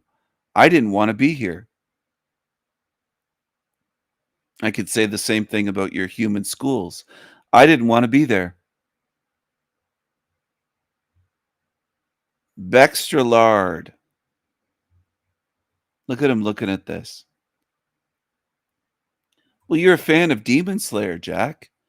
You're not a fan. You're a fan when somebody's mocking me with channels and hundreds of videos, but you're not a fan when it comes to you or Bex. Come on, Jack. Don't be a hypocrite. I know you like Demon Slayer. So does Bex. All of you creatures are going to pay for what you've done. All of you. All of you. I promise. What do? You speed up YouTube? Right. So, Stephen, yeah. I'm really, really curious about you. I know. I know that's you as well. And I'm not going to continue promoting it because you're kind of disgusting, dude. Wait, what channel was that you just brought up? Can you bring that back up for a moment? For what purpose? I was just grabbing a drink and I only got a glimpse. I couldn't see what channel that was. I'm getting a Coke Zero. I don't know if you drink Coke Zero. Do you like Coke Zero? I used to until I better understood the ingredients. Oh, it's not healthy? That's not a health drink?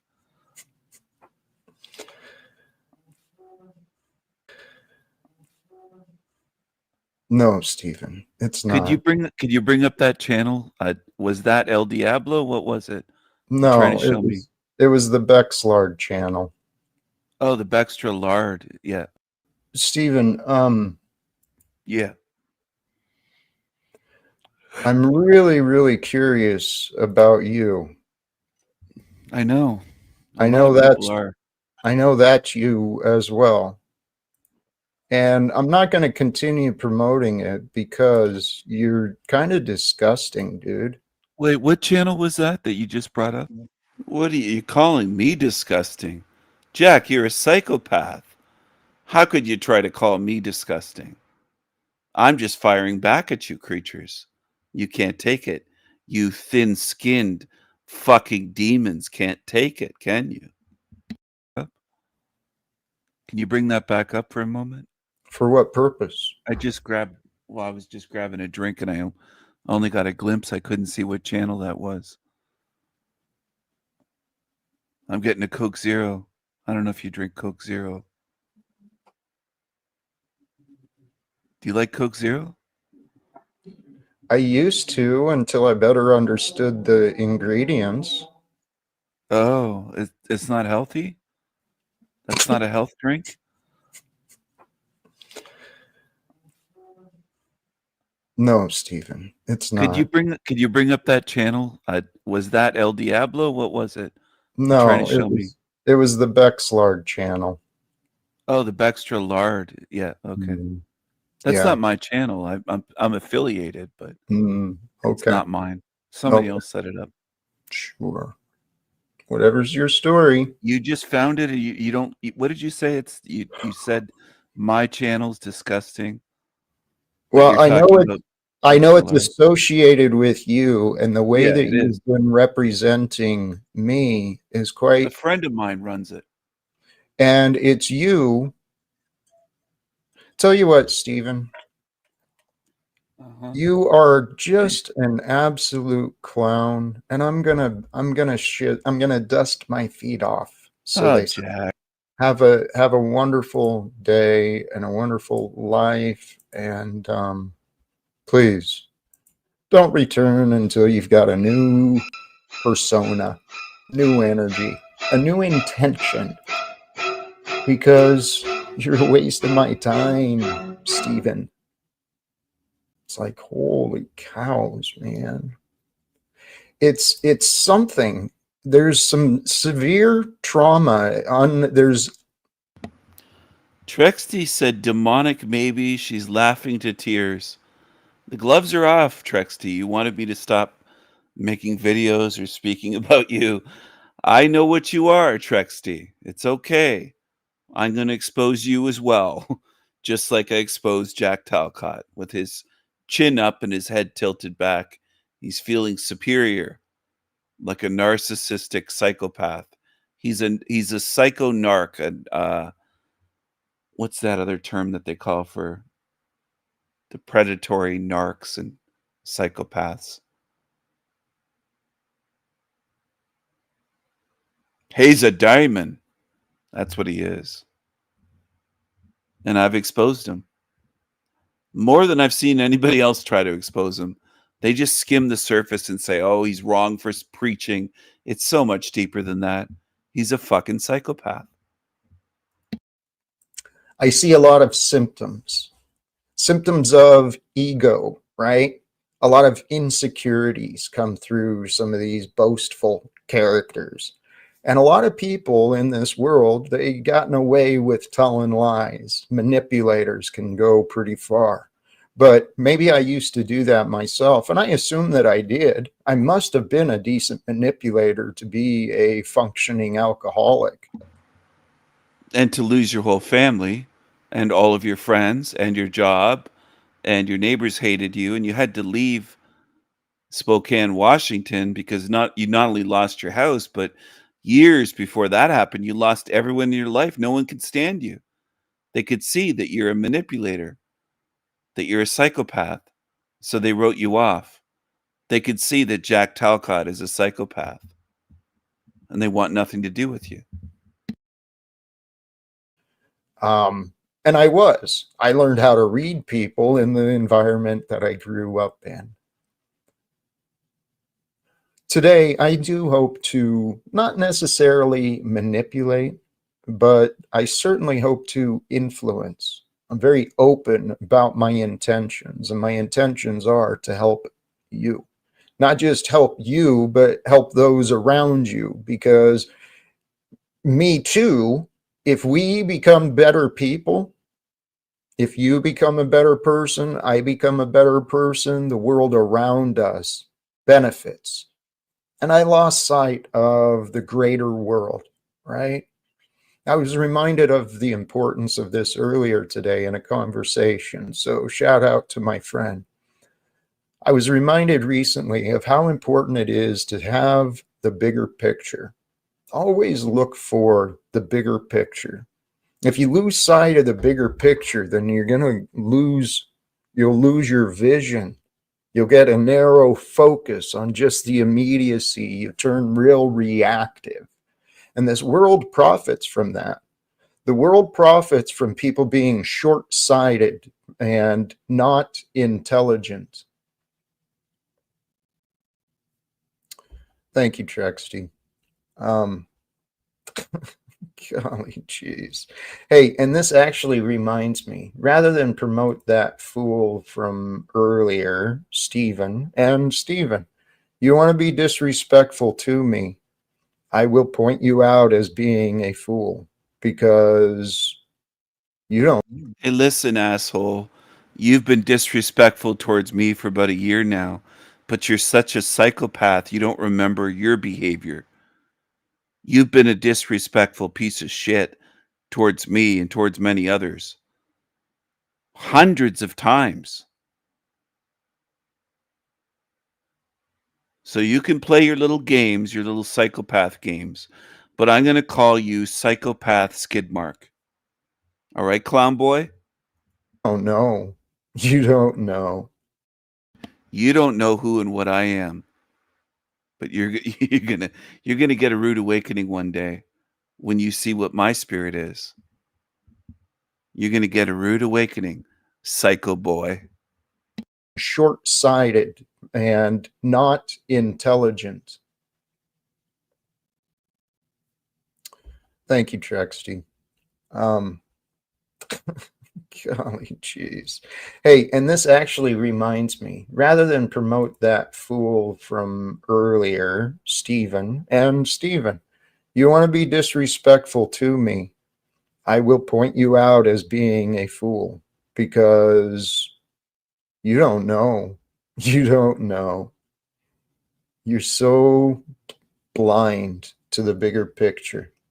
But let me instead share this. It's a channel I just recently discovered myself. Professor Jang Explains. This link, here, I'm going to drop it again. The link is in the description. But he offered some wonderful, explanations of very complicated things, including history and science. The guy has a wonderful mind. And today, some of the things he was discussing was the scientific method, right? From research, create a hypothesis, then creating the experiment, and then finding the data and the observations. I'm a fan. I am a fan of knowledge. And it's kind of funny because, not to take us off topic, but for those who are familiar with the lore, my friend Margot, she's been real insulting towards me because I'm open, that I've learned from a lot of people simply on YouTube. On YouTube and on free or very inexpensive online courses. I have learned so much, and I don't diminish knowledge or free knowledge. So I made sure to share his channel with her today. Because I do promote wisdom. Hey, Trexty, yes, I do too. The sickness is disturbing. It's unfortunate that he's not able to see what he's doing. Or if he... There you go. She's talking about me again. She's written hundreds of comments about me over the months. I wish Stephen well, she wrote. The sickness is genuinely disturbing. Really? Really?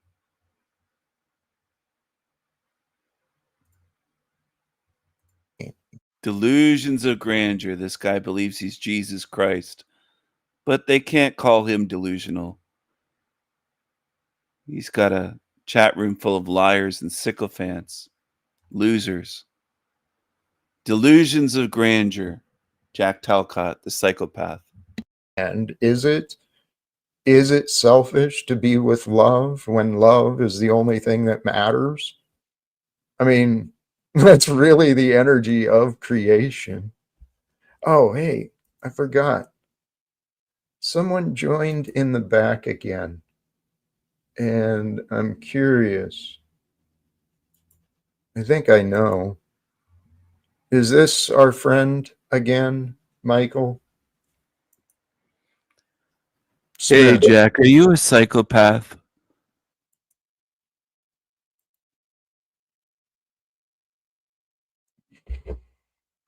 It's interesting that you asked that question. Is it selfish to be with love when love is the only thing that matters? I mean, that's really the energy of creation. Oh, hey, I forgot.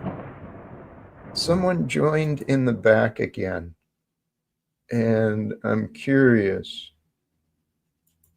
I think I know. Is this our friend again, Michael? Hey, Smith. Jack, are you a psychopath?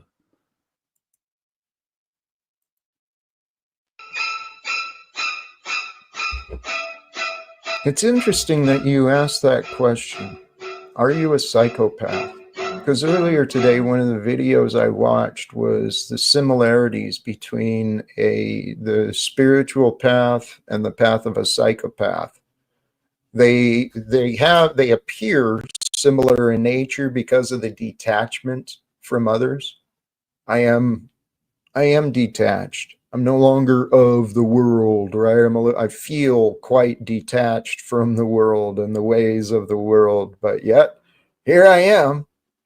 I got to be a part of something, so I'm a part of me for sure. And I'm not fractured. I'm not broken. I feel quite whole in my beingness because I've done the inner work on my shadow, on my guilt, on my consciousness. And I've invited God's light to be with me. For God is the light, and it is through the light that the goodness is known. It's where you can move, is with the light. In the light, you have awareness.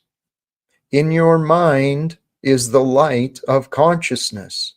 In your mind is this light that shines upon whatever you're thinking of, whatever you're knowing of, in your conscious mind at least, but then there's in the darkness, in your subconscious. And it comes through, and it could be ancient memories in your subconscious. Science really doesn't know a lot of things. And that's one of the things that impressed me about this professor is he's very quick to point out what, even as a scholar, as a professor, as a scientist, whatever, he's quick to point out what is not really understood. And I was noticing that recently. I wish more of my teachers and more of the media, more of the authorities, if more people were actually honest about what is not known, we'd soon realize how much there is to learn, right? It's just everyone's walking around making up answers and telling everybody that they've got it all figured out. And I know the appearances. Look at you, Jack. That's just what you're doing. Praise God. Here I am. Now, I do have a hard end at the end today. I've got a hard stop because I'm scheduled to actually what I think is a great opportunity. Like I said, there's a lot of free and inexpensive value to be found online, and I hope to be a part of that. And so with that, let me welcome back our friend Cage. Welcome back, bro. You know the post office over here in Canada, you heard? They got back. They're doing like some rotating strike. You know what I mean? They're unionized over here. Welcome back. Yeah, they're back. How you doing, Jack?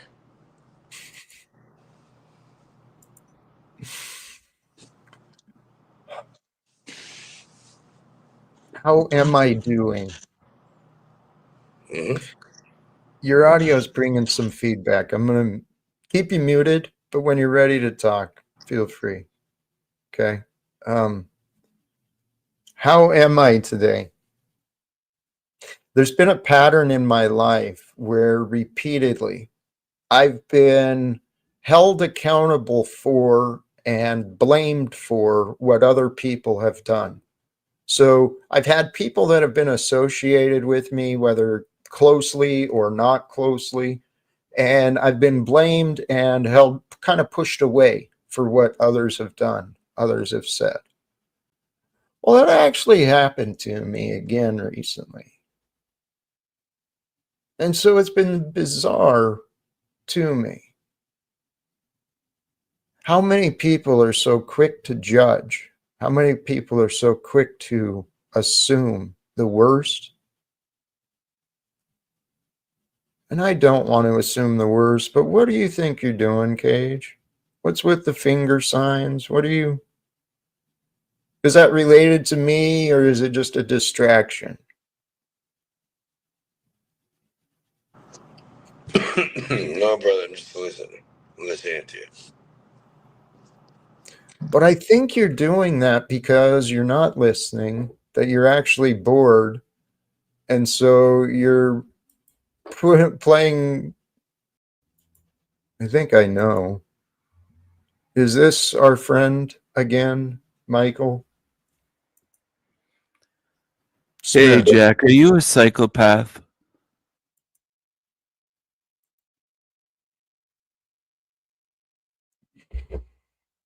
It's interesting that you asked that question. Are you a psychopath? Because earlier today, one of the videos I watched was the similarities between the spiritual path and the path of a psychopath. They appear similar in nature because of the detachment from others. I am detached. I'm no longer of the world, right? I feel quite detached from the world and the ways of the world, but yet here I am. I got to be a part of something, so I'm a part of me for sure. And I'm not fractured. I'm not broken. I feel quite whole in my beingness because I've done the inner work on my shadow, on my guilt, on my consciousness. And I've invited God's light to be with me. For God is the light, and it is through the light that the goodness is known. It's where you can move, is with the light. In the light, you have awareness. In your mind is the light of consciousness. In your mind is this light that shines upon whatever you're thinking of, whatever you're knowing of, in your conscious mind at least, but then there's in the darkness, in your subconscious.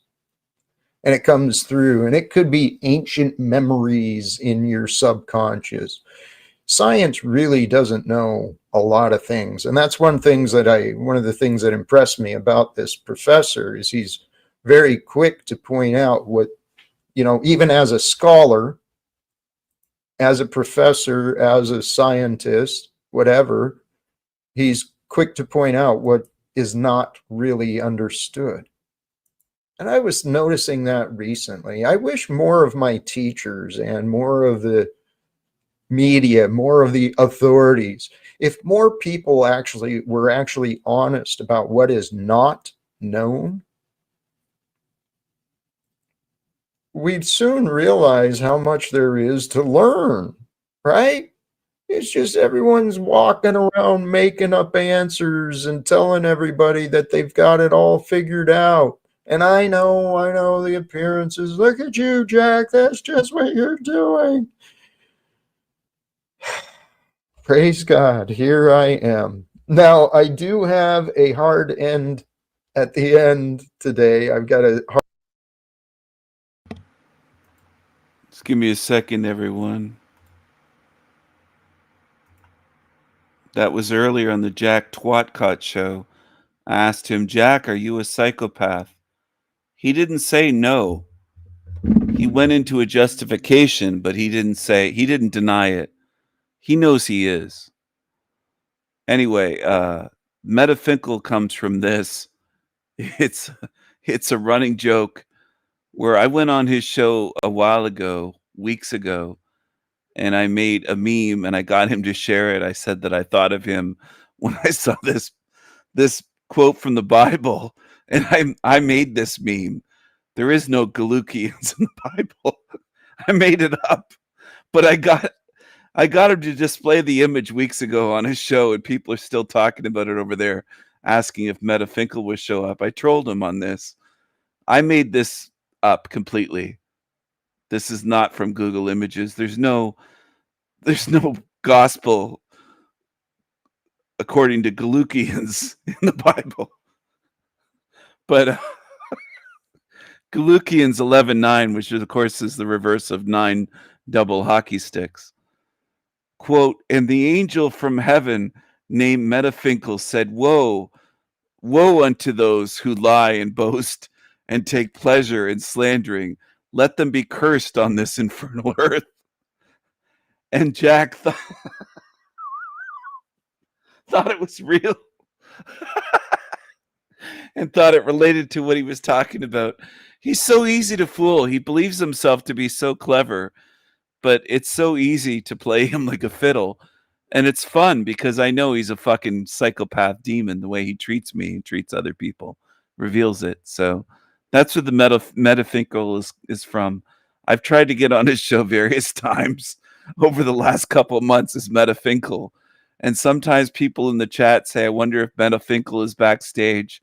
Every once in a while, random people that I don't even know who it is over there will ask about Meta Finkel because they like the name of the angel that I made up.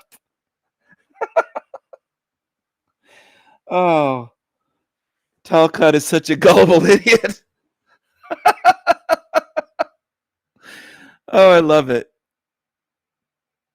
I love it. Oh, it is fun to go over there and just play him like a fiddle. He deserves it. He's never given me respect. He's just been a disrespectful, evil piece of shit towards me. So he deserves what's coming. Anyway, I'm going to hop on over here. I want to see what's going on here for a moment. Every 15 minutes, because you're going to have to run it just like you would a wood stove. No. So you're going to be sitting there adding wood habitually. No, it's not the same. Thank you, HEW. Thank you very much. I just want to be clear about what happened yesterday. I'm not a fucking hater, dude. All right? You seem to be someone who's I actually made a saying- casual joke, and you got all bent out of Let me shape about speak. it. You've been speaking for 2 fucking days. Let me speak, dick.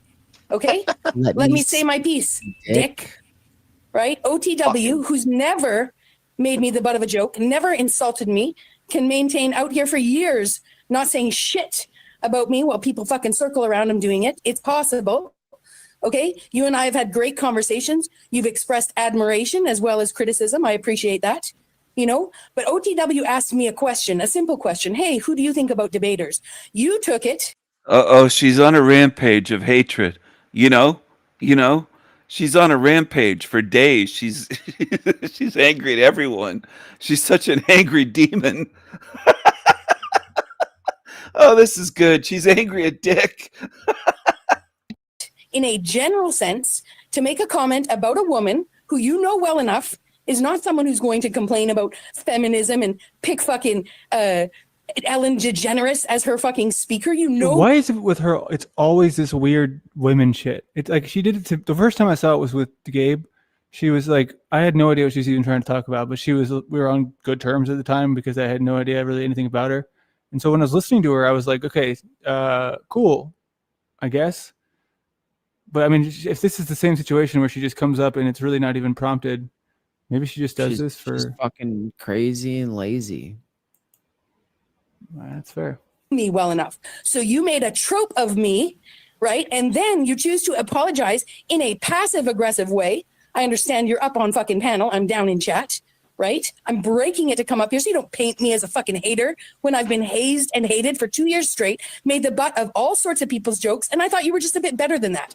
I thought that you'd be a little less general, a little more specific, and be willing to That's a great point, dude. Where I under enunciate, she over enunciates.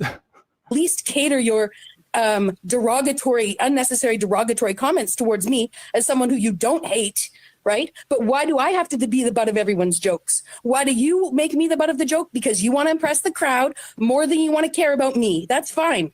But don't turn me into the hater. Anyone who apologizes and takes back an apology only apologized to save face. They didn't give a shit. Because I thought you were about being what they said. genuine, and now I realize you're completely disingenuous. You're not hurt at all. I am You just not- want the I am one of the drama. most You're genuine like everybody people out else here. here. You You know- complain, you act like a That's victim, you. and then you want to That's jump you. right into it. That's And why you. are you I'm here not right fucking now? victiming. I'm being very specific. I'm saying, dude, you made all you had to do was shut the fuck up and let me answer the question of OTW. That's all you needed to do was like, oh, who does she think is a decent debater? But instead, you There want you to go, you lesbian feminazi, feminist telling a joke. man I No. got to shut the fuck up and just sit here and be quiet and listen to your And you're a bullshit. misogynist piece of shit. You're a misogynist piece of shit. So fuck off, you feminophobic faggot. See you around. I'm feminophobic now. Okay, so if that was authentic, then I guess it begs the question: why do people want her on their side? Why does Paul want Bex on their side? Isn't that like the easiest sort of anybody who gets in that sort of mindset of the what would you call that? I saw someone just say something neo-feminist nightmare. Yeah. So Easy why to would you want that control. person around? Easy to control, easy to like create like drama. Because like, see, like the thing that most people don't understand is when you base your stuff on drama, it has to get worse and worse and worse because people stop, like the dopamine release like doesn't really work anymore on people. Over time they start to remember, oh, all right, well, these guys already fought already, so it's not really that important anymore. So now we need Dick and Bex, the new combo. It's like, yeah, like it just has to get worse, like, and it just becomes more of a fucking joke. Yeah, it seems to be very silly. But the thing is it's my favorite part of the stream. I think it's got to be coming up here soon. Is I mean, when I skimmed through this, I saw at some point he goes outside and he. How many cupcakes can she eat? How many cupcakes? Look at Lou smiling away there. She went over there. She hates everybody. Bextra Lard hates everybody. He does. Sorry, I mean, when they're so long, it's just like because he just wants the number. You know, that's all he wants to do. He wants to get. It's collecting people, right? This is where he finds his value and his joy, right? He thinks that he's winning because he gets as many people as he possibly can to call. And, you know, it's like, oh, how many people called and joined the stream today? What's the number? What's that big fat number at the bottom? Is it going to be over 1,000? Is it going to be over 1,000? Is it going to be over 1,000 people? Of course not. Nobody even thinks that, but they just join, leave, rejoin, and join and leave and rejoin. So the more, honestly, it's actually good for him the more boring it gets because that means people will leave and come back when a random person joins in. So it's all very strategic, but to what end? To what end? To be a vampire? Because that's where I see this guy truly at this point, where he seems to be very vampiric in the sense that at some point he leaves and he goes out and does shit and yeah, like right here. Say just coincidence. He's just there. He is, man on the land. Look at that windshield. You can't make this shit up, dude. We know what we're working with now. Seeing his windshield like this. That was eye-opening to me. To where when I sit here and I go out and I just get out and drive somewhere, walk around, and it's just me, like today, and I'm feeling pretty good, feeling pretty high energy. And then he gets out and goes and does something, and we just see his smashed windshield and his busted up car. Oh, dude, yeah. Like that's him getting on the land. It's just getting in that. It's just like I'm sure he doesn't drive it often because he probably doesn't have plates and all that other shit, which I get some of y'all believe in that or think it's important to have that battle and whatever, you know what I mean? But I'm excited, man. Yeah, when I had a hotel, right? There was this firefighter who came with private plates, and he had a whole packet of stuff. And he's like, "Yep." He goes, "I drive all the time." He goes, "I get pulled over. I show him my stuff. I give him my talk." And I just keep going about my day. He's like, "I'm going to be a free man," and blah, blah, blah. He was really respectable. You know what I mean? He wasn't argumentative. He wasn't like all, high and mighty. He wasn't talking down to people. You know what I mean? He wasn't just like, didn't make you like, want to like, didn't trigger you. Kind of intrigued me more. to like want to learn more about it. Whereas like you got people that make a spectacle out of it and whatnot, and they make you feel like a fucking moron. And they don't really even like help you along the way to like accomplish the goal. You know what I mean? That's true. They don't give That's you very like the true. steps. No, man, and what I'll say is Mitch, you know, he's very much he showed me his. I'm gonna make him a temporary moderator because I want him to share with me his viral video that I saw for the first time yesterday. I want to see it again because I didn't see it live. We were on a private call. But to where today, you know, and yesterday and the day before, dental care does matter. That's a damn. They have the who's got the Adderall? They have the balls to tell people that on your supposed private property you can only live in an RV for 21 days out of the year because it's camping, considered camping, and that property is designed for one residence, and even that I'm lucky to have because it's zoned forestry and was grandfathered in, right? So I'm even lucky to be able to put like a real dwelling there, let alone have an RV there and a second house. And what's that mean? It means you're in complete fucking fascism, and code and policy is running everybody's private property. Just sit here and be quiet and listen to your and bullshit. you were just a bit better than that. Haters. You took it. It was like much more than that, like, at least an hour and. Oh wait, 15. Hour and 15. Sorry.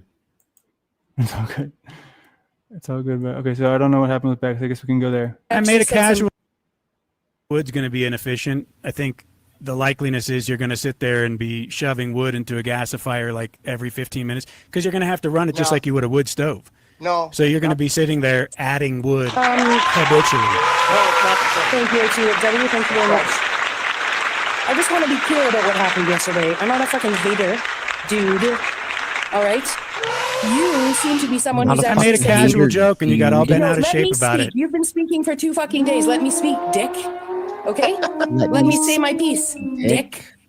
Right? OTW, who's never made me the butt of a joke, never insulted me, can maintain out here for years not saying shit about me while people fucking circle around him doing it. It's possible. Okay? You and I have had great conversations. You've expressed admiration as well as criticism. I appreciate that. You know, but OTW asked me a question, a simple question. Hey, who do you think about debaters? You took it in a general sense to make a comment about a woman who you know well enough is not someone who's going to complain about feminism and pick fucking Ellen DeGeneres as her fucking speaker. You know, Why is it with her? It's always this weird women shit. It's like she did it to the first time I saw it was with Gabe. She was like, I had no idea what she was even trying to talk about, but we were on good terms at the time because I had no idea really anything about her. And so when I was listening to her, I was like, okay, cool, I guess. But I mean, if this is the same situation where she just comes up and it's really not even prompted, maybe she just does this for. She's fucking crazy and lazy. That's fair. me well enough. So you made a trope of me, right? And then you choose to apologize in a passive aggressive way. I understand you're up on fucking panel. I'm down in chat, right? I'm breaking it to come up here so you don't paint me as a fucking hater when I've been hazed and hated for 2 years straight, made the butt of all sorts of people's jokes. And I thought you were just a bit better than that. I thought that you'd be a little less general, a little more specific, and be willing to That's a great point, dude. Where I under enunciate, she over enunciates. at least cater your unnecessary derogatory comments towards me as someone who you don't hate, right? But why do I have to be the butt of everyone's jokes? Why do you make me the butt of the joke? Because you want to impress the crowd more than you want to care about me. That's fine. But don't turn me into the hater. Anyone who apologizes and takes back an apology only apologized to save face. They didn't give a shit. Because I thought you were about being what they said. genuine, and now I realize you're completely disingenuous. You're not hurt at all. I You am just not- want the I am not the drama. most You're genuine like everybody people out else here. here. You You're- complain, you act like a That's victim, you. and then you want to That's jump you. right into it. That's And why you. are you I'm here not right fucking now? victiming. I'm being very specific. I'm saying, dude, you made all you had to do was shut the fuck up and let me answer the question of OTW. That's all you needed to do was like, oh, who does she think is a decent debater? But instead, you want There to you make go, a you lesbian feminazi, feminist telling a joke. man I got to shut the fuck up and just sit here and be quiet and listen to your And you're a bullshit. misogynist piece of shit. You're a misogynist piece of shit. So fuck off, you feminophobic faggot. See you around. I'm feminophobic now. Okay, so if that was authentic, then I guess it begs the question: why do people want her on their side? Why did Paul want Bex on their side? Isn't that like the easiest sort of anybody who gets in that sort of mindset of the what would you call that? I saw someone just say something. Neo-feminist nightmare. Yeah. So Easy why to would you want that control. person around? Easy to control, easy to like create like drama. Cause like, see, like the thing that most people don't understand is when you base your stuff on drama, it has to get worse and worse and worse because people stop, like the dopamine release like doesn't really work anymore on people. Over time they start to remember, oh, all right, well, these guys already fought already, so it's not really that important anymore. So now we need Dick and Bex, the new combo. It's like, yeah, like it just has to get worse, like, and it just becomes more of a fucking joke. Yeah, it seems to be very silly. But the thing is it's my favorite part of the stream. I think it's got to be coming up here soon. Is I mean, when I skimmed through this, I saw at some point he goes outside and he does. Sorry, I mean, when they're so long, it's just like because he just wants the number. You know, that's all he wants to do. He wants to get. It's collecting people, right? This is where he finds his value and his joy, right? He thinks that he's winning because he gets as many people as he possibly can to call. And, you know, it's like, oh, how many people called and joined the stream today? What's the number? What's that big fat number at the bottom? Is it going to be over 1,000? Is it going to be over? So not to pat myself on the back, but I just think it's humorous to me that these people, they have to be, Well, I don't know, they have to be trolling. Well, you know, the interesting thing about it, and Charlie Kirk representation here is perfect of it. You know, if the people have spent eons talking about Jesus Christ and slandering him, what the fuck makes you think you're so special that you're going to be protected, that your feelers are going to count? Do you know what it reminds me of, dude? That time that we did that stream, I kind of want to go back and see how it went because it was such a weird moment to where OTW was in the back.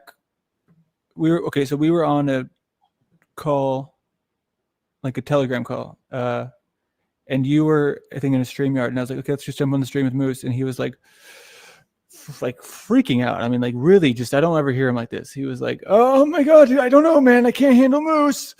Oh, I just don't like this Moose guy. I don't know if I can be on the thing with him, with Moose. Oh, and I'd never heard him like that. And I was like, dude, you're fine. Like, so what was it that y'all had before this shit? Because, I mean, he clearly had an issue with you beforehand. Is it the same sort of scenario where he tried to block you out because he got his feelings hurt? Well, no, I think it's a Paul situation. I'll let Moose answer, but from my perspective, I think it's a Paul situation. OTW is connected to Paul by the nuts, and anything that might be detrimental to it, such as mentioning Jimmy Shively and his shenanigans and shit.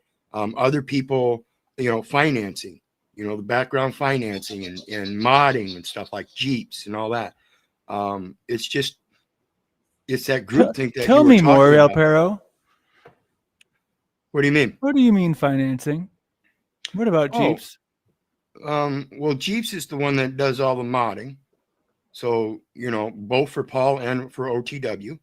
And so when I get up there and things are rough, she will cut me out on the first comment because somebody told her to. Otherwise, she hasn't done that for a long time. When they lay off, I get to speak. I get to donate $150 for his RPG. But when they don't like me and my truth, oh yeah, then I'm cut off immediately. They try to make me run the gamut of 30 profiles. It's not just Paul. So when somebody that might not mesh fully and has cut those strings per se with Paul, yeah, it's a touch and go situation for OTW. How do you think he makes his money? You know, we mentioned earlier, Lindsay evidently sent him $150 to get his windshield fixed, right? Did she really? Yeah, I donated almost $150 the one day in RPG stuff, trying to show people how to build that community, right? Oh, no, none of that was good enough. He spent the money on a fucking paddleboard. Okay, so hold on a second. That windshield that we just saw a second ago, that was... So he took the money from Lindsay and didn't do it? Yeah. Dude, okay, that's what I'm trying to say. Well, listen to this. $5,000 they claim the cancer guy grifted and lives off of his wife. not knowing that he worked a full-time maintenance job before that. And the only reason his wife is supporting him is because he got cancer. When he's done with cancer, he's ready to go back to the world and start working again. He will. He always has. And then when I get that $5,000 and we don't have a car and I spend it on a bike with a motor so I can at least get around without having to spend money on a fucking public transit or Uber on her bill, I'm the bad guy. Where the fuck are these insane concepts coming from other than their own fucking duality of this propaganda of popularity contest? You got to drag the other guy down in order to be better than him, or you got to climb over his back while he's trying to climb the ladder too.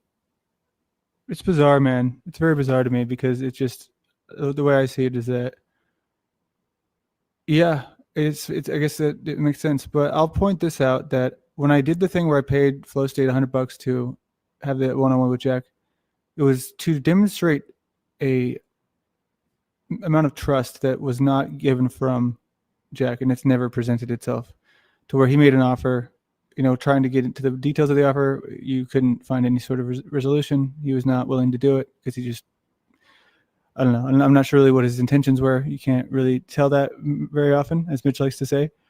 But what I'll say is that I sent that money that I offered him immediately because I wanted to show people that I'm not one of these people who's just going to fucking, the closest thing to that for me would have been the head shaving thing. But here's the thing. If it makes anyone happy, I'll go into that thing tomorrow with the toothbrush mustache. It just, for me, it seemed that I was creating goals and nobody actually wanted to see come to fruition, especially the head shaving thing. When I tried to actually go through with that, the people were like, oh my God, no, God, please don't do it.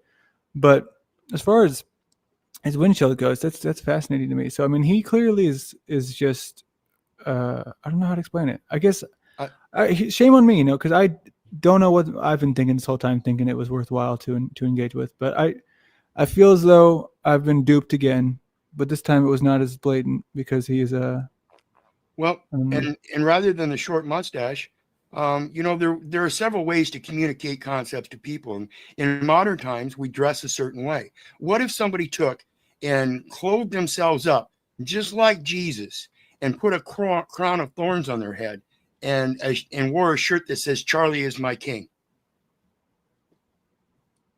I would have to get a shirt pretty fast. I don't know how I would do that. Well, you'd have it printed right on one of those robes. Printed? Where? Yeah, you just take some fabric that you're going to make the clothing out of, or the clothing that you've already got made that looks like from Roman times. Go get a Roman times costume that would make you look like Jesus.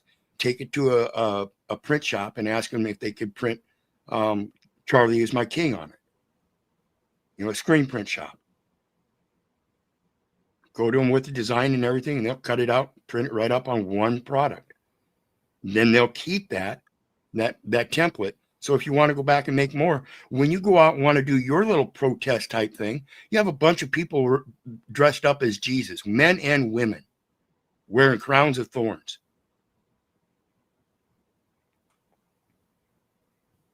See, you don't have to wear a Hitler mustache. You can communicate this stuff without saying a fucking word. By your attire, the way you present yourself. I agree, Moose. Is Moose still here in the building?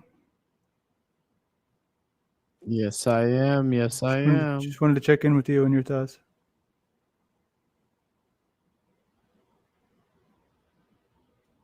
What are we checking in on? Everything we're saying about the. Sorry, go ahead. Well, we were just addressing about how to in this campaign of trying to wake people up and help them become aware. The thing about the short mustache, how do we portray that kind of stuff with a peaceful means? And my wearing a mustache is just that. So I explained to him, what if you dressed up like Jesus in clothing of Roman times and wore a crown of thorns? Well, Moose would be the one that would dress up as Pepito. Pepito picking the peppers, yeah. Going out there doing the work. Yeah, being able to wear that hat and do it proudly because you know what the hat means and the duty that comes with that hat. The duty of the father when he's wearing the father's hat. The duty of the master, or the duty of the people People is a plural and a singular. So the duty of the people in service to the other people, you have a different hat. And that hat actually wears more weight than even the hat of the father. Or the dad, let's put it the dad, because father is a different term. Father is the heavenly term. But the dad's hat is inclusive in that hat with the people. Because as one of the people, you have to serve the other people, and that is your son and daughter and wife, your mother, your father, grandfather, grandchildren, grandmother, your family, the people that are like you, the other people. In all extensions of relationships, business relationships, friends, family. Whoa. I just want to apologize to all of our guests are in the audience. Wizard is having a problem. Right now, the problem is he forgot to put batteries in his smoke detector. He knew about it. His wife has been telling him for weeks about it, but he just couldn't get around to it. It was one of those things. He said, "Oh, we'll put it off till tomorrow." So he'll be back. And while he's out there, if anybody found value today and wants to contribute to Landry going to Austin, Texas, or the water bottle fund, or the here's the thing, any word you want, I'll put it on this hat, even if it's something like I don't know, OTW Live is the best show of all time. Here I'm a man of the people.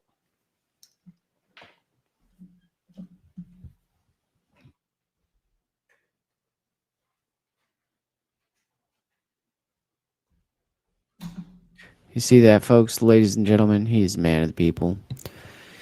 He is a man of the people. Someone out there donate to Landry today. Get him to write something funny on that hat. I can wear the wig. I can do full cupcake makeup. What do y'all think? I could even, here's what I can do. I can go to a hotel downtown. I can sneak in the early morning, see what kind of shenanigans they're up to. What are y'all doing before y'all set up? What y'all all about? I could sleep in the bushes. You like my glasses? Wait, how much to make you sleep in the bushes? That's going to be expensive. Well, I mean, if I'll put a hard number on it. Sleeping in the bushes, $200. That's a lot. That's a lot to it's a fair price, right? 200 new bucks. I sure as fuck ain't sleeping in the bushes for 200. Hey man, you're not a man of the people then. But you got to realize that's the window to it's the trust thing. Where is what's his name still here? Pero still here? So what are we writing here today? No, Jesus gives the different messages. Those idiots aren't smart enough to get Pero's idea. Yeah, that's a fair point. Yeah, I kind of agree.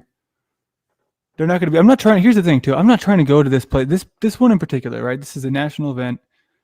I'm not trying to change anyone's mind here. I'm simply trying to be there to see what goes on, document the thing, be in situations that are high. It's going to be high intensity, but that's what happens. That's how you get places in life. It's risk reward. You know what I mean? The reward is something crazy might happen.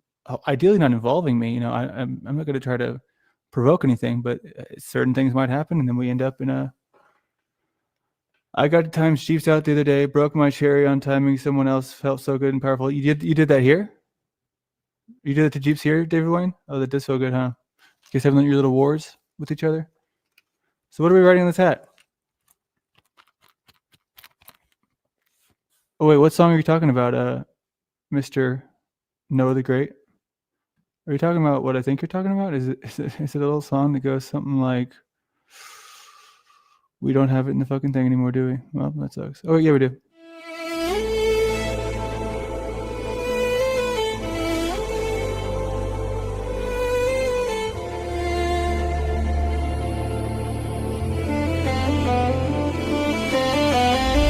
Got a case of David Wayne dark and deep inside of my brain.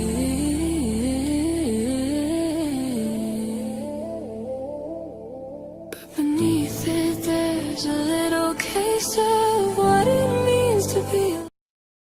Okay, so now we have a situation, Moose. They're now reacting to us, but not speaking to us. And I'll give them credit, right?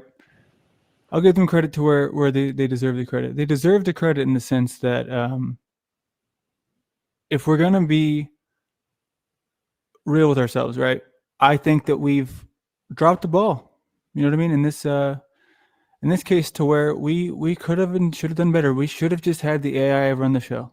So We should have. I apologize to everyone for not letting that be the case. We should have just. I'm so ashamed. We should have just let them do that and just sat here in silence and said, "We let them reveal themselves." The Krusty the Clown is my best I can do. So we have Talcott. When I came around, you know, they were arch nemesis, right? OTW and Talcott, but they have no other choice right now than to be aligned. You know, it's cute, it's funny. It's just they have. So this is what I'm saying. Like even Talcott today, should we go there? If they're gonna react to us reacting to them, you know, I guess we should just go in balls deep on Talcott. Oh, dude, that's the funniest thing is they'll talk the most shit about everyone and them standing by Talcott, and then they'll do it themselves later.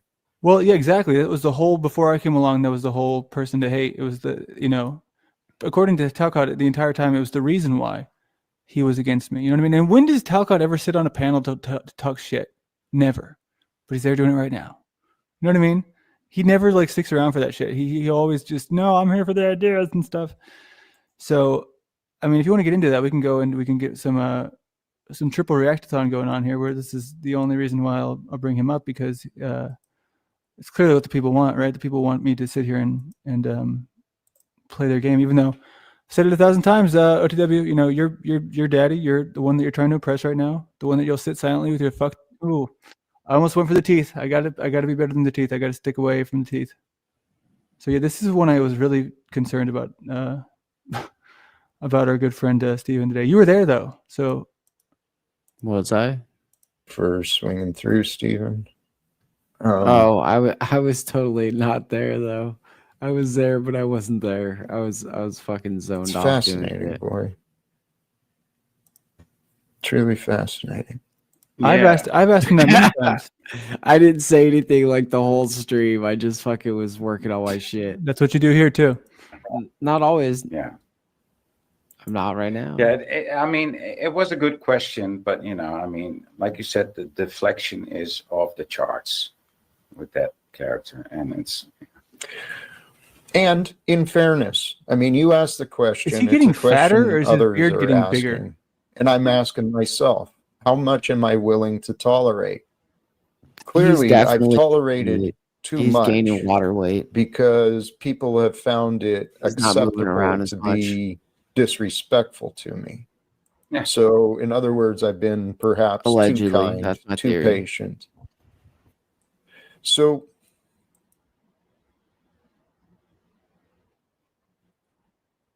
It's just funny. That's because all. I don't OTW know what has I don't to, know. Restream you. And my faith is in God. I know God as love, and Oh, so as soon as I said that, Jack jumps off. You can't make this shit up, dude. As soon as I said that, he never sits around for a stream like that. Yep. He jumps off. And then he gives OTW a $5 super chat, which I want to point out something that was very funny that happened, right? The first time I came around here and I dropped my Cash App, Paul and Jack both at the same time simultaneously sent me money, right? Paul's went through, but Jack's like didn't go through for some reason. It got like flagged. And it was $5, and then Paul, I think, sent 20. And because they're trying to lay their claim to the turf, to the territory, because they see people as turf, not actual humans. So they did that, and then Jack's never came through because I don't know, maybe his bank account was. I'm still waiting for my $2 for the parking, Jack.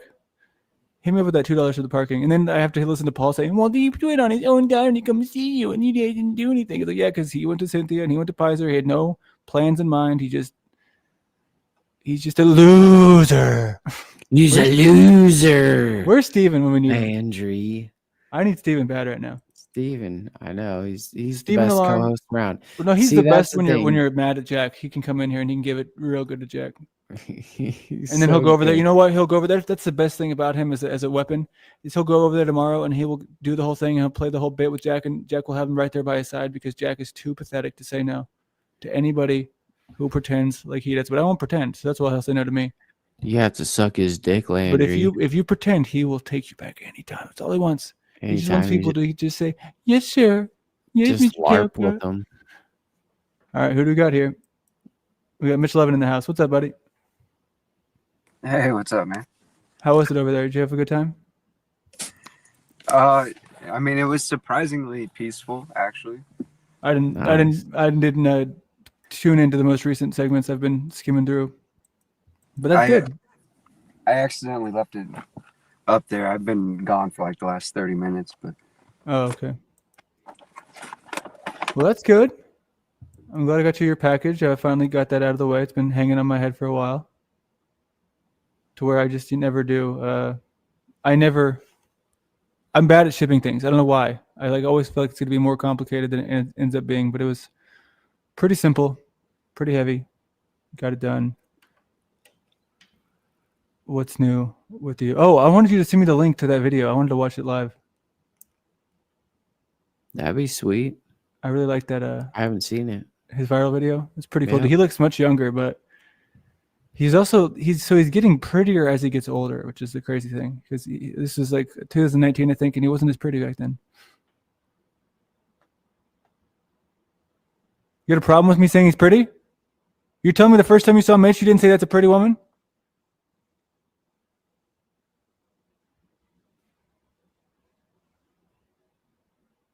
I'm gonna hang in it.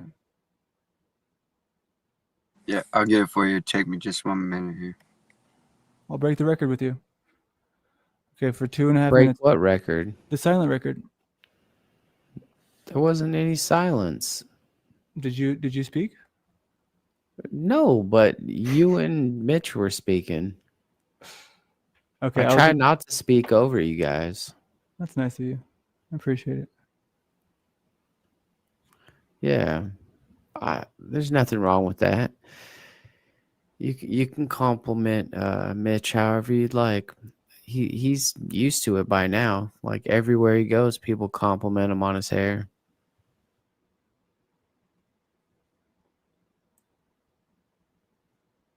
Well, if I got one thing going for me, I got good hair. Sure. I'm very confused about the picture. All right. Not you, in the email. So did you have any suggestions for tomorrow that I can listen to?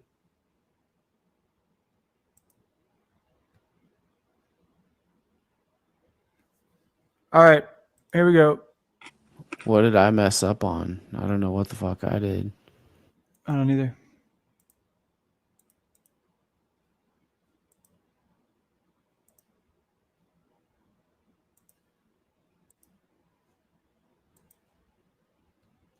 So we have Rant here. And so now I want to make a point about this Rant character, right? Rant, you don't mean anything. You don't matter. You're coming here on behalf of these other people who you're defending, who are doing the same thing that you think that I'm doing. But I'll have the one-on-one with you, right? I'll do it because I've made that clear that I'll do it with anyone. So we'll do it even though you're not even the person who, and I'll play that video shortly after. You're not even the person who I have a sort of issue with, but you're the best they can do. So what's up, Rant? What's up, bitch ass motherfucker? I'm asking you, what's up? What's your thesis today? What's your opening statement? I'm just wondering what you fags are doing here tonight. It's the best you can do. Are you gonna answer the question? What's going on? What's the best you can do? Is that a teddy bear in your room? That's it's a stuffed star. It was from a movie called Wish. It's like the worst You like performing. stuffed animals? I don't, but when you have a small child, you try to do what's right, and you try to be. You got a small child? Are you gonna cry? I'm not crying. Yeah, I'm gonna cry. You have a small child, Laundry? Are you gonna cry? I do. His name's Rant. You have a small child named Rant? You named your kid Mhm. after me?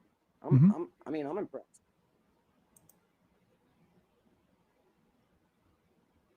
When did you I'm have waiting. Do what? Is this really the best you can do, though? You're coming in with no sort of heat, no fire.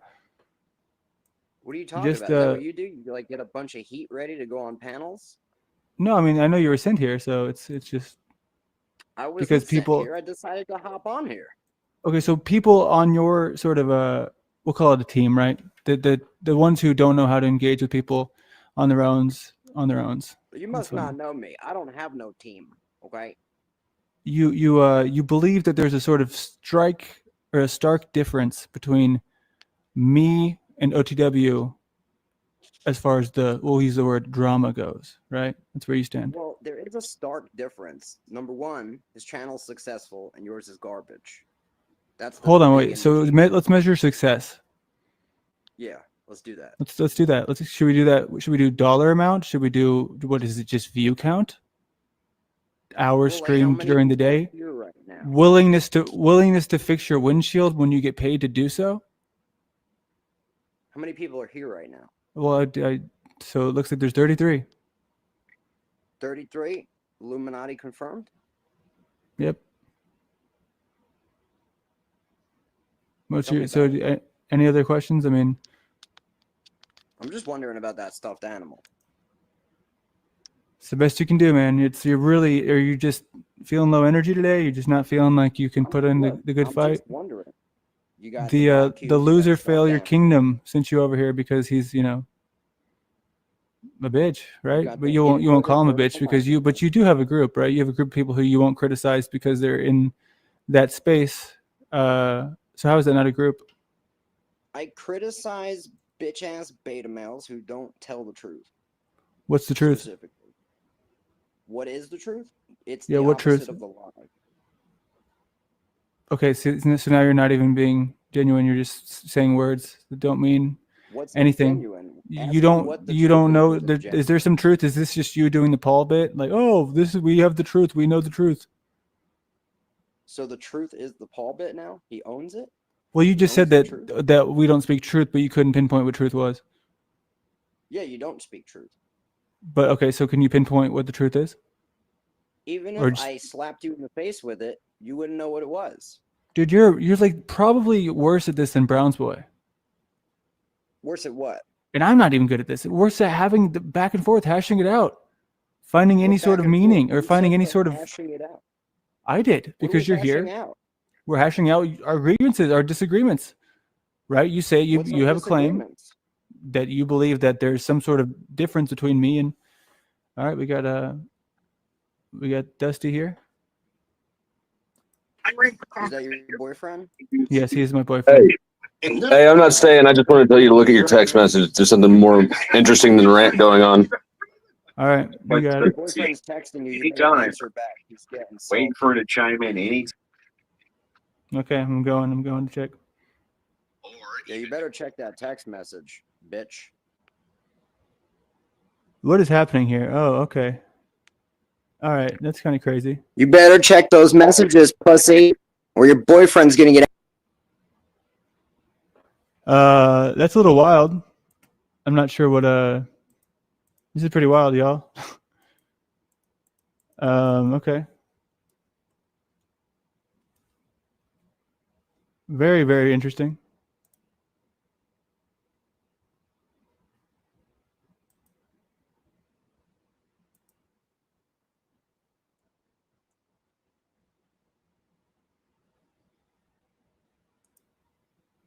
Andrew, the Crucible crew behind the scenes, they're awesome to work with, and everyone benefits. They take care of their own. This was a stupid betrayal. It sure was. What is this, Landry? Landry's on Andrew Wilson. Okay, So there's a No Kings protest on. Run for office. Why haven't you? Why I would mean, I? you get out and do stuff, right? I mean, I do more than you. I think I leave, right? Really? I just started 3 days ago, so I'm just trying to tell you. You as a just started concerned- leaving 3 days ago. What'd you do prior to that? I didn't leave. I stayed here, just like you and many others. Anyway, Dummy here decides that he's going to troll. I'm going to fast forward just a little bit, right? As stupid I'm a dummy. Woo! here decides to troll. There's a lot more than they do to get into the juicy. But you can hear this cackling laughter and you'll never guess who it's coming from. This fucked me royally every day for a long time until recently. So, you know, ever since I discovered your content. Life. I've Is that been- what you call him? Who, my boyfriend? Yeah. Depends on the day, you know. Yeah, he has Sometimes different he's names. called Rob Noor, and he wants me to be called Destiny. No shit. Yeah, he calls me Really? Destiny, and then, yeah, I call him Rob, yeah. Gee, listen to that laugh. Who's that coming from? This fucked me royally every day for a long time until recently. So, you know, ever since I discovered your content. Life. I've Is been- that what you call him? Who, my boyfriend? Yeah. Depends on the day, you know. Yeah, he has Sometimes different he's names. called Rob Noor, and he wants me to be called Destiny. No shit. Yeah, he calls me Really? Destiny, and then, yeah, I call him Rob, yeah. Wow, that's it. Ah ha ha ha ha ha ha. What an optics nightmare. What an optics All right, nightmare. everybody, Laughing. go super chat like you've never super chatted before. Go tell everyone who the fuck I am, and tomorrow they can find me in downtown Dallas, and they can come tell me to my face that I'm a fucking loser, failure, pussy. We made it! Woo! I'm a dummy. That's all I've ever wanted. Thanks, mom. Thanks, Mitch. Go hop in his chat real quick, just to I put am, your I name am. out. As the troll is over there trolling Noor's channel right now. Refresh your screen thing. Nice big F5.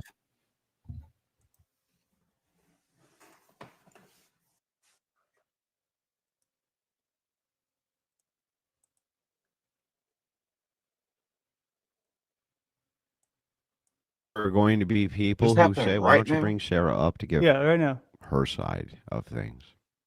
That's right, folks. Come on down Why to didn't you Modern bring Man Rob up Lost to give me- Again and get your ass roasted by the newest You guy on the sit and block. suffer and watch. That's Modern Just Man like Lost he had to Again. wake up and suffer and Who are you watch talking to? The people that are her already Hit the here? like button. knife him right in the fucking back on a panel that it was none of her business, had nothing to do. It wasn't her show.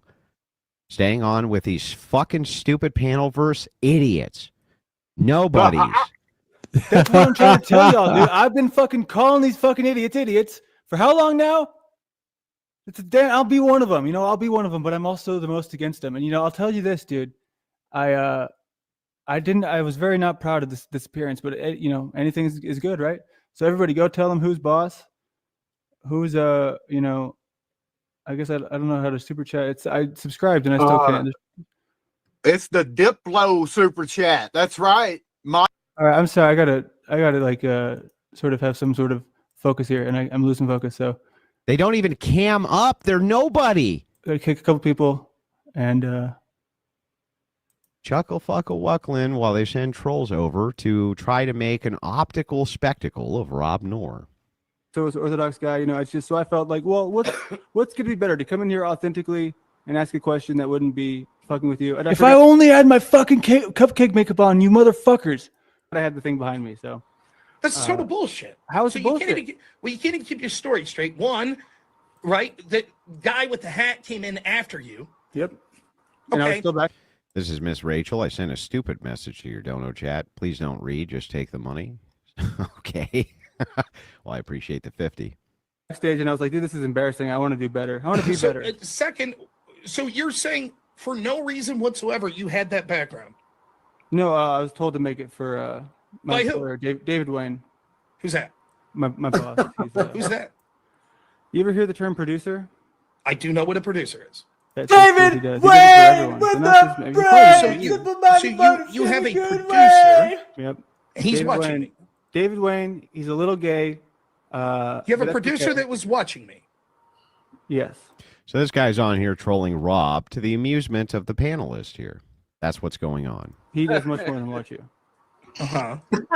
So you didn't have anything serious to talk about. No, I did. I told you about the protest. You still have not No, answered that. no. So why doesn't that? Why does that not get to be a real story? Because it's you Saturday. can't- So I just want to get this clear. Your story is, which is obvious bullshit. You had a producer that told you to put backgrounds of me up. No, Then he you didn't. called in. Yeah, Then he you didn't. realized, wait a minute, I actually want to talk about something serious. Right after you called in with those backgrounds. Trolling Rob of all people. Yeah, dude. Here's and I'll still troll The Rob, most dude. notable He's just debater like, in his sphere. he's a generic conservative. Like I don't know what to tell you. I mean, I'm not Here's really a dirty sure what secret. Rob's a better debater than I am. Is he to cry? Not with philosophy, He takes himself so seriously, dude. Andrew Wilson. but on normative political issues, Is he gonna cry? Rob's the best I've ever seen. Guy's Nobody's gay even as close. fuck. No, come on, he's not gay. He's just gonna cry. And he's front and center. He's got his face out there for everybody to ridicule. We all He's do. taking on the biggest debates you can imagine. What is this shit? Like and a he's been crybaby ridiculed party? over and over and over again. Oh, but now he's Blacklisted, getting everything trolled. He's getting And this fucking trolled. stupid, How's that stupid possible? fuck. Moose, do better. This stupid fuck. Be better. Mitch, Yeah, in a philosophical what are your debate, I would thoughts? Just What do we do? completely rip Rob's face off, and he knows it. But on normative politics, unless he's doing the libertarian shit, okay, then he's going to have trouble. He's a troll himself. But he's the I mean, best. He's why is the he best, doing- and he's a great Yeah. commentator. Why is he punching down?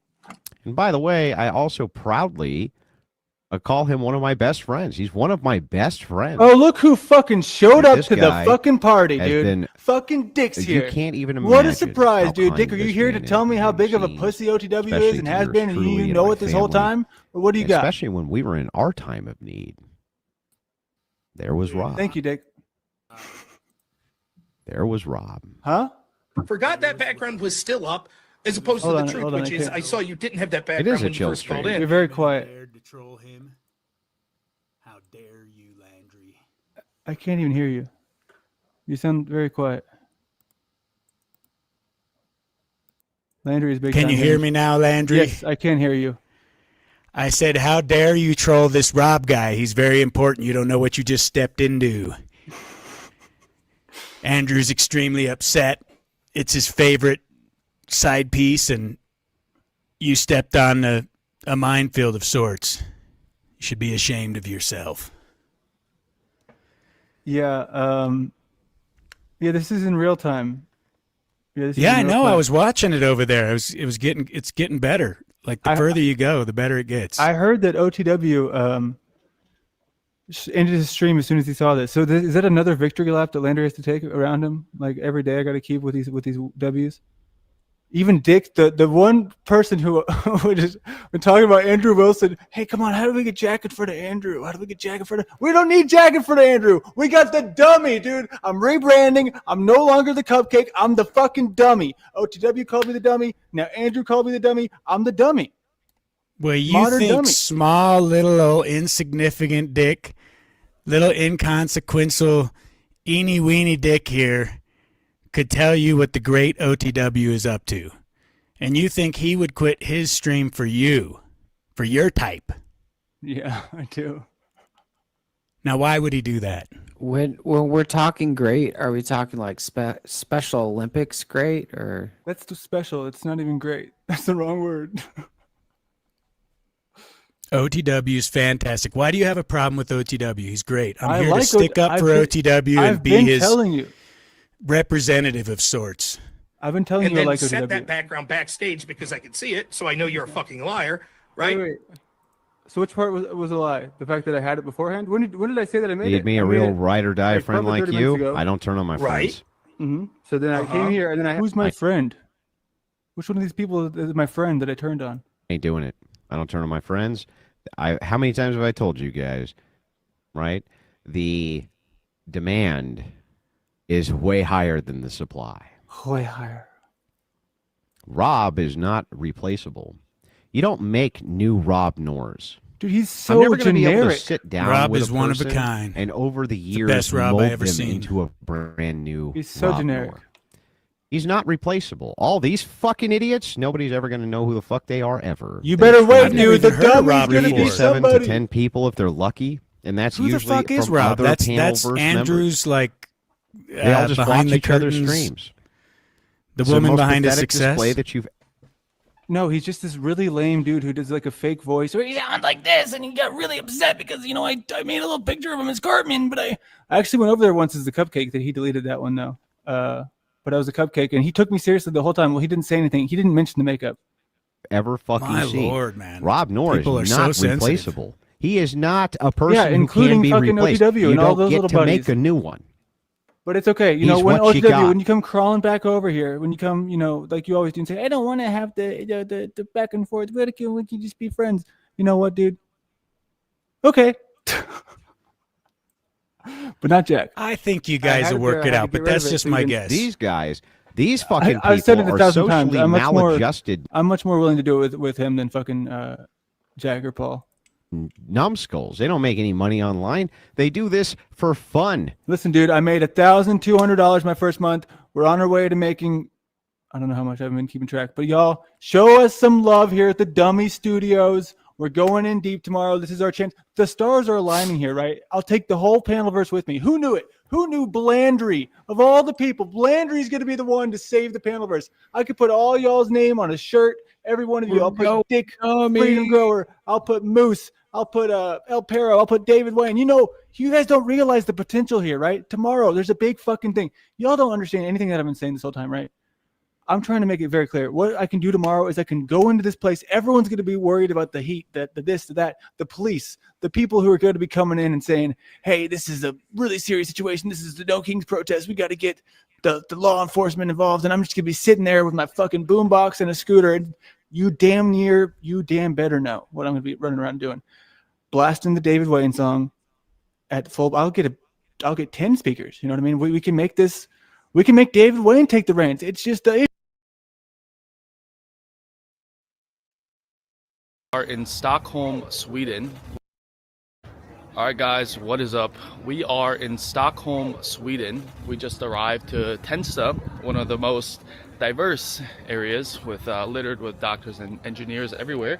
And we're with these two patriots. How's it going, guys? My name's Luke. Hi, my name is Naomi. Yes. We are the Two Mad Explorers. We initially started our travel channel about 4 years ago on YouTube. And then we saw all the madness that's happening in Europe.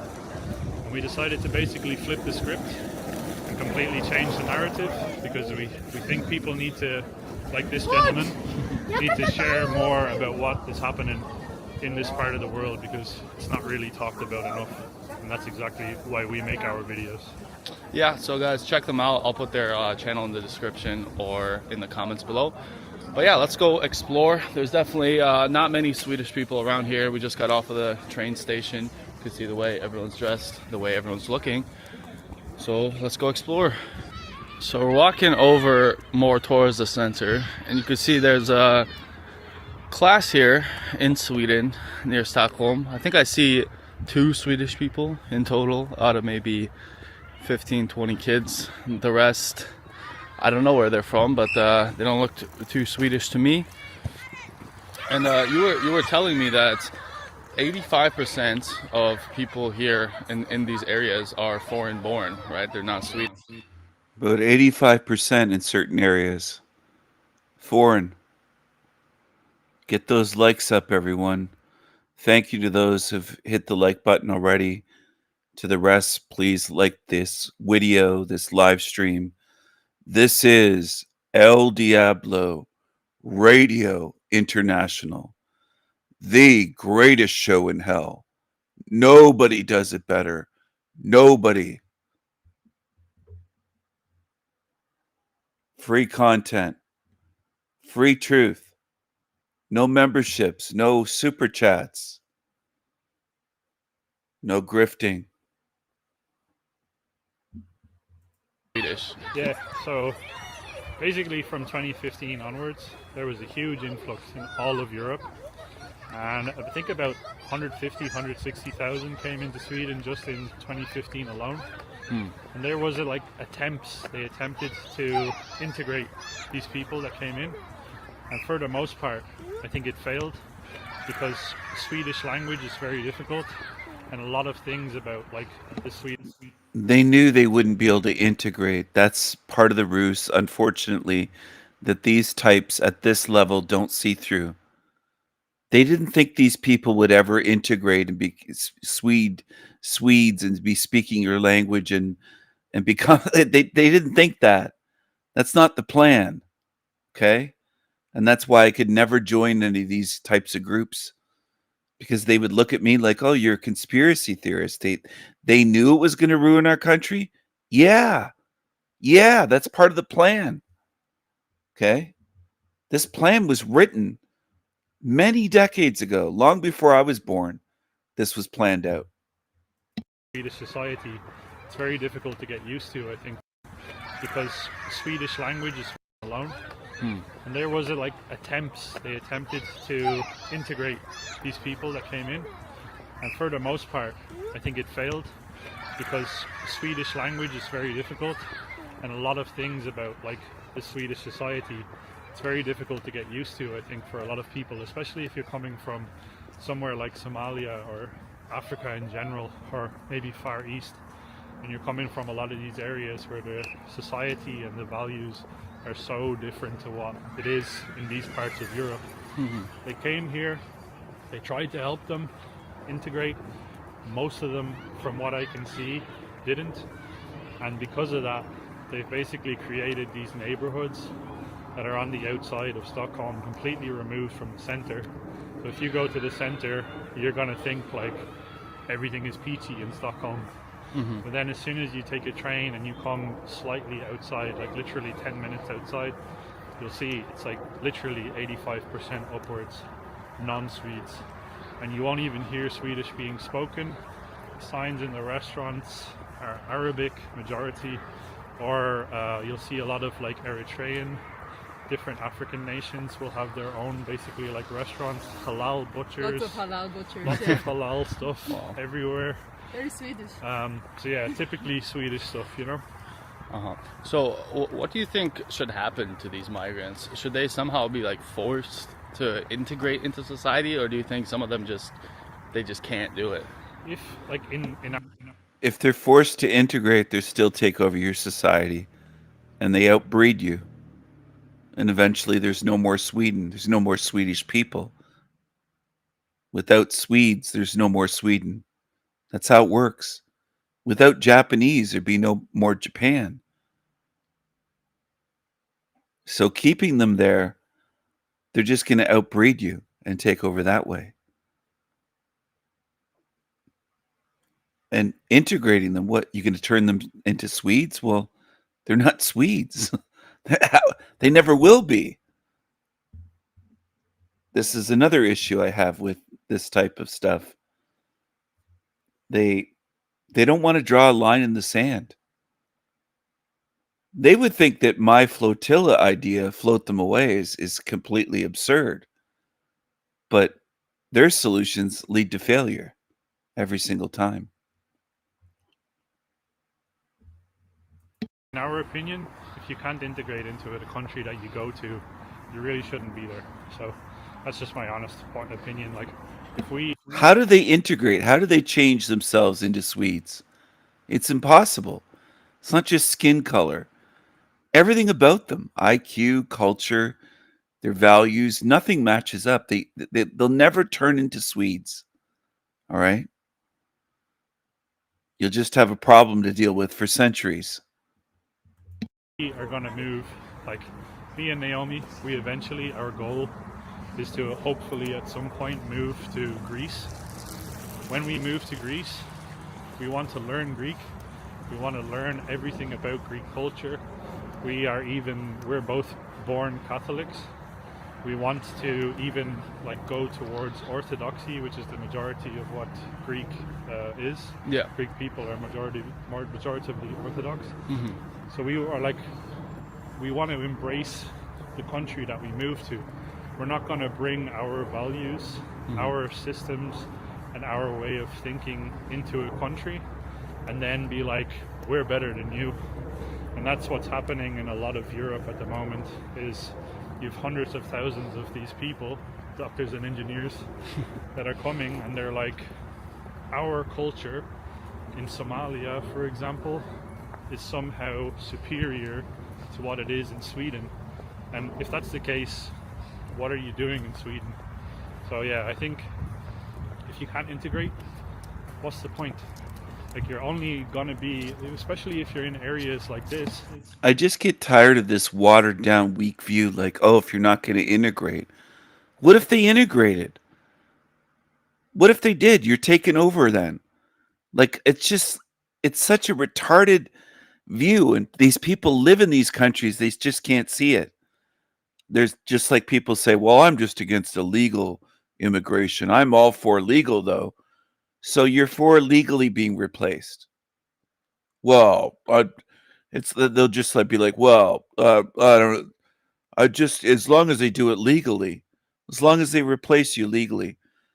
What if millions and millions and millions flood into Sweden, flood into England, and eventually there's no more British people left? There's no more Brits. There's no more Swedes. Your numbers dwindle until it's small enough where they can just wipe you out. And is that a great victory? Because you said, well, they did it legally. We let them in legally. We didn't just let them land in boats and illegally take us over. It's like, what's the difference between legal and illegal? If they're replacing you, you're being replaced. Your countries are going to be a very hostile place if you have children or grandchildren or nieces and nephews. Do you understand? Like, I don't know why this is so difficult, because these people believe themselves to be awake and, oh, we're awake. Your solutions are just garbage. They're absolute garbage. They don't work. That's why I could never join any of these groups and get along with any of these people, because they stop so much short that their quote unquote solutions won't save any countries. I can't get on board with that. My solutions would actually fucking work and make a difference. Would they ever implement that? They'd think I'm a lunatic. That's the way they think. Well, you got to treat them this way. Like, what's the difference then between you guys and your governments? You're not for mass deportations the way I would be, the way I already am for that.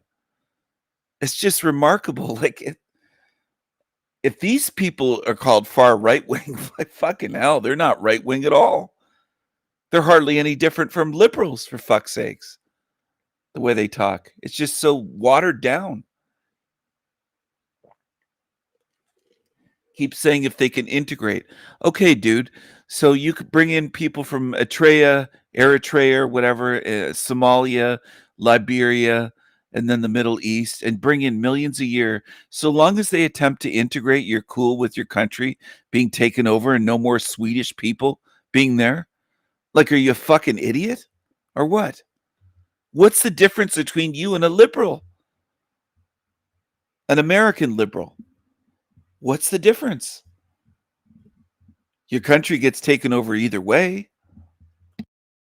You're completely removed from society. You have your own little pocket. You're never going to learn the language. You got to get rid of that stupid thinking and just say, get with the idea of, this is our country.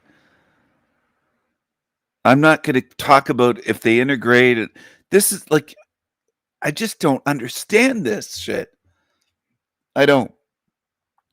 I'm slightly more with these people on the screen than I am with liberals, but not a whole lot. I don't have a lot of common ground with these people because they stop so short that nothing they talk about doing or would result in any real changes. I've yet to hear them say, we got to put our fucking foot down and stop this and do this and get them out of our country. They can't do it. I don't think they have the backbone to do it. And he and his wife will run away to Greece and they'll leave Sweden because the reason they'll do that is they know it's taken over. Well, they can't assimilate. Even if they could, I wouldn't want them. That's my stance on it. I wouldn't want them. I wouldn't want to be a Swede living in Sweden, beautiful Sweden, and go to a city and 80% of it is African. And people say, well, they assimilated. Well, so what? They took over. That's the way I look at it. They took over. I don't want that. Just like I've said before, if I ever took a trip to Japan, that's one of the countries that maybe I would still travel to visit. I really don't like plane travel, the airport experience and all that shit. But if I did, I want Tokyo and Japan to be Japanese. If I go to whatever city, I might go to Hiroshima or wherever. I might travel in Japan on their high-speed trains. But I want it to be Japanese, for fuck's sakes. I wouldn't want to travel from here to Japan for it to be Africans in Japan. I don't want that. The whole experience is to go experience Japanese culture with Japanese people and Japanese food made by Japanese people. I wouldn't fly from America or Canada to Japan if I knew, oh, their population is 80% African now, that there's hardly any Japanese left. No, it's ruined then. I'm not going to travel there for that. I'm not going to travel from here to Paris, France, and it's just black people. It would be, if I went to Paris, it's because I want the French experience. I don't want to see Africans. Is that ridiculous to people? I don't know why people want them in their countries. Even if they assimilated perfectly and they spoke fluent, they were fluent Swede speakers. So what? They're still not from there. They're still out of place. I mean, and it was done by design to make sure that Sweden is no longer the country of Swedes. That's how I look at it. They're trying to ruin the place. Do I think it's worse that they don't assimilate? Yes. But do I think them assimilating is the solution? No, even if they could. I know they can't. They never will. But even if they could, I still wouldn't want them. I wouldn't want them in Sweden. They should be in the Middle East and in Africa. They don't belong in Sweden. That's my mindset. I know that there's people that lurk on my channel that are probably fuming right now, but they don't belong in Sweden. Just like they don't belong in the UK and they don't belong in Germany. They don't belong in France. They don't belong. Even if they made every effort moving there to learn the language and assimilate, I just don't want it. I don't want it. Just like I don't want people from India shitting on beaches in Canada and creating zones of whole cities that are just from India. Well, then it's no longer Canada. That's how I look at it. Anyway, this guy here with it's just, I don't even know what to say at some point when it comes to this stuff. It's sickening, though. You're never going to learn the culture. These people are not. No, they're never going to learn the culture. But even if they did, how would that be good and beneficial to Sweden? Oh, this guy's tatted up. He's got the tattoo on the back of his hand.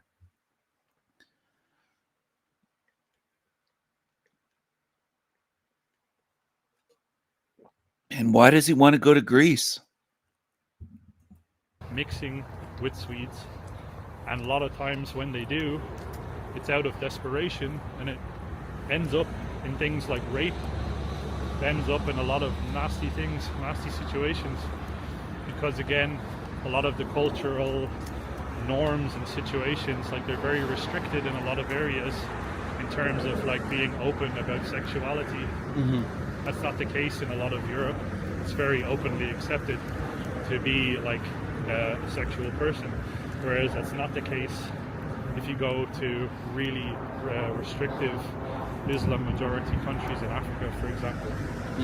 So if you bring in a lot of that culture here, it completely flips the script and it ends up in a bad way. I would stop the whole talk here if I jumped in. I would say to all of them there, why would you want them? Why would you accept them? Like, it's like, this is something that a lot of white people do. They'll go round and round and round and round and round and round. And it's frustrating because it's like, yeah, no shit, they're not gonna become Swedes. But again, I go back to, even if they could, I don't want them. Why would you want them in your country?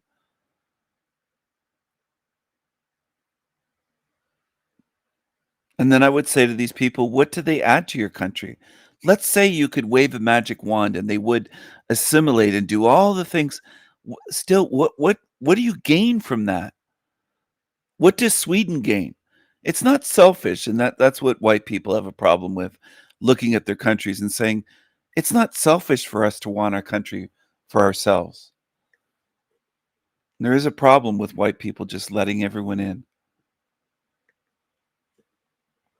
until there's nothing left, till it's one big third world shithole for the whole world.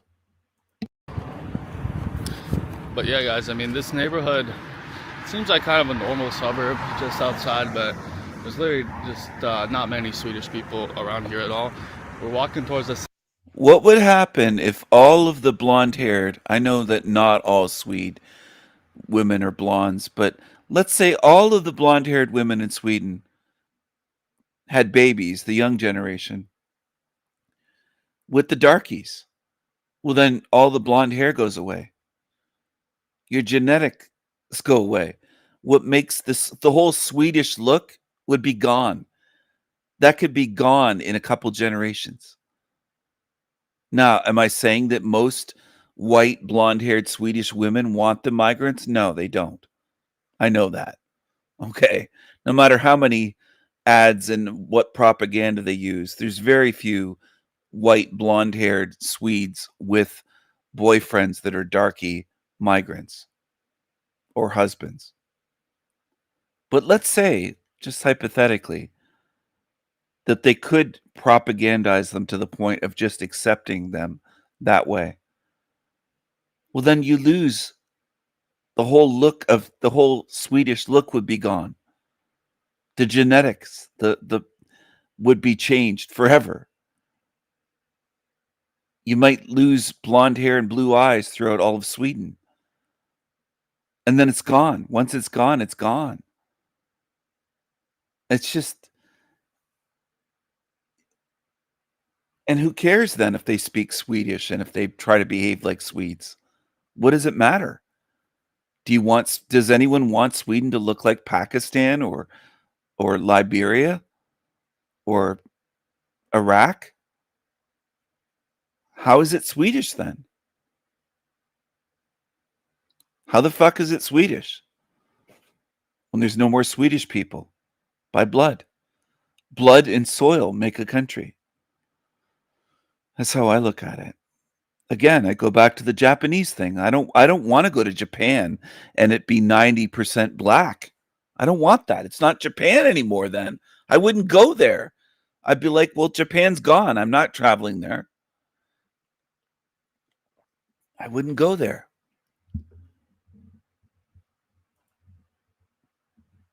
I've seen what Paris looks like and what London looks like. It's taken away my interest to go there because of what it looks like. It doesn't seem like England. It doesn't seem like Paris. Doesn't seem like France. It seems like a third world country. So why would I want to go there when I could just fly to Africa?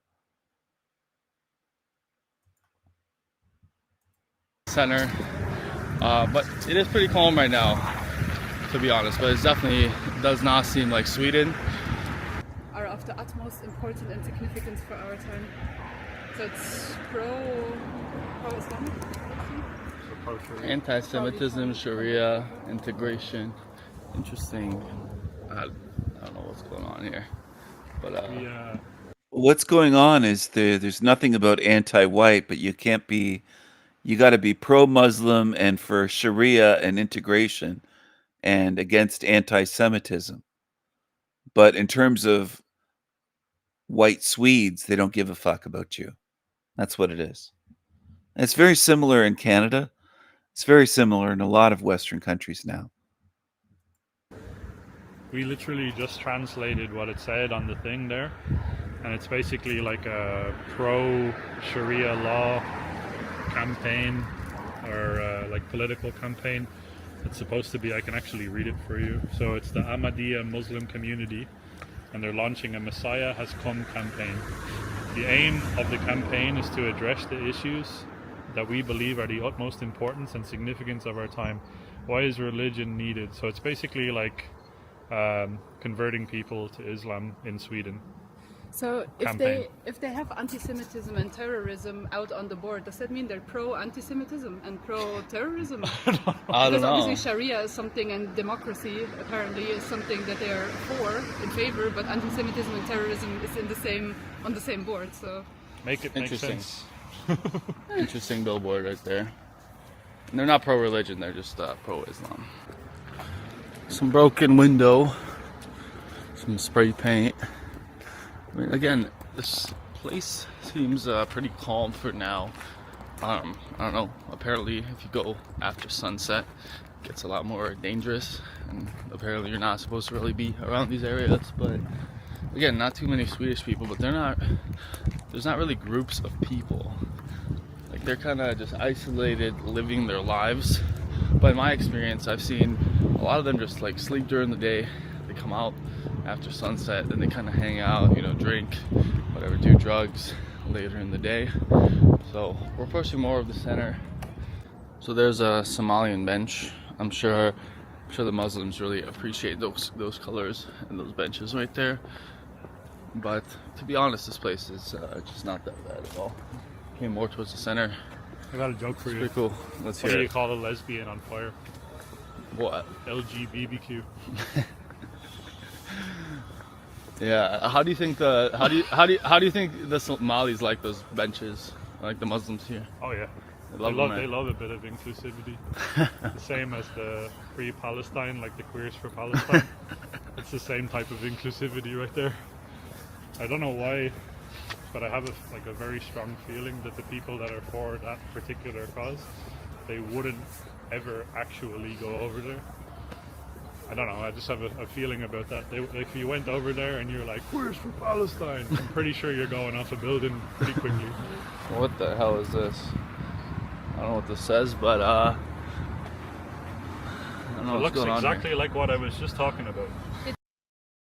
Oh, what do we have here? Is it a Care Bear? What the fuck is this? That looks like someone that should be running a YouTube channel in the Panelverse, because they're all lefties. They embrace it.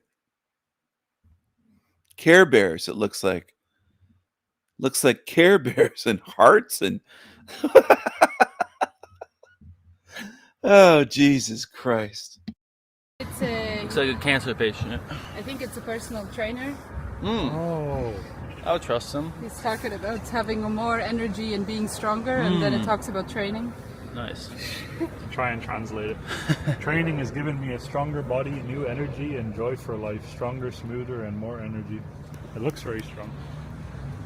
Would you let him train you? Definitely, for sure. Yeah. Some sort of statue here. Not sure what it is. She does look like a Swedish kid or something. A little odd. But yeah, the sunset's gonna happen in about an hour. We're gonna go to the Rinkeby train station. Apparently not the best area there. And then grab something to eat. Then we'll stay until sunset. But apparently even the AI, like ChatGPT, models say to not stay here after dark. So we're approaching Rinkeby station here. You see the people who just got off the bus. Very diverse group. We're going to some, okay. Just walking the streets, we're going to see kind of the train station. So you can see right there.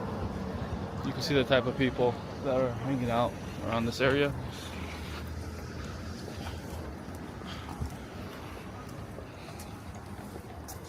So as you can see, even the signs here are in Eritrean, apparently. There's some nice wigs. I don't even know why there's wigs here, since they're completely covered up. I don't know who buys them. I guess apparently there's a market. Yeah, I think it's probably 1% Swedish here. In the barber shop, not one Swedish person. There you can see stores. So these stores here are selling burqas and hijabs. Yeah, it's a common Swedish outfit right here. You're fully covered up like that. So a little girl walked by and oh, look at that sign. Yeah. And she said kafir, and that means infidel. Kufar, yeah. Kufar. So basically, in the Quran, there's a lot of scripture, and what they call Christians or what they call basically non-believers is kufar, and that basically means infidel. So someone who is not on the same level, I guess you could say. So someone who's lesser than or lesser than human. And that was a little girl who was like 5 years old, said that, right? 5, 6 years old, yeah. What's wearing a hijab? Wearing a hijab.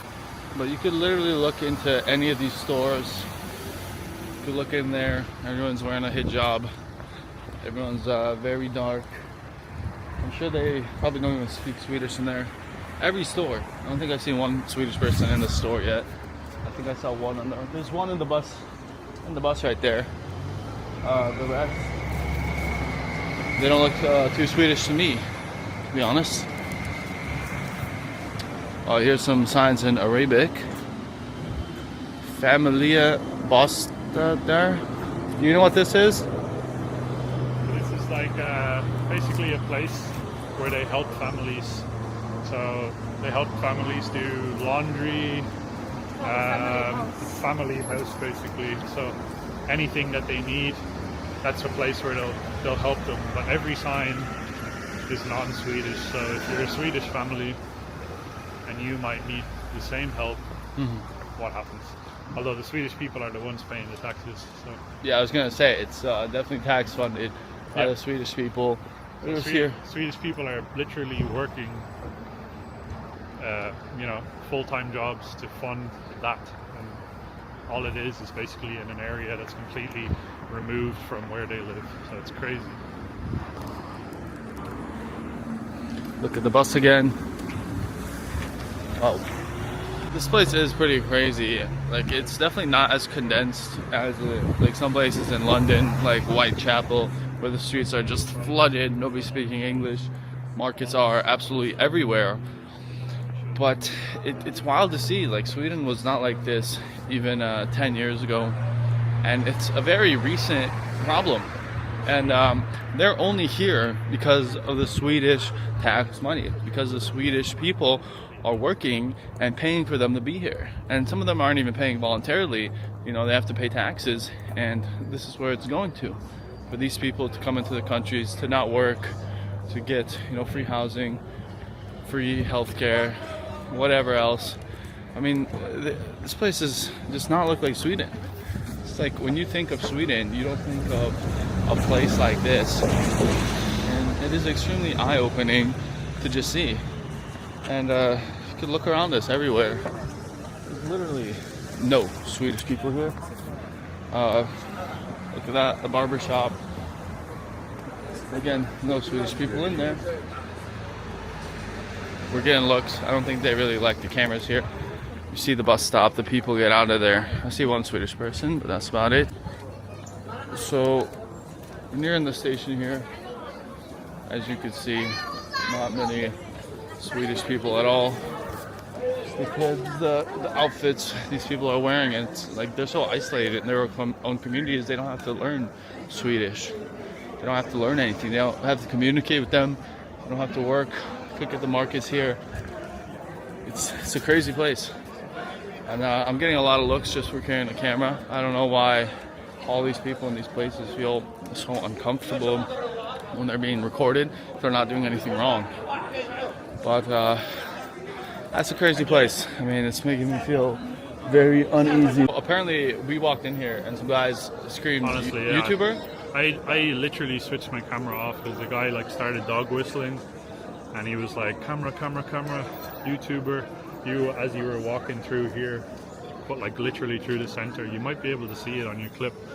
People started disappearing into the background, so I don't know why that is. I don't know if there's definitely some sketchy stuff happening here, and maybe they don't want to be on camera. That's what we found when we went to Paris and London and a couple of the other cities.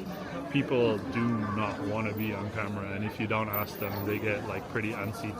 Why? I thought they're not doing anything illegal here. I thought they're just hardworking individuals. I don't know what they're so scared of. Yep. Where'd you? So we met some Somalian guy who's clearly on drugs. He's literally kidnapped my wife. Yeah, I don't know how you guys are so calm around these people. I feel on edge. He was clearly on something. It's fine. Painting nails, all this. I mean, it's fine until it's not. Make it out alive though. Yeah, we'll see. So we're leaving Rinkeby just before it's getting dark. People were giving us unfriendly stares, I would say. So it's not the most welcoming environment, especially when 5-year-olds call you an infidel. Yeah, so maybe it's true. Maybe after dark it's not the safest place. Yeah, we're gonna leave before it gets a little too dark. But yeah, I think that was enough diversity for the day. All Alright guys, we're back here in the Old Town. Very stark contrast, not too much diversity, obviously some tourists around here. Going inside and try some Swedish meatballs, maybe some other Swedish food. But yeah, that was the end of this video. Clearly you guys saw the very bad part of Stockholm. Thank you for them for joining us. Mad respect. Both of them. Their channel will be in the description below or in the comments. And we're gonna meet up with the Nordic resistance guy here in Sweden pretty soon. We'll get a perspective from someone who's been an activist for a while. Maybe ask them from a Swedish perspective how much this country has changed and what some of the biggest problems are and what we could do to fix them. Thank you guys for watching and see you guys next time.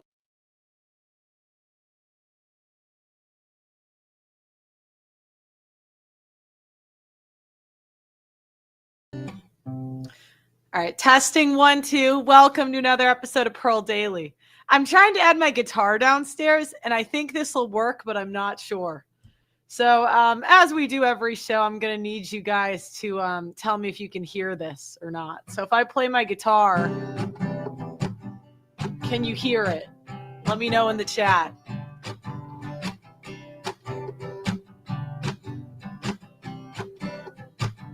Can you hear? Yes, no, maybe so. Yes, you can hear it. Can you hear this? All right. So I want to start my show. And I want to rap about really, not rap, but like sing about the topics we're talking today. Black fatigue. Black fatigue. Felicia, please take out the weed. Black fatigue, black fatigue.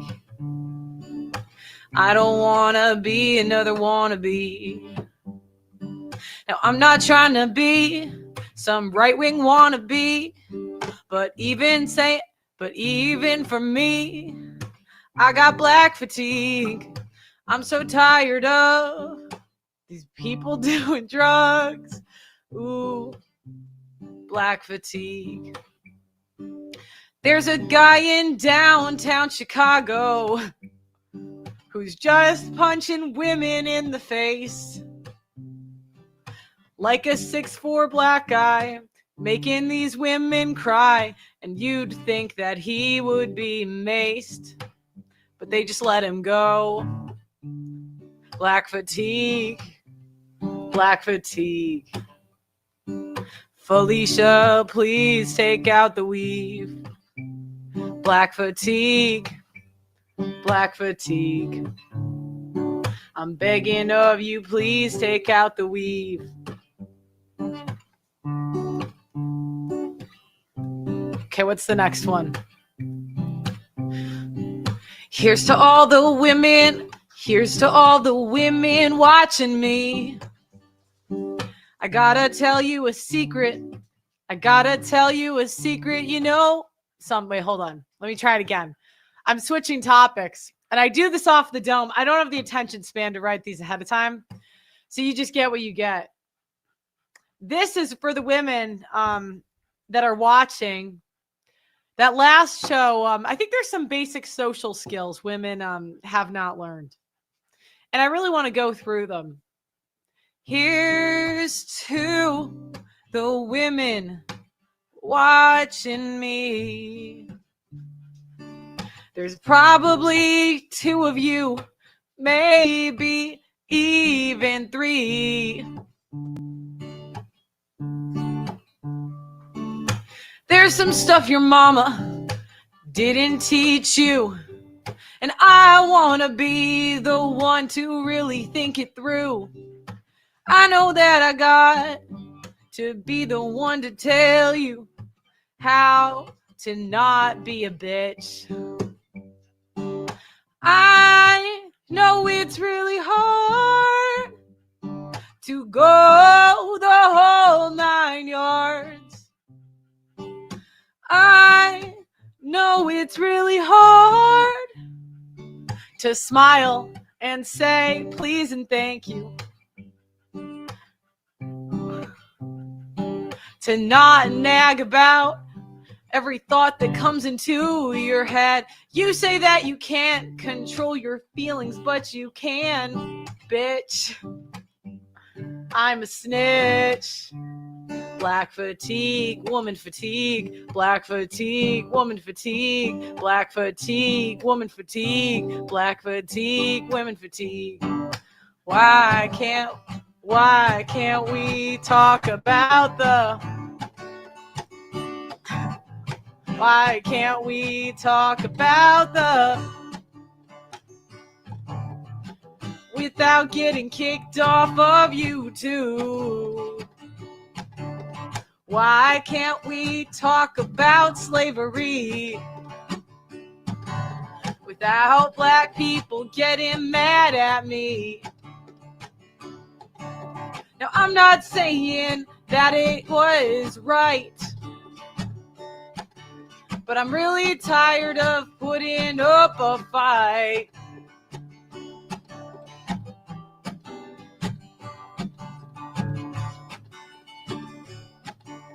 Less than 1% of white people even own slaves. But if you say that, they get mad. I'm just saying. And I know my guitar playing, it ain't the best. But this fatigue, I just needed a rest.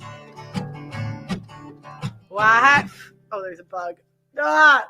Why can't we talk about slavery without black people getting really mad at me? Now, I'm not trying to pick up a fight, but we should be able to discuss it, right? Why can't we talk about abortion too? Without women wanting to rip you anew. Now I'm not saying that it's a full baby, all right. But why don't you just take your birth control at night? Why can't we talk about abortion without pissing off all these women? Oh, wait.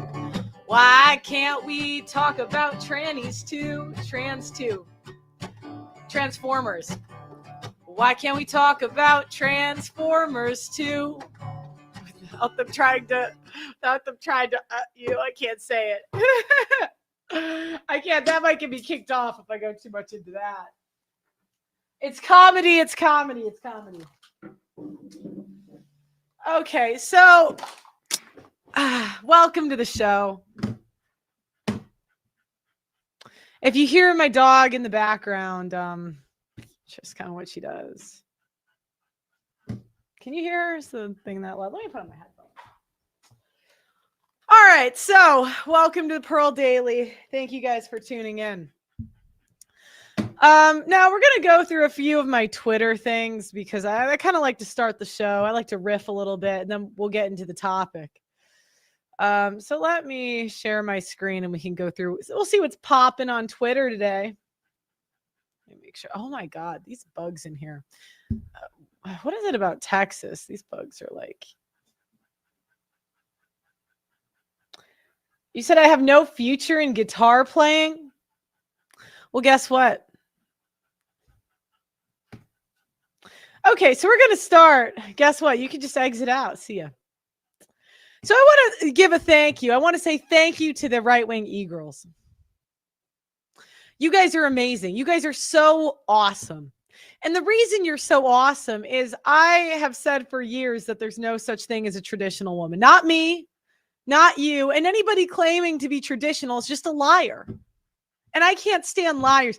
I believe I have been pretty honest with you guys, as honest as I can. You know, I'm not going to give you a detailed list by list of every bad thing I've done. But I think I've come to the table with some sincerity and said, look, I'm not a traditional woman. I wish I was, but you can be like a rec league star.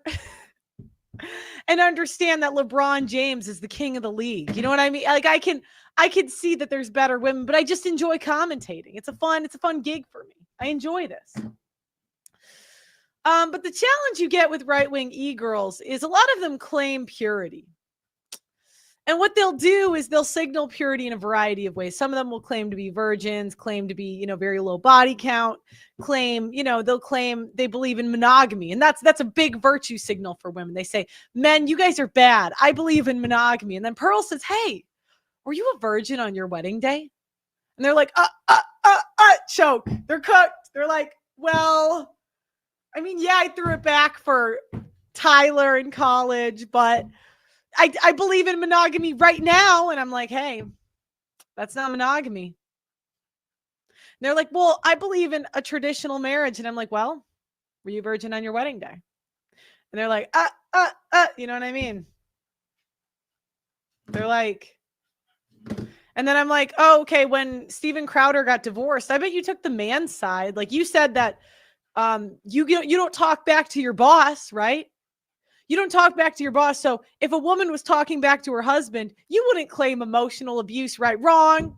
Well, and then I'll say, well, you don't surround yourself with women that make those kind of decisions. You cut them off pretty fast.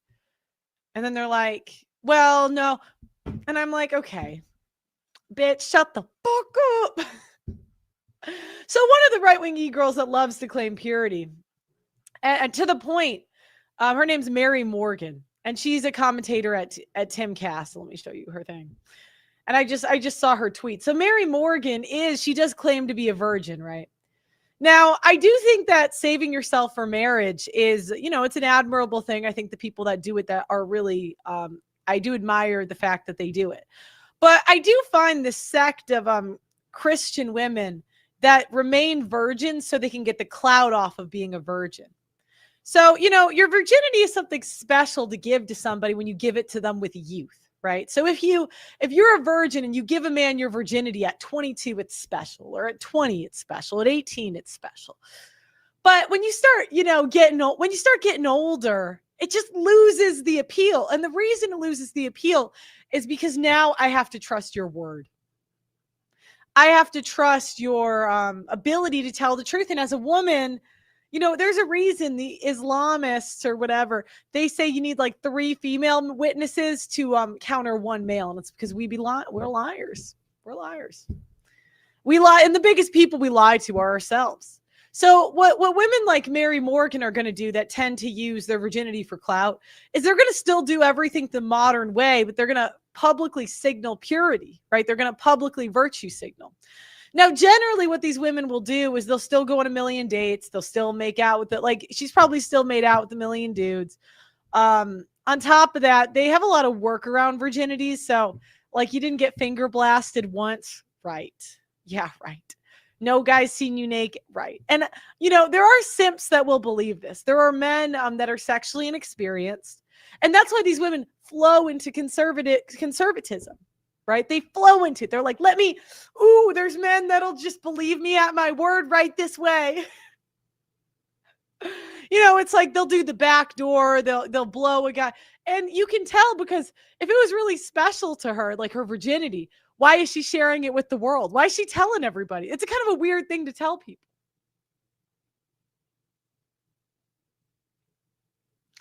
Yeah, and now we got Gerald, super simp Gerald. Let's not get into the gutter. Oh, I'll get into the gutter.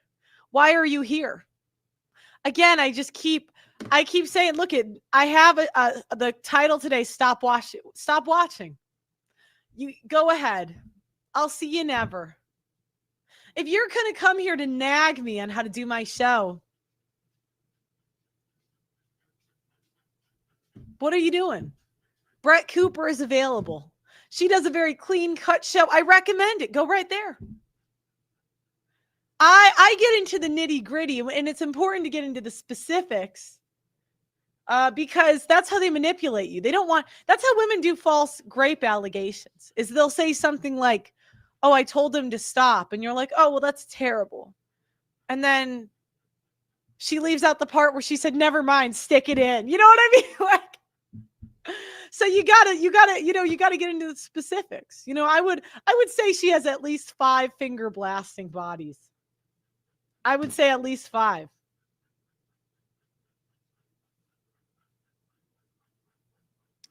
And again, we got to talk about another thing. Every day you guys say, is Pearl married? Is she even going to let us know? Every day you're like, okay, our Pearl, I even saw somebody being like, is she going to date this person? Is she going to date this person?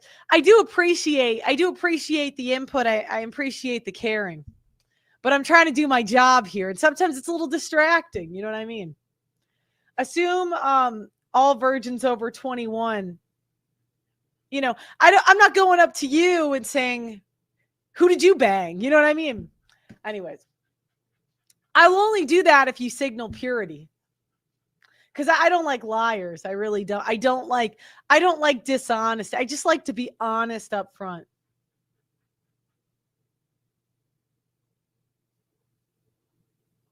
Okay, so now I love the e-girls because a lot of them are in positions they shouldn't be in. Because we're women, so we just get given things. How long would it take for a man to become a conservative commentator? But they're like right-wing e-girl who claims she's a virgin. Here, right this way. Here's a microphone. And it's very cringe, right? Now a lot of people say that I'm bitter about this. I understand that perspective, but I just really enjoy being accurate. She went now. Mary Virgin. What's his name? Oh my God. I went on a show. How did I forget his name? On Daily Wire.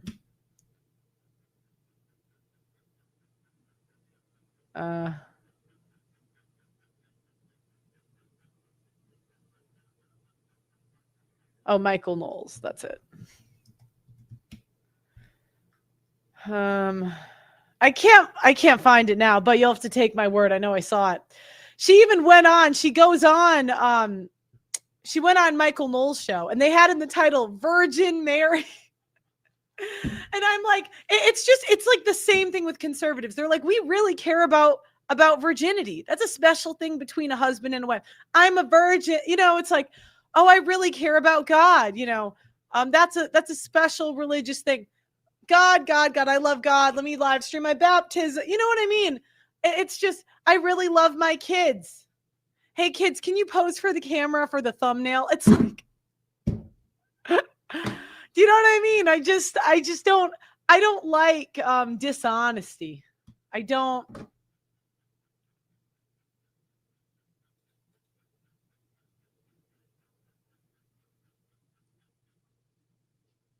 So anyway, she says, I'm convinced a reason why people obsess over their exes and can't move on after breakups these days is because they had premarital sex, oftentimes while living together. You're just not meant to be that close to someone and never see them again. Now, on its head, right, I think a lot of times, a lot of people have ego beliefs in Christianity. But we have to kind of look at like what the facts are, right? We have to look at what people are choosing. If women were that bonded by their virginity to a man, why don't they stay with the men they lost their virginities to?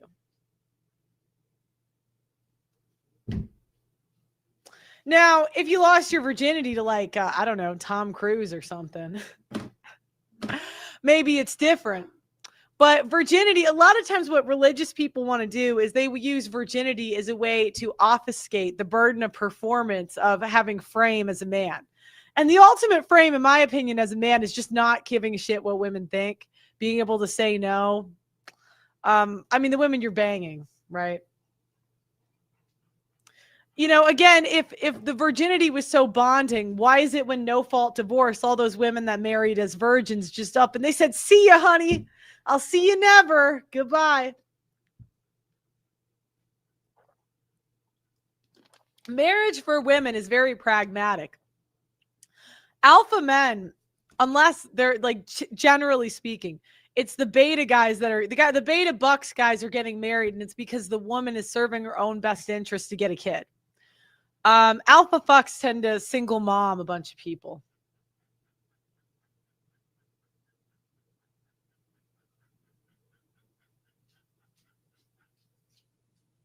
So, anyways, they said debating getting on medication because I can't get over my breakup. No, women move on really fast. And if you look at it in actuality, a beta bucks guy, look at Erica Kirk. I mean, her husband's dead. And she's like, see ya. Let me go be an influencer. Women just are not happy with betas. We push off being with betas as long as humanly possible. Okay, but they don't. But because she's signaling for beta bucks, because only a beta bucks guy is really going to wait till marriage. Only a beta bucks guy is really going to believe that. Do you know what I mean? Like, alpha fucks have seen way too many women claim purity only to throw it back. My other conservative e-girl, Candace Owens, thank you for keeping me employed. I appreciate you. I'm still waiting on a retraction from you. So again, this was how deceptive. To watch. Remember, she has taken this off of YouTube. She's trying to make this go away. I will not make this go away. I want to see a real apology from you. And I'm actually going to go into how to do that. I'm going to, because a lot of women, I think, a lot of us were raised by bitches. A lot of the women in their 40s and 50s and 60s, they really do pretend they were good mothers, but they kind of sucked. Like, they were kind of terrible moms. They worked. A lot of times they just nagged and belittled their husband. They're very manipulative. Like, they're not that good of women in general. So a lot of us just were never taught how to apologize, or we didn't care enough to learn. But this is the show for you, ladies. So Candace Owens did a terrible thing. Now, look. This terrible thing is that when Steven Crowder, again, this is a woman claiming Catholicism. Now, Steven Crowder is going through a divorce, and there is a clip leaked to the press about his divorce. And essentially, he tells his wife, his pregnant wife, to walk the dog. And now this wife, she's got a big belly. She's pregnant. And I'm really tired of pregnant women acting like they can't walk. You can walk, lady. And I read so many court documents from this couple. I feel like I know this couple. This is a woman. She was getting $30K a month on child support. She was a housewife with a full-time nanny working 40 to 60 hours a week. I mean, she had her entire life paid for it. He says, "Can you walk the dog?" And so she's in front of the camera and she's like, "I can't take this abuse, Steven." And he yelled at her basically. And the thing is, women like Candace, they've married simp husbands. They've married husbands that would never in their life yell at them or tell them no. That's because, again, they're signaling for beta bucks, and that's fine. But what you're going to get is when they see an ounce of masculinity, it's a crash out. It's a crash out. It's like, ah! So when he said walk the dog, she said he's emotionally abusing her. Now, remember, this is a serious situation. This is a divorce. This is a woman that says she's Catholic. She says, "Till death do us part." And now she's saying, he was emotionally abusing you. Here we go. To watch. It's especially difficult to watch because in this footage, she is 8 months pregnant. And the video essentially reveals just how emotionally abusive he has been. And she is alleging that he has been emotionally abusive to her. And this video all but confirms it. So let's first get to the footage. I'm just going to allow you to watch it in its entirety. I drew a boundary. I drew a boundary. No, you just did it. I drew a boundary of abusive and cruel. Remember,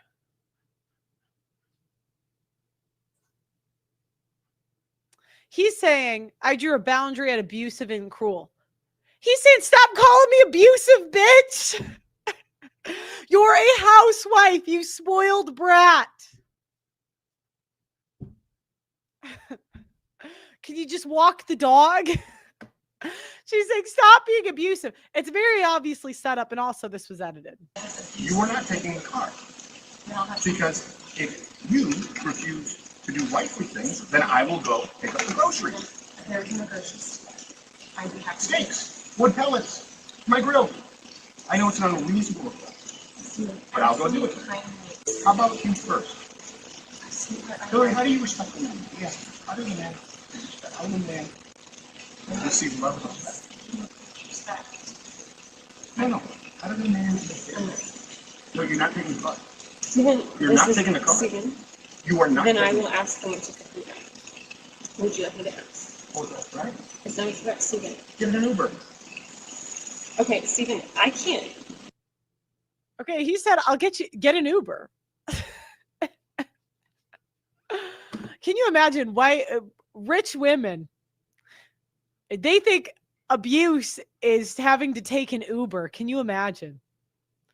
Oh, this is so abusive. I have to take Uber. I hate you people. Feeling some constraints? Steven. Like, I can't Steven. go. Listen to me. Listen to me. You want to walk out right now? Listen to me. I can't go to the gym. I can't go to my parents. I can't go. So he's saying, don't take the car because I can't do all these things. Yeah, she released the footage. It was like her sister or something. Oh, my friends. I know. They're like, why don't they have two cars? You know? I can't be home. You're going to take the car and leave me here. Hillary, just think of how boxed in you've made me. What do you need me to pick up? I'll get it. I'll be back when I'm back. No, that doesn't work either. You'll be back when you're back. That doesn't work either. Yeah, you really got to learn an assertive tone with women. I hate having to learn this as a woman. You have, because they will not take it seriously. Because he's like, that doesn't work either. That's like a whiny thing. Do you know what I mean? Like, women aren't going to respect that. It's got to be like, and then your only power as a man is walking away. So this fight back and forth, I'd just ignore her. Do you understand the difference between my life being set to the second and you're going to be back when I'm back? Steven. You're making it work. Can you do that? The only way out of this is discipline and respect. It's the only way out of it, or we're at an impasse. We are at an impasse. Good. Because you can't have any discipline and respect. Steven. Yeah. There you go. You throw your hand, you give up so easily. I don't give up, Steven. Hillary, Steven? you give up so easily. I just said the only way out of this is discipline and respect. You said, then we're at an impasse. Steven, no, we are at an impasse, okay? I love you, but Steven, your abuse is sick. Your abuse Watch it. is sick. Watch it. Watch it. I'm gonna let go. I'll get what you need me to get. And I need some space. We need to just stop engaging for a little bit, okay? I love you. I love you very much. I don't love you. That's the big problem. I've never received love from you. And the fact is, when I go, look, I need you to do A, B, C, and D, you just be disciplined about it, you go, no. Okay, so he's saying, I never received love from you. And all the simps jumped on this. They also, and by the way, Jeremy Boring, I still don't know why the Daily Wire was texting with his wife during this. I got questions. So now he's saying, look, I never received love from you, so I don't love you because you don't show me love. And this is, by the way, this is in the privacy of their own home. And Candace said, oh, I saw it on Twitter. This is someone I worked with, and now we're beefing about a business dispute. So instead of, being a Christian woman and saying, oh, well, let's give the family privacy, she said, let me make money off of this. And look, I understand. I just think she's kind of dumb. Like, it's not, I liked her BLM stuff. I think she's not really the smartest, although for a woman, she's okay. For a black woman, I guess she's a genius, you know what I mean? I kid. But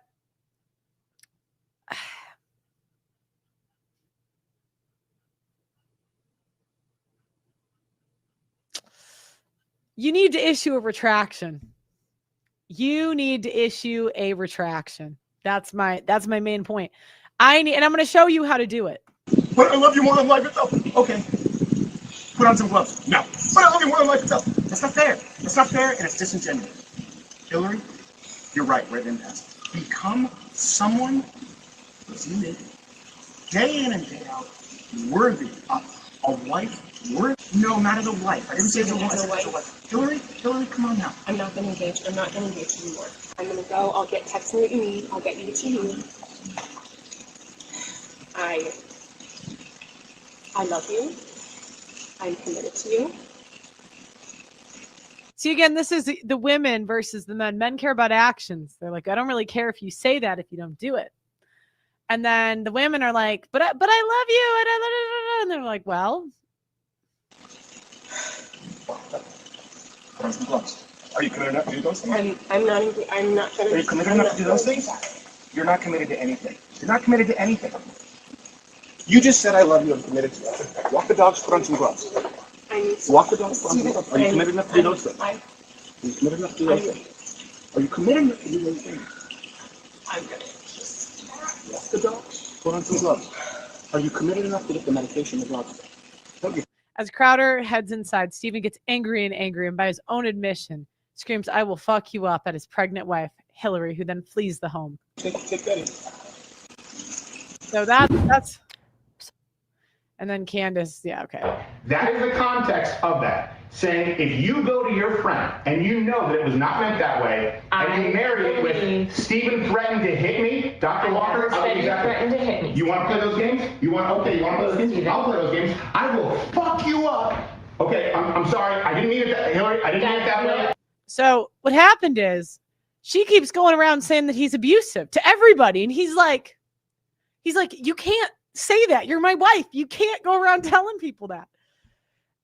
And so now he's like, if you want to play that game, I can play that game. I mean, he's a verbal jujitsu master. He could go around and say that she does all these terrible things. So he's like, I'll fuck you. And he's like, I didn't mean it like that.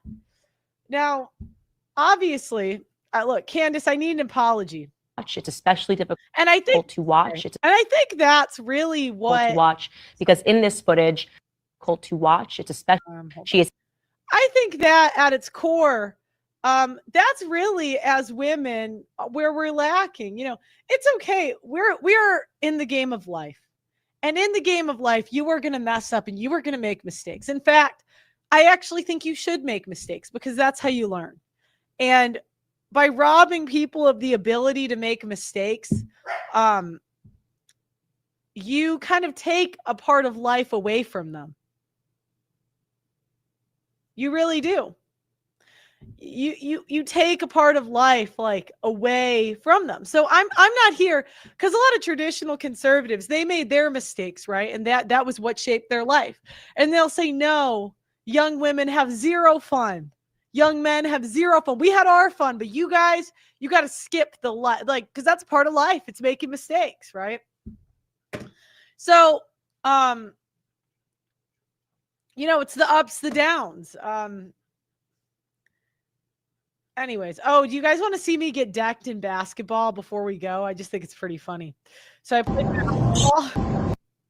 I played basketball the other day, and I decided, and there's parts of the basketball where it was going pretty good. I'm doing this, and then I'm over here on the right coming up.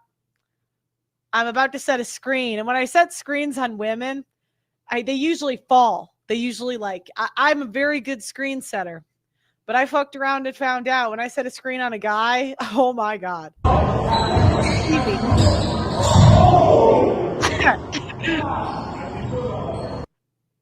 But I was all right. I was fine, but I did leave a bruise. I just thought it was funny.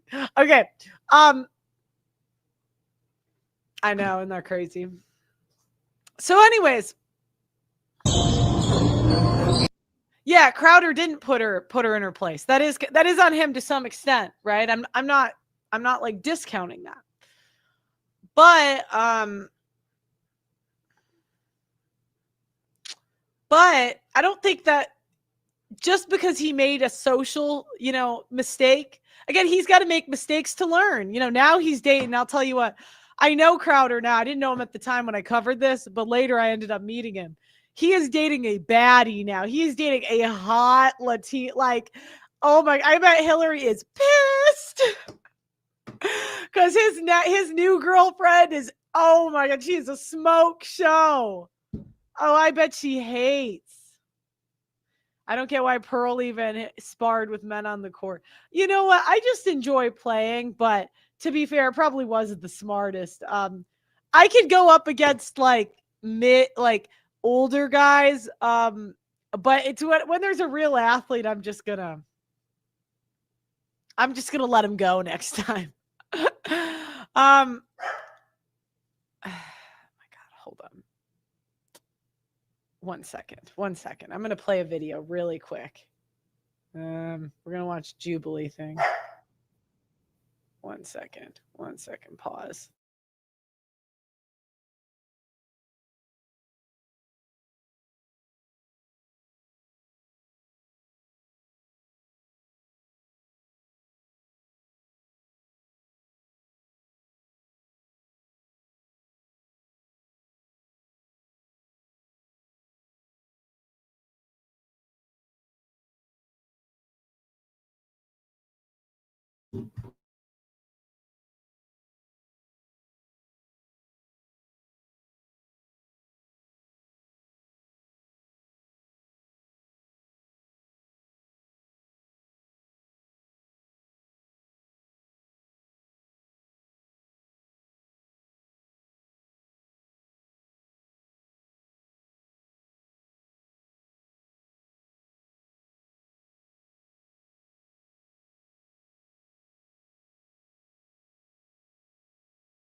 All right, so I let my dog out for a second. Sorry.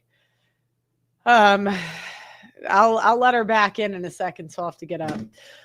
I do apologize. She just starts barking, and I'm like Hassan Piker. I don't make my dog sit on a mat for 8 hours. So let's talk about something. So yesterday I had a woman on my show, and this woman came on my show, and I begged her. I said, please don't be a bitch. I beg you.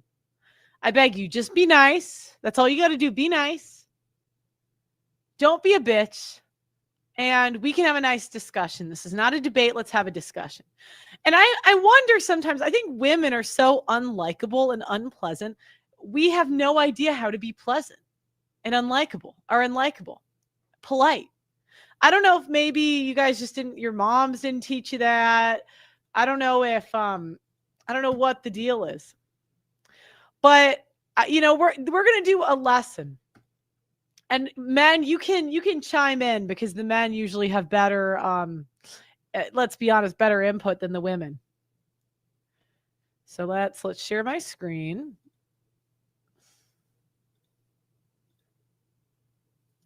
One. All right, so let's make some big words here. How to not be a bitch. Yes. Okay, my dog is letting me know she's ready to come inside. Hold on. All right. Ellie, come on.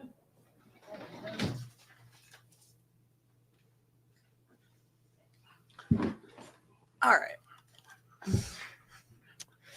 Now, this is a tough swallow. It's a tough ask.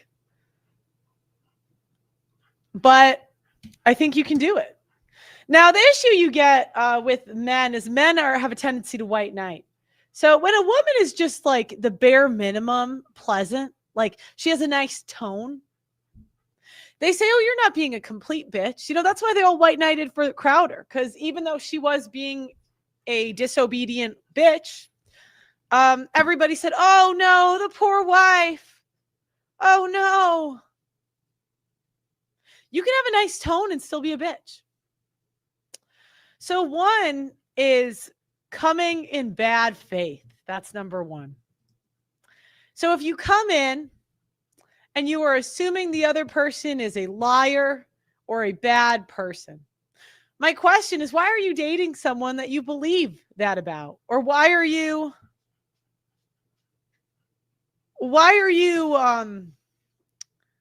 in cahoot? Why are you talking to someone that you believe that about? I just wouldn't have the conversation. But women love to argue. So that's one. Nagging. No nagging. Do you have an opinion about how I should do things or run my show? Well, shut the fuck up. Start your own show. 3, and Doug MPA, feel free to type. I know Doug MPA has access to this document, so feel free to, and I'll read it if you type it.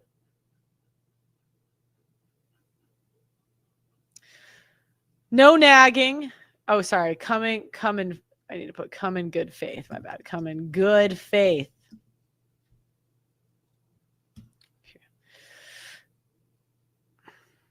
Smile. Come in smiling, in a good mood.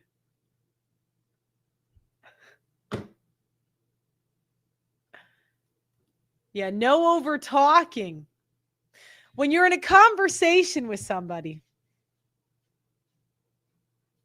and you're coming on to somebody's show, anybody with a basic level of respect knows you let them lead the conversation and you don't interrupt them. Now, again, I know that's difficult for you guys. When you are wrong, admit it. Sometimes we get carried away and you interrupt and you do something. But, you just say, I'm so sorry, and change the behavior. Yes.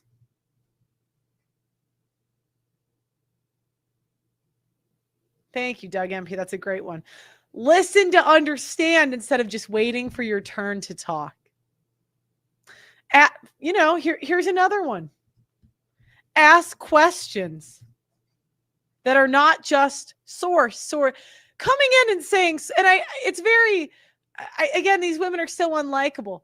If you're in a debate format, that format, it's let's rip each other apart. But in conversation, saying source every 5 minutes is just a way to derail the conversation.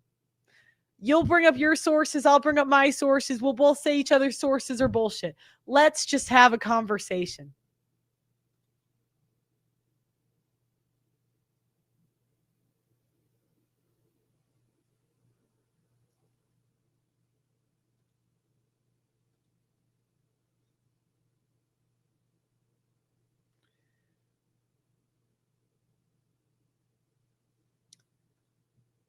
No eye rolling. This one, yes, if you disagree, you could say you disagree. No personal attacks. Yeah, thank you, Doug. I just thought of that too. Personal attacks are for a time and a place. They can be used. But generally,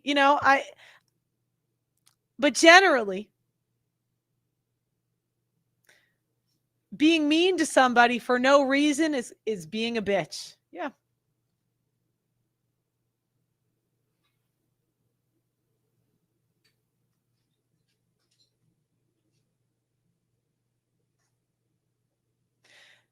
Well,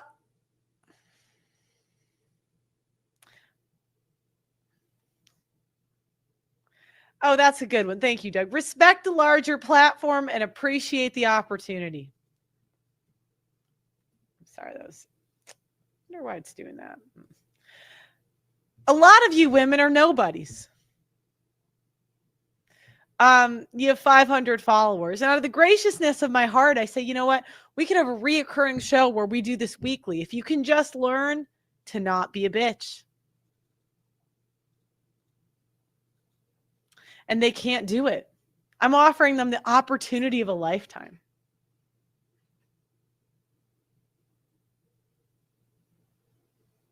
And it's too difficult for them to do it.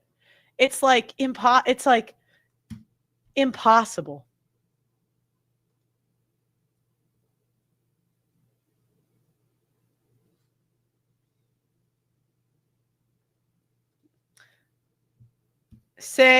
Let me hold on. Let me go back down here. Say please and thank you. All right. I think that's pretty much it. We could add more later, but I think that's the basics. So Candace, if you're watching, lady from yesterday, Ash, if you're watching, that's the basics. Now, the next thing we're going to talk about is how to apologize. Now, a lot of women, they think they're apologizing when they're not apologizing.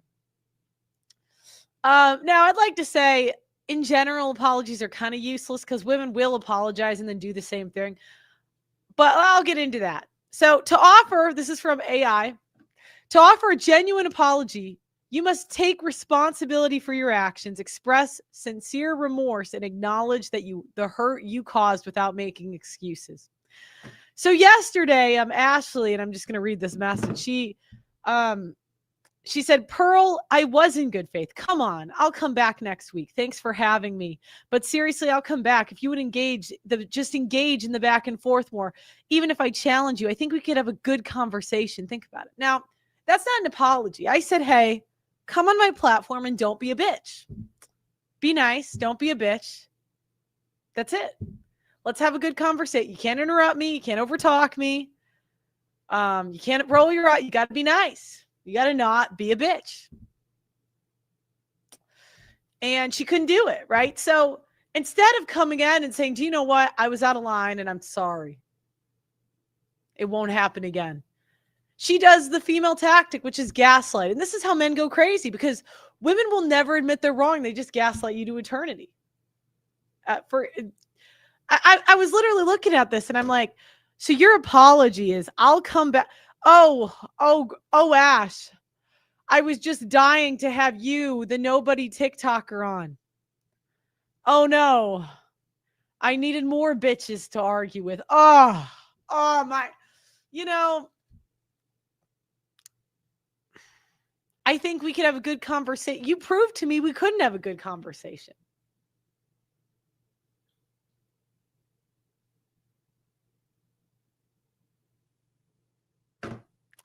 And I said, you know what? So now I'm going to show her how I would recommend to do it. So again, you take responsibility. You say, I'm sorry, I was out of line. I should not have done that. And it won't happen again. Maybe even offer me some value, right?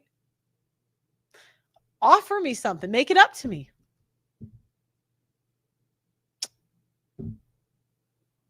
In exchange,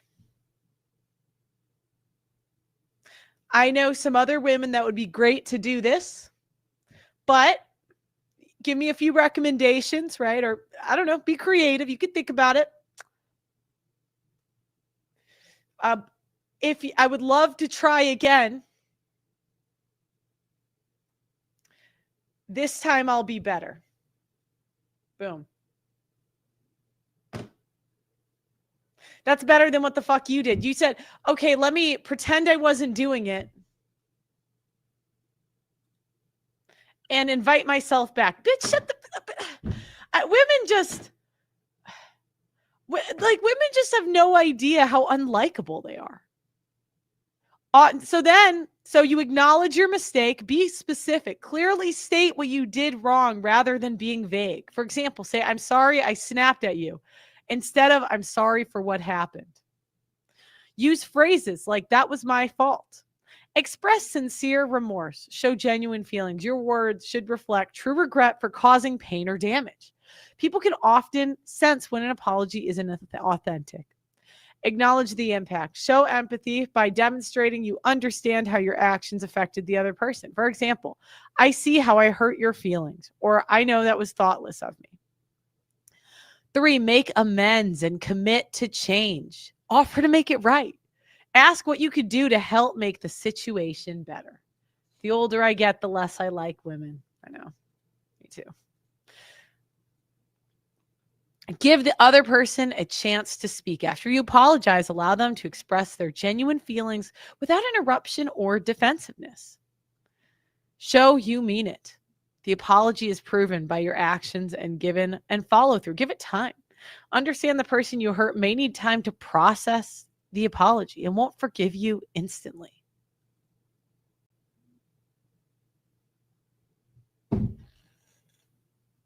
Instead, women gaslight. Women gaslight to eternity. They just say, oh, invite me back. Let me fight with you more. And the thing is, men, I'm a lot bitchier than most men. Men will just walk away. They'll just be like, yeah, I'm not dealing with that. They're not going to do what I did. Be honest.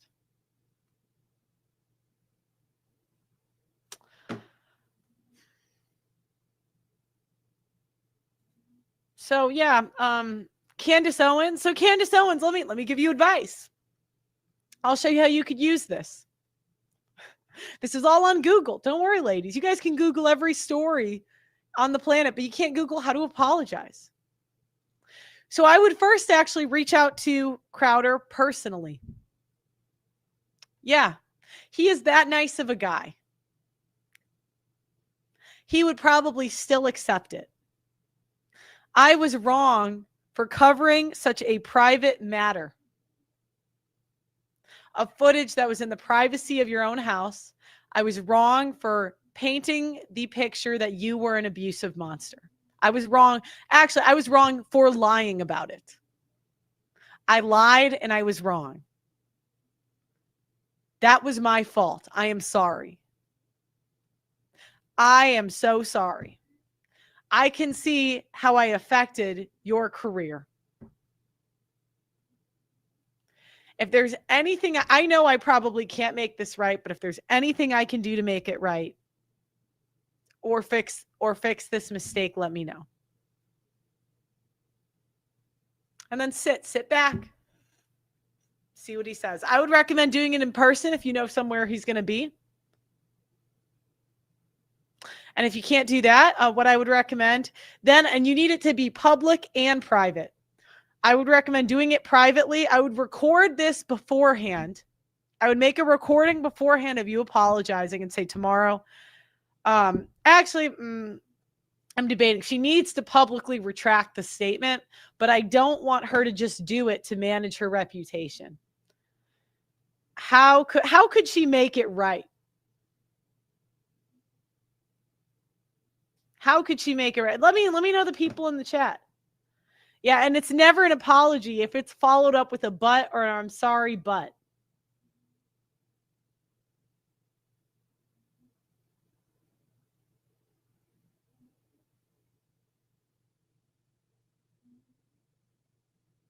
Yeah, and that's why I say I don't believe these e-girls, because if you were that nice of a person, your actions would just show it. You shouldn't have to make this huge public, it's like if you are going to grift my religion, but you can't publicly apologize, screw you. Could she make it right if someone did that to you?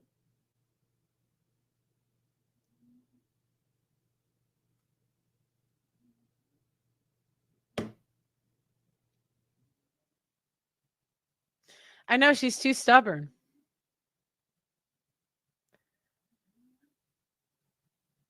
Okay, well, if you have any ideas how she could make it right, it's, this is part of life. And I don't want us as women to be afraid to make mistakes. I think at times we are so afraid of being perceived as bad people. There are canon events in women's life that most women will go through. Liking a guy that doesn't like you back. That you learn from that and you move on and you choose better next time.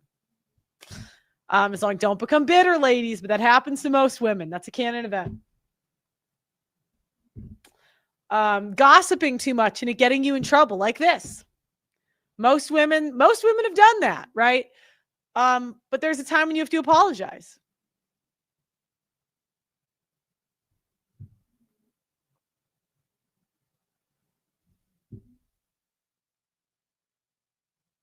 She could do a show with Steven in good faith. I don't know what she could offer Steven. I just don't know, because he has...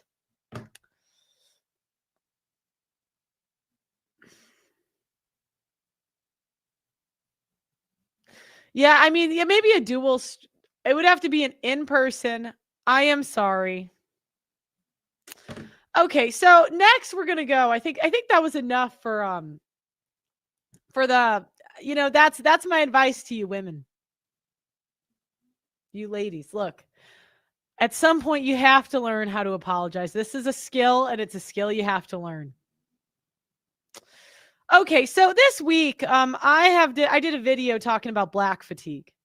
Now, a lot of people were very upset. I think in my audience I have a good percentage of black people that followed me. I mean, guys, a lot of this fatigue, I experienced firsthand. I interviewed 1,000 people, probably half were black.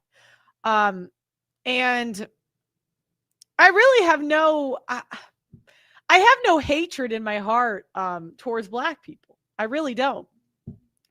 But I have to be honest about the state of what has been going on. And my experience, all I could speak on is my lived experience and what I have gone through. And my experience was that I gave a lot of Black people opportunities. And while the majority did not call me racist, still a good chunk of them did. Some did steal stuff from, that did happen. And at some point, white people are going to start to think, if you keep hiring Black people and a percentage of them call you racist, what would be the incentive for us to continue to do that? And again, this was a canon event for me. I never thought that would happen to me. I never thought that was I bawled my eyes out when this happened. I was devastated. I mean, you could ask Blessing. He saw me. I was like, because I just felt like all these people that I was so nice to, they were crashing down on me.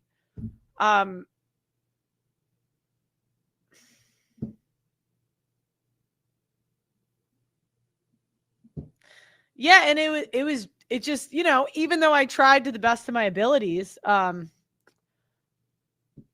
give these people opportunities, they just wanted to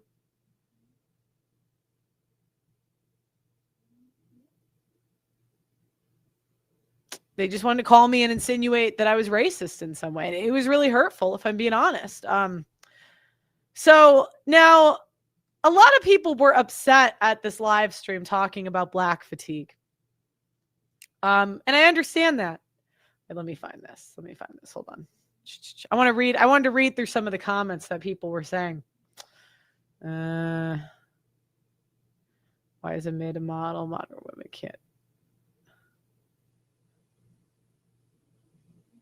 Oh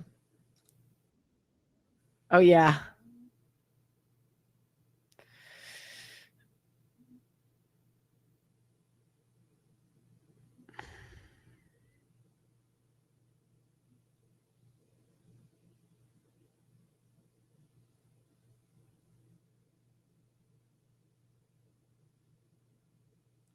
Okay, everyone just really enjoyed my Black fatigue. So I think most of the comments were on here. Now, yeah, I'm going to read through some of these comments, okay?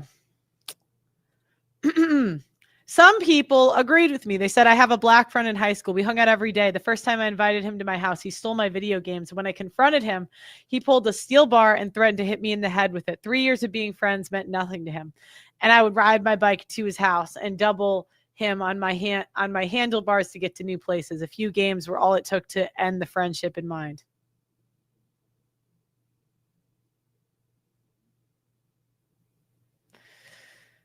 Loan something to a Black person, say goodbye to it first.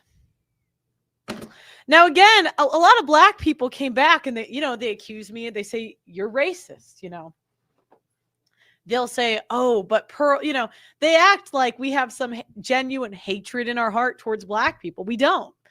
But the challenge is when you keep having these experiences with Black people, but you don't have them with white people, what are you supposed to do with that?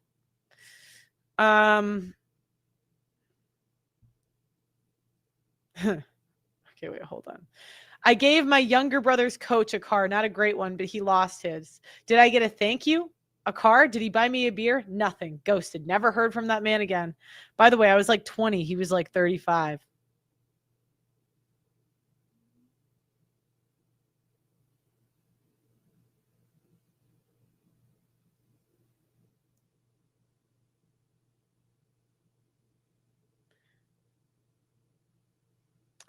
Kind of a good point. I've employed hundreds of people and a good portion of them being Black. Every time I've had to fire one, I'm called all the slurs in the book, but it's like I've given you 5 chances and I told you the last time was the last straw. Kid Rock. Yeah. And I told you I worked in corporate America and there's one Black guy at the office. I was the only woman, right? But I don't understand, why is it that I can make generalizations about women, but I can't make generalizations about races, both good and bad, right? I've even talked about white woman fatigue.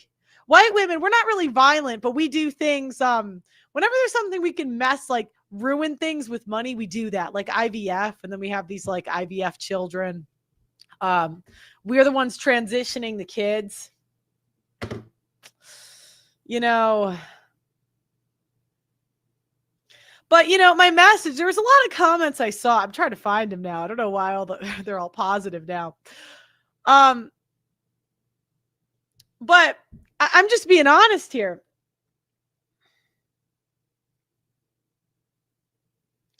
There was a lot of comments and they're saying, Pearl, like, you've lost me as a subscriber. I can't believe you're saying this stuff. And I just said, you know what?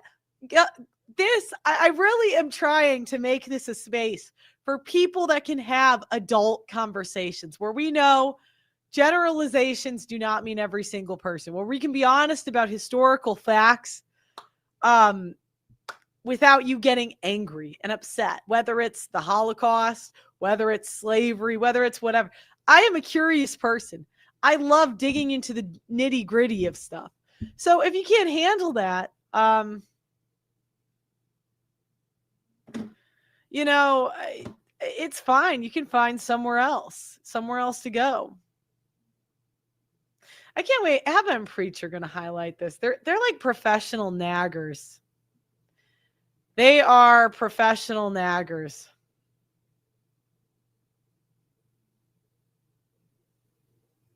Hold on.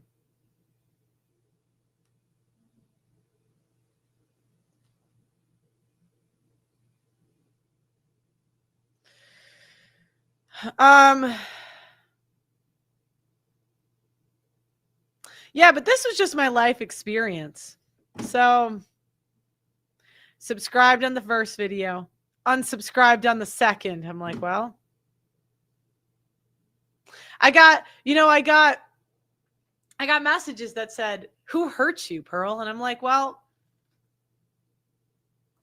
the people that called me a colonizer after I gave them the opportunity of a lifetime.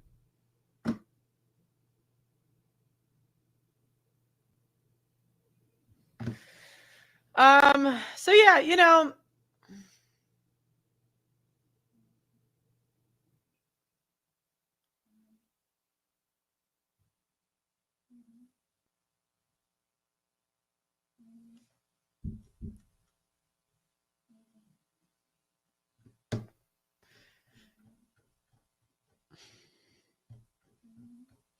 so anyways, I think that's all I was trying to think of what else I wanted to go over today.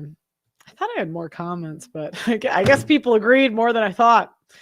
Really, to make a long story short with this, I am trying to make this a community of people that can think and that are not going to be offended by statistics and historical facts that they don't like.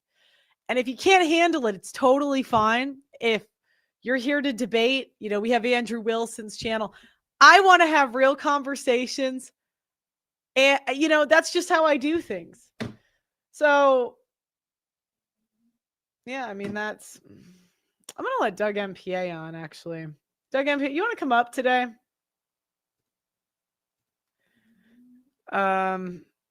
If you want. No pressure. No pressure, but I'll put in the signal chat. I feel like we haven't heard from you in a while.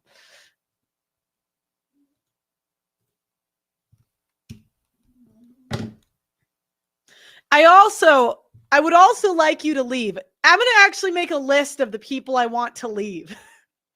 I think that would be the best way to go. I want a list of all the people that I want to leave my channel. Please, I don't want you here. 1, male naggers. If all you can do, if you can't talk on a live stream and give your opinions for hours and have a cohesive thought, if you can't write them out, go. If you're just going to nag me about how you would speak differently, Pearl, talk in a different way. Pearl, cover this topic differently. Please get out. This is a show. You can opt in or opt out. If you don't like it, you know, the door is that way. You can leave. Number 2, I would really like those to leave that get offended by statistics. You can go. I don't need you here. I don't. If you can't be professional, if you can't be polite and nice to some degree, now, you know, I can take a little bit of a little bit of sass. I can take it, but I don't want to. I only want to deal with people that are polite. I can debate. I can do it. I've done it many times. I can argue. I don't want to. So look you can just stop. You don't have to be here. You can stop watching my show. I bid you goodbye. If you want to change the universe, if you want to start a movement and change the world, please go somewhere else. Please, Bible thumpers, I don't need you here. At one point, I did ask her this in a way, because I said women shouldn't, but not all. I gotta say that but you guys know I did go on that train, but it's the most useless train for people that have never been in charge of anything or accomplished anything. The people that have actually done things in life, they know how hard it is to change things. They know how long it takes to change things. Look, the Jays are going to stay in power. They probably are. If it changes, we're going to be old by the time it happens. Women aren't going to have kids. Prepare for that. Women are going to be whores. If you have a wife, she's probably going to be a whore. She's probably at least gotten finger blasted by 5 other dudes. So I'm not here to sell hope. There's so many channels out there that are here to sell you that the universe is going to change for you. It's not me. I am not that, at one point, because I felt deceived by that stuff. Because, I consumed the Daily Wire. I consumed these right-wing media people's content in the early, 5-7 years ago. Where are we now? It's worse. Now, OnlyFans models are normal. That wasn't normal when I was in college. You could have openly be a celebrity OnlyFans woman. It has not gotten better. So if you're here to start a movement, this is not a movement. You're all on your own. I can't fix women for you. Nobody can fix women. I'm here because I'm a curious person. I enjoy having polite conversations. I like to be honest about what's going on. And I'm working with the world that I have. Imagine, and I really was thinking about this the other day. You really have to adapt. Imagine if you took the traditional conservative advice and moved in the middle of nowhere, had a farm, and you were like a 20-year-old girl or guy. You're going to die alone in most cases. Really, the most opportunity is going to be in the big cities. That's the way the world's going. You are totally, as a man, welcome to make other choices. I would never discourage you if that's what you want to do. But a lot of this conservative advice is outdated. What if you say, go to church to find a wife? Yeah, and you're going to find Nala Ray at church. Get on the dating apps. Get on the dating apps. Get on the, what if you said wait till marriage? Yeah, that's a way to get bamboozled as a man. That worked 50 years ago, not now. And if you do want to wait, maybe take some classes on a college campus and get a girl before she's ruined. You got to be pragmatic here, but any woman's going to look down on you. It doesn't matter. Like if women on an innate level know when we're selling you a bad deal. If a woman waits till marriage with you and she let another guy hit, she's going to respect the other guy more because it's kind of like a salesperson, have a mala on. She could come on as long as she's polite. Another way to not be a bitch.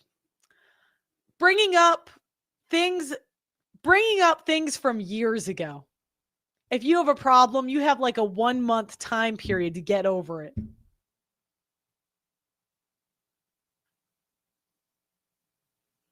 Yeah, abortion's never going to go away. I am really trying to create a channel that is honest and pragmatic. It's honest, pragmatic. I love Nick F., but a lot of the stuff he says, like, let's have a theocracy. We got to be pragmatic here. We have to adapt to the world. Now, a lot of the conservatives, they come back at me and say, well, that doesn't mean that you should just become part of the world. Well, you have to live somehow. You have to live in the world in some way. Look, at body count, it does matter. But none of you are getting virgins, so deal with it. I can't, Kevin Samuels had a show. And when he had the show, he had men call in and say, he's like, what do you expect a woman's body count to be? And these guys were like 2 bodies, 3 bodies. And then Kevin Samuels just told him, you're just as delusional as the women. Die alone. Die alone. Like, I'm not saying this to be mean, but come on, die alone. Die alone. Your wife is probably going to be a statistic. Oh, I would never accept that. Well, die alone. If she isn't a statistic, she'll probably leave you after. There you go. Every guy that gets a woman before he gets a woman young, she leaves later. So I don't know. Pick your poison. Pick your poison. I'm not trying to be mean. I'm not trying to be a doomer. I'm not a doomer. I'm going to have a great life. And that's you can have a great life in a shitty world. You can. But this is the world it is. High body count. Yeah, but you're never going to know. Women lie for a living. Yeah, Andrew Wilson. Yeah, he's not the most pragmatic. And it's because he's had too good of a wife. He got lucky. But even him, and I say this with no hate to Rachel Wilson. I love Rachel, but he had to settle on some things. If it weren't for feminism, women, we can complain about feminism, but I wouldn't be able to get married, and neither would she without feminism. We both benefited from it. Do you think having conversations with the youth? Well, no, because if conversations about not being whores would stop the youth from being whores, then religious women wouldn't have a worse reputation. The more you tell women the more you try to control someone, the more they do the opposite. My dad taught me that when I was young. So I always wondered, I said, Dad, why weren't you guys like helicopter parents? And that's what he told me. And I think it's true. And that's where a lot of the more you shame women sexually, the more they just hide it from you. So, if she has less than an 8 body count, that's doable for me. Die alone. You're never going to know. Doug, hold on. So yeah, it's you're never going to know. You are literally never going to know. So look at this channel. That's really what I wanted to say today. This channel, it's for people that are pragmatic, that you're not trying to change the world. You are a pragmatic person. Because the people that try to change the world, they go crazy and they're not effective. In general, there might be 1 or 2 people that do that, but they have money, power. They're top 1%. We're people just trying to survive with the world that we're, what if you what if you refused to use dating app the last decade? You would die alone, most likely. You got to be pragmatic. All right, we're going to let up Doug MPA. I'm going to close this door. Hold on. Hey, how's everyone doing? It's been a little bit. Thanks everyone for being here this Friday. I really appreciate it. Like the video if you haven't already. Subscribe to the channel.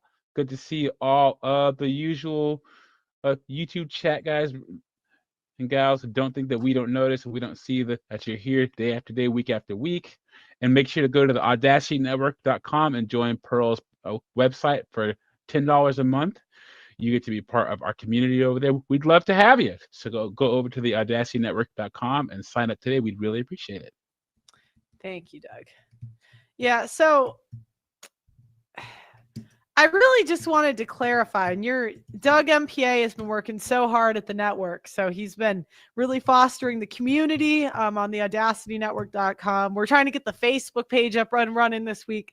We're really ready to go. But just together, Doug, I think we got to clarify what we're about, because, I just think a lot of people, they think we're trying to change the world. They think I'm a doomer, but I'm just trying to be pragmatic. And if you want to change the world, there's a million channels that can sell you that. We are merely observing the world, not interfering in casual events. Go ahead.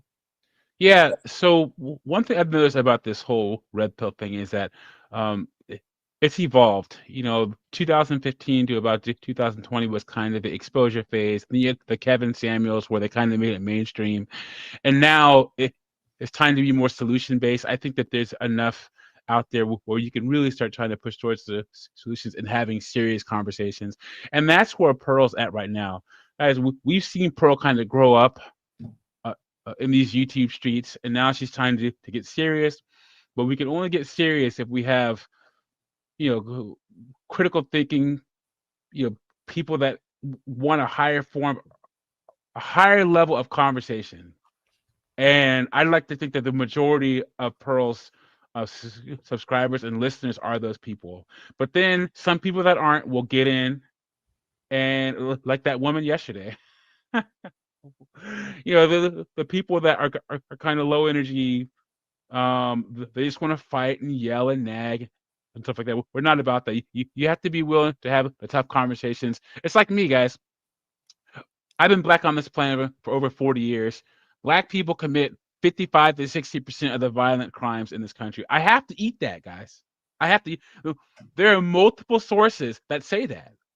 I'd be stupid to be like, well, no. Those are the numbers. I have to deal with it.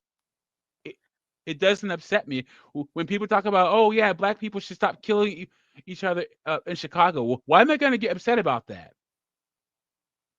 Honestly. Okay. It's like it's like Doug NPR. Are you worried about a woman's body count when you're dating her? I mean, come on now. As old as I am, no. Yeah, because after you get over a certain age, you just have to be pragmatic. He's like your wife is a whore. Sorry, guys. And if you get her before she's a whore, then she'll be a whore when she's done. Sorry, fellas. It's a Metal Gear Rocket Arm. It pains me to do this, but you have crossed the line, so now you are gone. And it's just, we just have to have a certain level of conversation. Maybe we shouldn't say free. You don't get to come on here and be disrespectful to me or Doug. It's just not. Yeah, you don't. If you don't know how to do it, then we're gonna keep banning you. Yeah, and so, but here's the thing: Pearl is literally switching gears, and especially with Trump being elected, and then they found out that channels were being banned for no reason or because they were influenced by the left. The tide is turning, and Pearl is going to take full advantage of it here on her YouTube channel and on the Audacity network, guys. The kids' gloves are off. Yeah. If you look at other YouTubers and right-wing influencers, they're going to be the same way, especially with Charlie Kirk. Guys, come on now. The other thing too is nagging women to stop being whores does not change them. Again, like it is funny, like we can do it as an entertainment, but you have to understand. I interviewed 1,000 women. I would watch women say that they're not whores and then bang a dude on the show. So it doesn't, you're never really gonna know. And how do I put this? It's just a waste of time. It's funny, it's entertaining, but like, do you guys want to argue with whores for 8 hours like Andrew Wilson does? Myron lost his hair. It's just a waste of time. So a lot of times they're like, oh, we want women to be special. We want them to be different. You got like a 10% chance of getting that. That's your odds. So, I mean, it could happen for you, but just know what you're signing up for.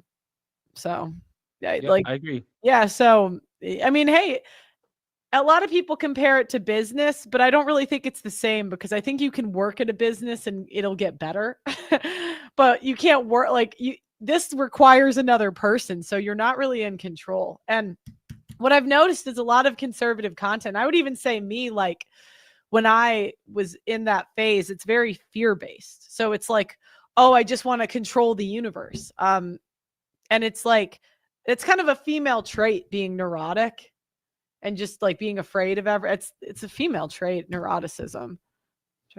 Ryan's, hold on, neuroticism. I want to make sure I'm using that right definition.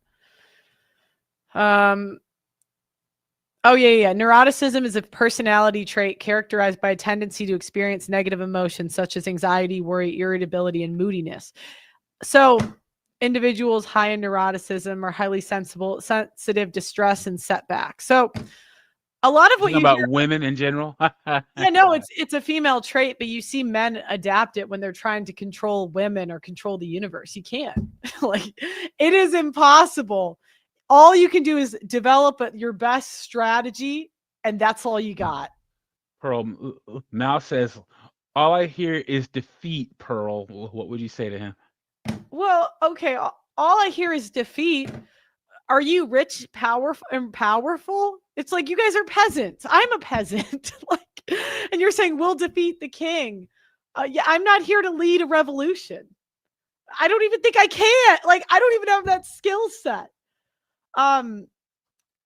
What percentage of women out there are Pearl like? And again, you got to set, don't put me on a pedestal either. You know, I'm no saint.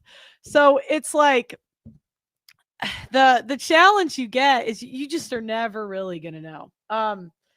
At what percent of women don't have debt or STDs, or I don't know. Aaron Clary's run the numbers. Google his channel. My standards are as a 5'3", 40-year-old man, no kids, no STDs, and good hygiene. Apparently, this is asking too much. It's funny when the Bible thumpers turn around and sub to the OnlyFans. It's why they do whatever, fresh and fit and AV, and at least 10% of the audience subscribe. Yeah, you know, that's why the wait till marriage people. Look, I appreciate the sentiment. I understand where they're coming from, but they're just substituting sins and acting like they're better than other people. If you're not like, let's be honest here. If you're not banging women, you're watching porn. It's just a different sin. You're still jerking. Like, I'm not an idiot. I'm not going to believe you're going to go a whole year without jerking off. We gotta, on this channel, we think sex is a need. And the people that suppress that need get weird. And if you don't think that's totally okay, but I've met, me and Doug MP, I've had the life experience of meeting 30-year-old virgin women and 30-year-old virgin, and they're usually pretty weird. And it's not, they can come out of it, but the amount of time, if you're a 30-year-old virgin woman, do you know how much time it's going to take you to not be weird around men? Like, do you understand how long that's going to take? Because there are just skills you learn when you're in a relationship. Yeah. And you don't get into the, you know, now, because now in 2025, it's like the women, okay, if you're not a virgin, it's time to throw it back if you want to get married. Sorry. You got like 3 dates, and at least then you can get right to it and figure out, does he like you or not? Because after the sex, that's when you're going to know. And if the dude punishes you for sleeping with him, then you have a guy that wants to be a sucker. You're not going to like him anyway. You're on fire tonight, Pearly. You're not going to like him anyway. Look at, and women, if you want to do it God's way, well, okay, ask your parents to set you up with someone in high school. And, you know, to the conservative Christians that, you know, what they'll always do is they'll say, oh, well, my daughter will be different. We'll get her married by 22. And if you can't get her married by 22, I'm sorry, she's in the sexual marketplace. And if you don't tell her to have sex, she's probably going to die alone or end up with some simp she hates. So I'm just being pragmatic with what we have. I have seen the life cycle in these churches, and it's old, socially awkward women. Virginity is valuable, but only when you're young. Yeah. And it's either that or whores or reformed whores. did I ask my dad to set her up? No, I threw it back. What do you mean? Like, come on. Yeah. Like, come on. I'm 28. I'm almost 29. Come on. It's like, yeah. No, and I've seen women there because there is the cat. If they're attractive women, they're usually ran through, but usually like the mids are sometimes also ran through, but at times they're the ones they die alone in the churches because they're asking for way too high of a price. Sorry, you're not hot enough. Nala can get a guy to wait till marriage. You're mid. Sorry. Yeah, virginity is value when you're, I think after 22, it's weird. Because here's the thing, anything that you're good at that takes practice, even relationships. Because the area I live in, you either have women who've been divorced and have kids, or women who are so career oriented that they've never had a serious relationship, and there's only a small percentage of women who are kind of in between. So I meet women in their 30s who have more degrees than a thermometer. They have some kind of career that doesn't give a damn about them, but they've had no relationship experience when they're 33, 34, 35 years old. It's insane. Well, yeah, and it's like, I mean, come on, this is the female life cycle, okay? Women get pumped and dumped. We shoot too high, get pumped and dumped, then we start to lower our standards. Okay, that's now you could say women don't shoot too high, but to be honest, that's part of life. That's part of women learning. I'd like to say don't do it, but I mean that's just generally what happens. Okay, let's be pragmatic. Let's be real here. That's what happens. You know, but the sooner women get to that, the sooner we start to negotiate and figure out what we actually want to do. Or sometimes women get into situationships and find their husband. That happens all the time. That's probably more common than waiting till marriage. It probably is. And what we're going off on this channel is real life experience, not these stupid studies funded by the left and the right. Real life, what you have seen work and not work. And if I'm being honest, guys, the whores are more married from my college than the super religious women. The super religious women that got married young and waited till marriage were done by 22. If you're not done by 22, there's the occasional girl that pulls it off, but she's usually with a very feminized husband. That's usually how it goes. Yeah, and hold on. So, you know, again, that's why I kind of call out these right-wing e-girls, because none of them are saying what worked for them. Do you know what I mean? When you talk to dating coaches, you remember the dating coach we had on, Doug MPA? Yeah, I remember him. They're very pragmatic. He's like, look, if you want to get married, this is my system. Living together within this time, you know, married within this, you know, he has, and you could tell he works with women because he's very specific in what he talks about. Do you know what I mean? Like when people are coaching, you know, it's easy to say, like, you know, you hear Myron. And I think I probably did this at some point too. You say, oh, you're going to die alone at a certain age. That is true. Unless you lower your price. That's the real wall is significantly lowering your price. And most women don't, you know, I have a relative. She was, had a drug addict guy she had kids with in high school, had 2 kids from him, and got remarried to a guy that was 6 foot, made 6 figures, and was a really good person. And do you know how she did that? She lowered her price. She was a single mom with 2 kids. She said, I'm only going to go for men with children. And my price is going to be free. And you know what? She was married within like 2 years. So yeah, that's my, even in 1960, people were expected to be married. Yeah. If you want to do things the traditional way, then do it the traditional way.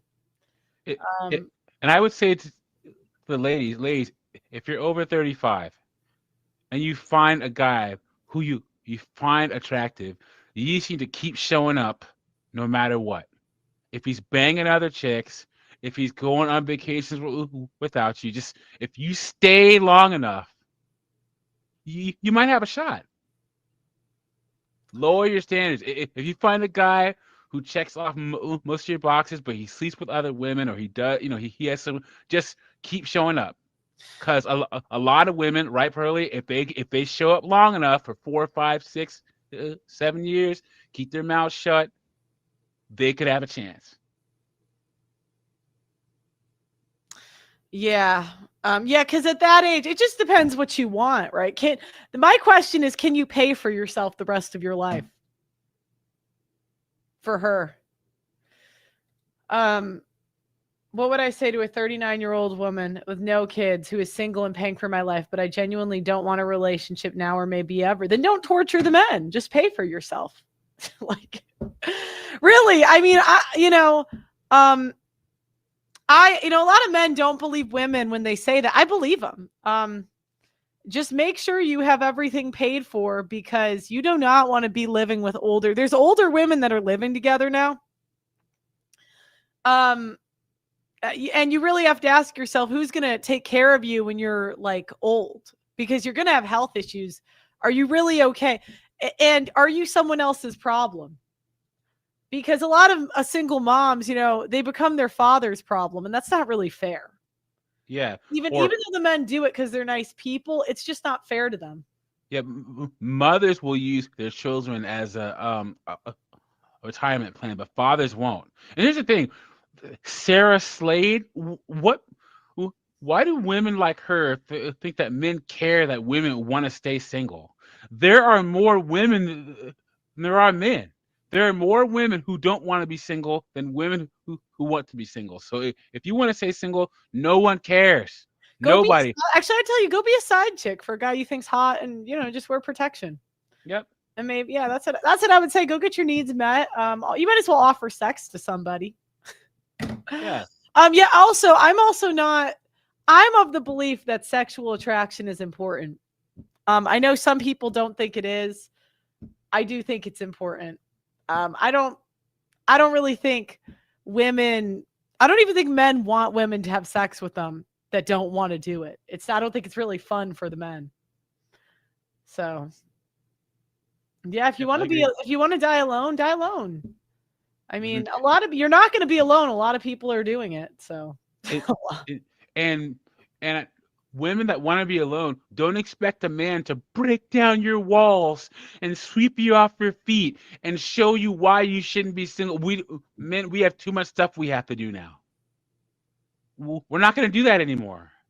You either have to come correct or don't come at all. Do you know what I would do? You should still develop your relationship skills in case you do end up wanting one later. I would still offer sex and like dinner to a guy like once or twice a week. Just wear protection. Don't catch anything. STDs are a thing. I would get tested like once every 3 months if you can afford it. Twice a year if you can't. Although you're 39, you probably already got herpes or HPV or some bullshit. So.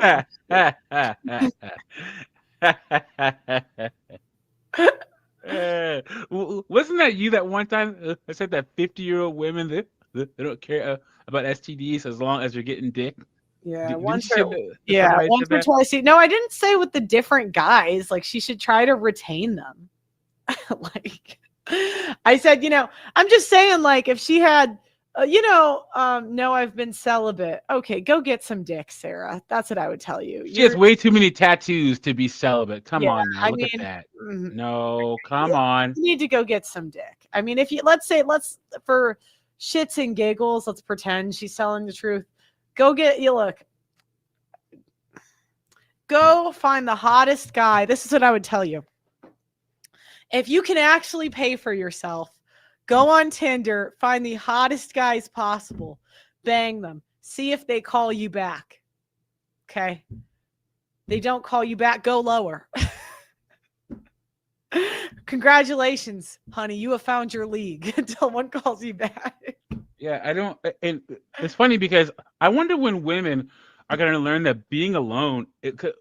See, we live in the great experiment, Pearl, where feminists rewrote history to make women think that life was just so easy for men. Men have been forced to be alone, the majority of us through most of history, so we're fine with it. But women think that being alone is a flex. Well, you're going to find out, because this is the first group of women who will truly be able to live alone in a state where a lot of men didn't choose to be alone. And now women are choosing it. Okay, we'll see what happens. Yeah, I mean, I would really ask, when you're old, what you plan on, because, you're still bangable now. I'd give you like a 4. What'd you give her? I'd say a 4. She's thin, maybe a 5, right?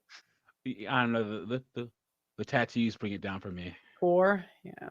I'm just gonna say we're in America, so I'm gonna give you a 4. I'd still put you in like the most men would category, but like barely would, like on a slow Tuesday. So no offense, Sarah. So, so you're still in the wood category. That means if you're really nice, you can get in the door. But yeah, if you withhold sex with the tattoos, I would just put that up front. Said Sarah. Danny's interested. See, this is what I mean. This is what we're pragmatists here. We're pragmatists. We're the people that say, hey, the average length of a marriage is 7 years. My marriage will probably be 7 years. Here are some precautions we're going to take. I've heard marriages are better if we do X, Y, and Z. We can try that. But just for my expectation, we're the channel that says, hey, there are STDs on the market. If you're going to be sexually active, these are the precautions you take. If you want to try celibacy, that's fine too. You see what I'm saying? We are pragmatists. We are not delusional here. Men are not picky in the beginning. I know. Hey, a lot of women get in the door by the non-picky men and they gluck hard enough. Well, I'll take a 5. Thanks. It's only because you're not fat, Sarah. That's it. You're lucky that America is just, I need to have a matchmaking show. Yeah, but I can't be responsible when these women ruin your life. They're going to come back. They're going to be like, Pearl set me up. And I'm going to be like, well, I told you. You're going to be like, Pearl set me up. I married this girl and then she took half my stuff and my kids. So I'm mad at Pearl. We could even do a show, Gluck 9000, if you're not a virgin, it's time to learn. It's time to gluck, and fuck. Jeez. Look at it. I'm not saying you got to do it with a million guys, but obviously you want to limit that. You don't want to, clearly, right? All I'm saying is, these conservatives. Doug, can you tell them the story of the woman that you met off a dating app that was like waiting till she was like 30 or something to have okay, so me and Doug MPA, sorry, we have met these people, so we nobody can put a study in front of my face and say this works. I'm not manipulated. I'm like, no, I have seen the other side of this. Go ahead. So I met this girl, black girl actually, nerdy, kind of my style, and she was in her early 30s, and we met online. We met for an actual date, and she's just talking. She's talking about how she likes K-pop and all this stuff. I'm like, oh Lord. Anyway, so I meet her and she's like, yeah, I've been going through a lot in life as of late, like the last year or two. I said, what are you talking about? She moved off of college when she was 19, and when she got to her college campus, the 5th or 6th day she was on campus, she came across this super religious Jesus group that was literally like, Jesus is coming any day. So, live for Jesus. So she spent from 20 to 30 just neck deep in this super Christian group, and she's waiting for her husband and waiting till marriage, and he had to meet all these strict religious guidelines and all this stuff. Then she finally moved away and started questioning everything that she had learned in that religious group, and then she's 31 and she saw that 11 years had gone by, that Jesus hadn't come back yet, and she had no relationships experience, and she was still a virgin. So she said that she had just had sex a couple of months before she met me with a guy that she met off of an online dating app. So she went out with this guy a couple times, and that was her first time ever having sex with a guy. I said, what? She's like, yeah. And so she said she hated the fact that she wasted her 20s and that religious group with such high standards, because she lost 10 years of her life, just gone. No, I know girls that again, beta bucks guys cannot take women's sexual nature, right? So again, I am not of the belief that you should control another person. And the reason it being is because the more you control someone, the more they hate you later for who they become. If women want to be Yes. whores, have fun. Yep. Go do it. I'm not gonna, I was talking to someone the other day and they're like we want to control, I'm not here to control what people do in their bedroom.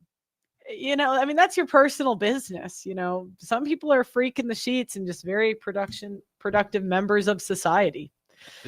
And that's why if I could do it again, because I went to a school for undergrad that had a Mormon temple on campus, and Mormon girls, if you're attractive and you're black and you're in an area where there's a lot of Mormon women, when they turn 18, they question whether they want to be Mormon or not, and they go through this this rebellious phase, and sleeping with the black guy is the ultimate way that they're going to get back at their upbringing. Don't ask me how I know. But if I could do it again, man, I would have went to undergrad in Utah. I would have went to freaking University of Utah or something like that, because all those girls, they're raised in that restrictive environment, and they have to get back at it somehow, and they'll hop on you if you're and I know, and all the people that they pretend to be better than you, but they're all masturbating, so it's like, okay. Or remember that story where the Mormon girls are getting STDs in their armpits? Yeah, I mean, it's like, so this channel's for adults that are pragmatic. If you want to change the universe, it's not here. This is not the place to go. It's not. And I think that's what I've noticed with religious people is it's a lot of people that are very neurotic and want to control the world, and they just can't. Not all, some of them aren't, but especially the more they're into I've just noticed that happens in groups. People like to have movements and groups so they can convince themselves they're changing the universe, but that seems to be where people get manipulated the most. Yep, I agree. I think that's all I got. Go ahead. What Pearl said, guys. Pearl's about to get serious. She's remonetized. We're literally seeing a shift. We want people that can critically think, that aren't snowflakes. I've been a supporter of Pearl's for a long time. I've never heard her say something that I don't support. I've never seen her have a guest on here that I wouldn't support either. And here's the thing, this whole black fatigue thing. Black fatigue is white people being able to express their views on black fatigue is hand in hand with a lot of black people are finally able to say that they're pro-Trump, that they're conservative. You're starting to see on TikTok a change. TikTok might be worth actually watching every once in a while, or scrolling through with all of the right-wing stuff that's able to be put out there now. But it's time to get serious, you guys. And if you're going to be part of this channel, we need you once again. Don't be easily offended. Critically think. That's what we need over here. Yeah, and we're also not here to weaponize what people have said at one point against them. So that's another thing. When I have a guest on here, I am not the type to have a list of every single thing that they have said. Except you, Candace Owens. You owe Steven Crowder an apology. That's an exception. Except you. Anyways, yeah, I mean, that's all I got today. Doug MP, you got anything else? I do not. I'm hoping that there will be a liberal that will be able to regularly come on and start a series with. Once again, that girl was another one of those. Pearl has given the opportunity of a lifetime to more people, and they fumbled it, and that girl was just another one. So hopefully you can find a liberal that'll come on and have a decent conversation. I doubt it, but the search continues. Also, guys, if you want to go to the audacitynetwork.com on the App Store, I'm telling you, we're locked in. We finally have a full team. We can afford a full team now. We're getting in talks with donations for the documentary. So if you do want to donate, the link is in the description on the GoFundMe. And so there's going to be a lot of cool stuff. We are adapting to the times, so we are going to build an online community, but we are individuals who are we think critically here. So I don't know, maybe someday if we get enough people, we could do meetups and events. It'd be kind of fun, but we'll see. We'll see where that takes us. I can't tell you. Anyways, guys, thank you for watching. I love doing this, so thank you for giving me the opportunity to do this every day. And like the video, and I'll see you. Have a good one.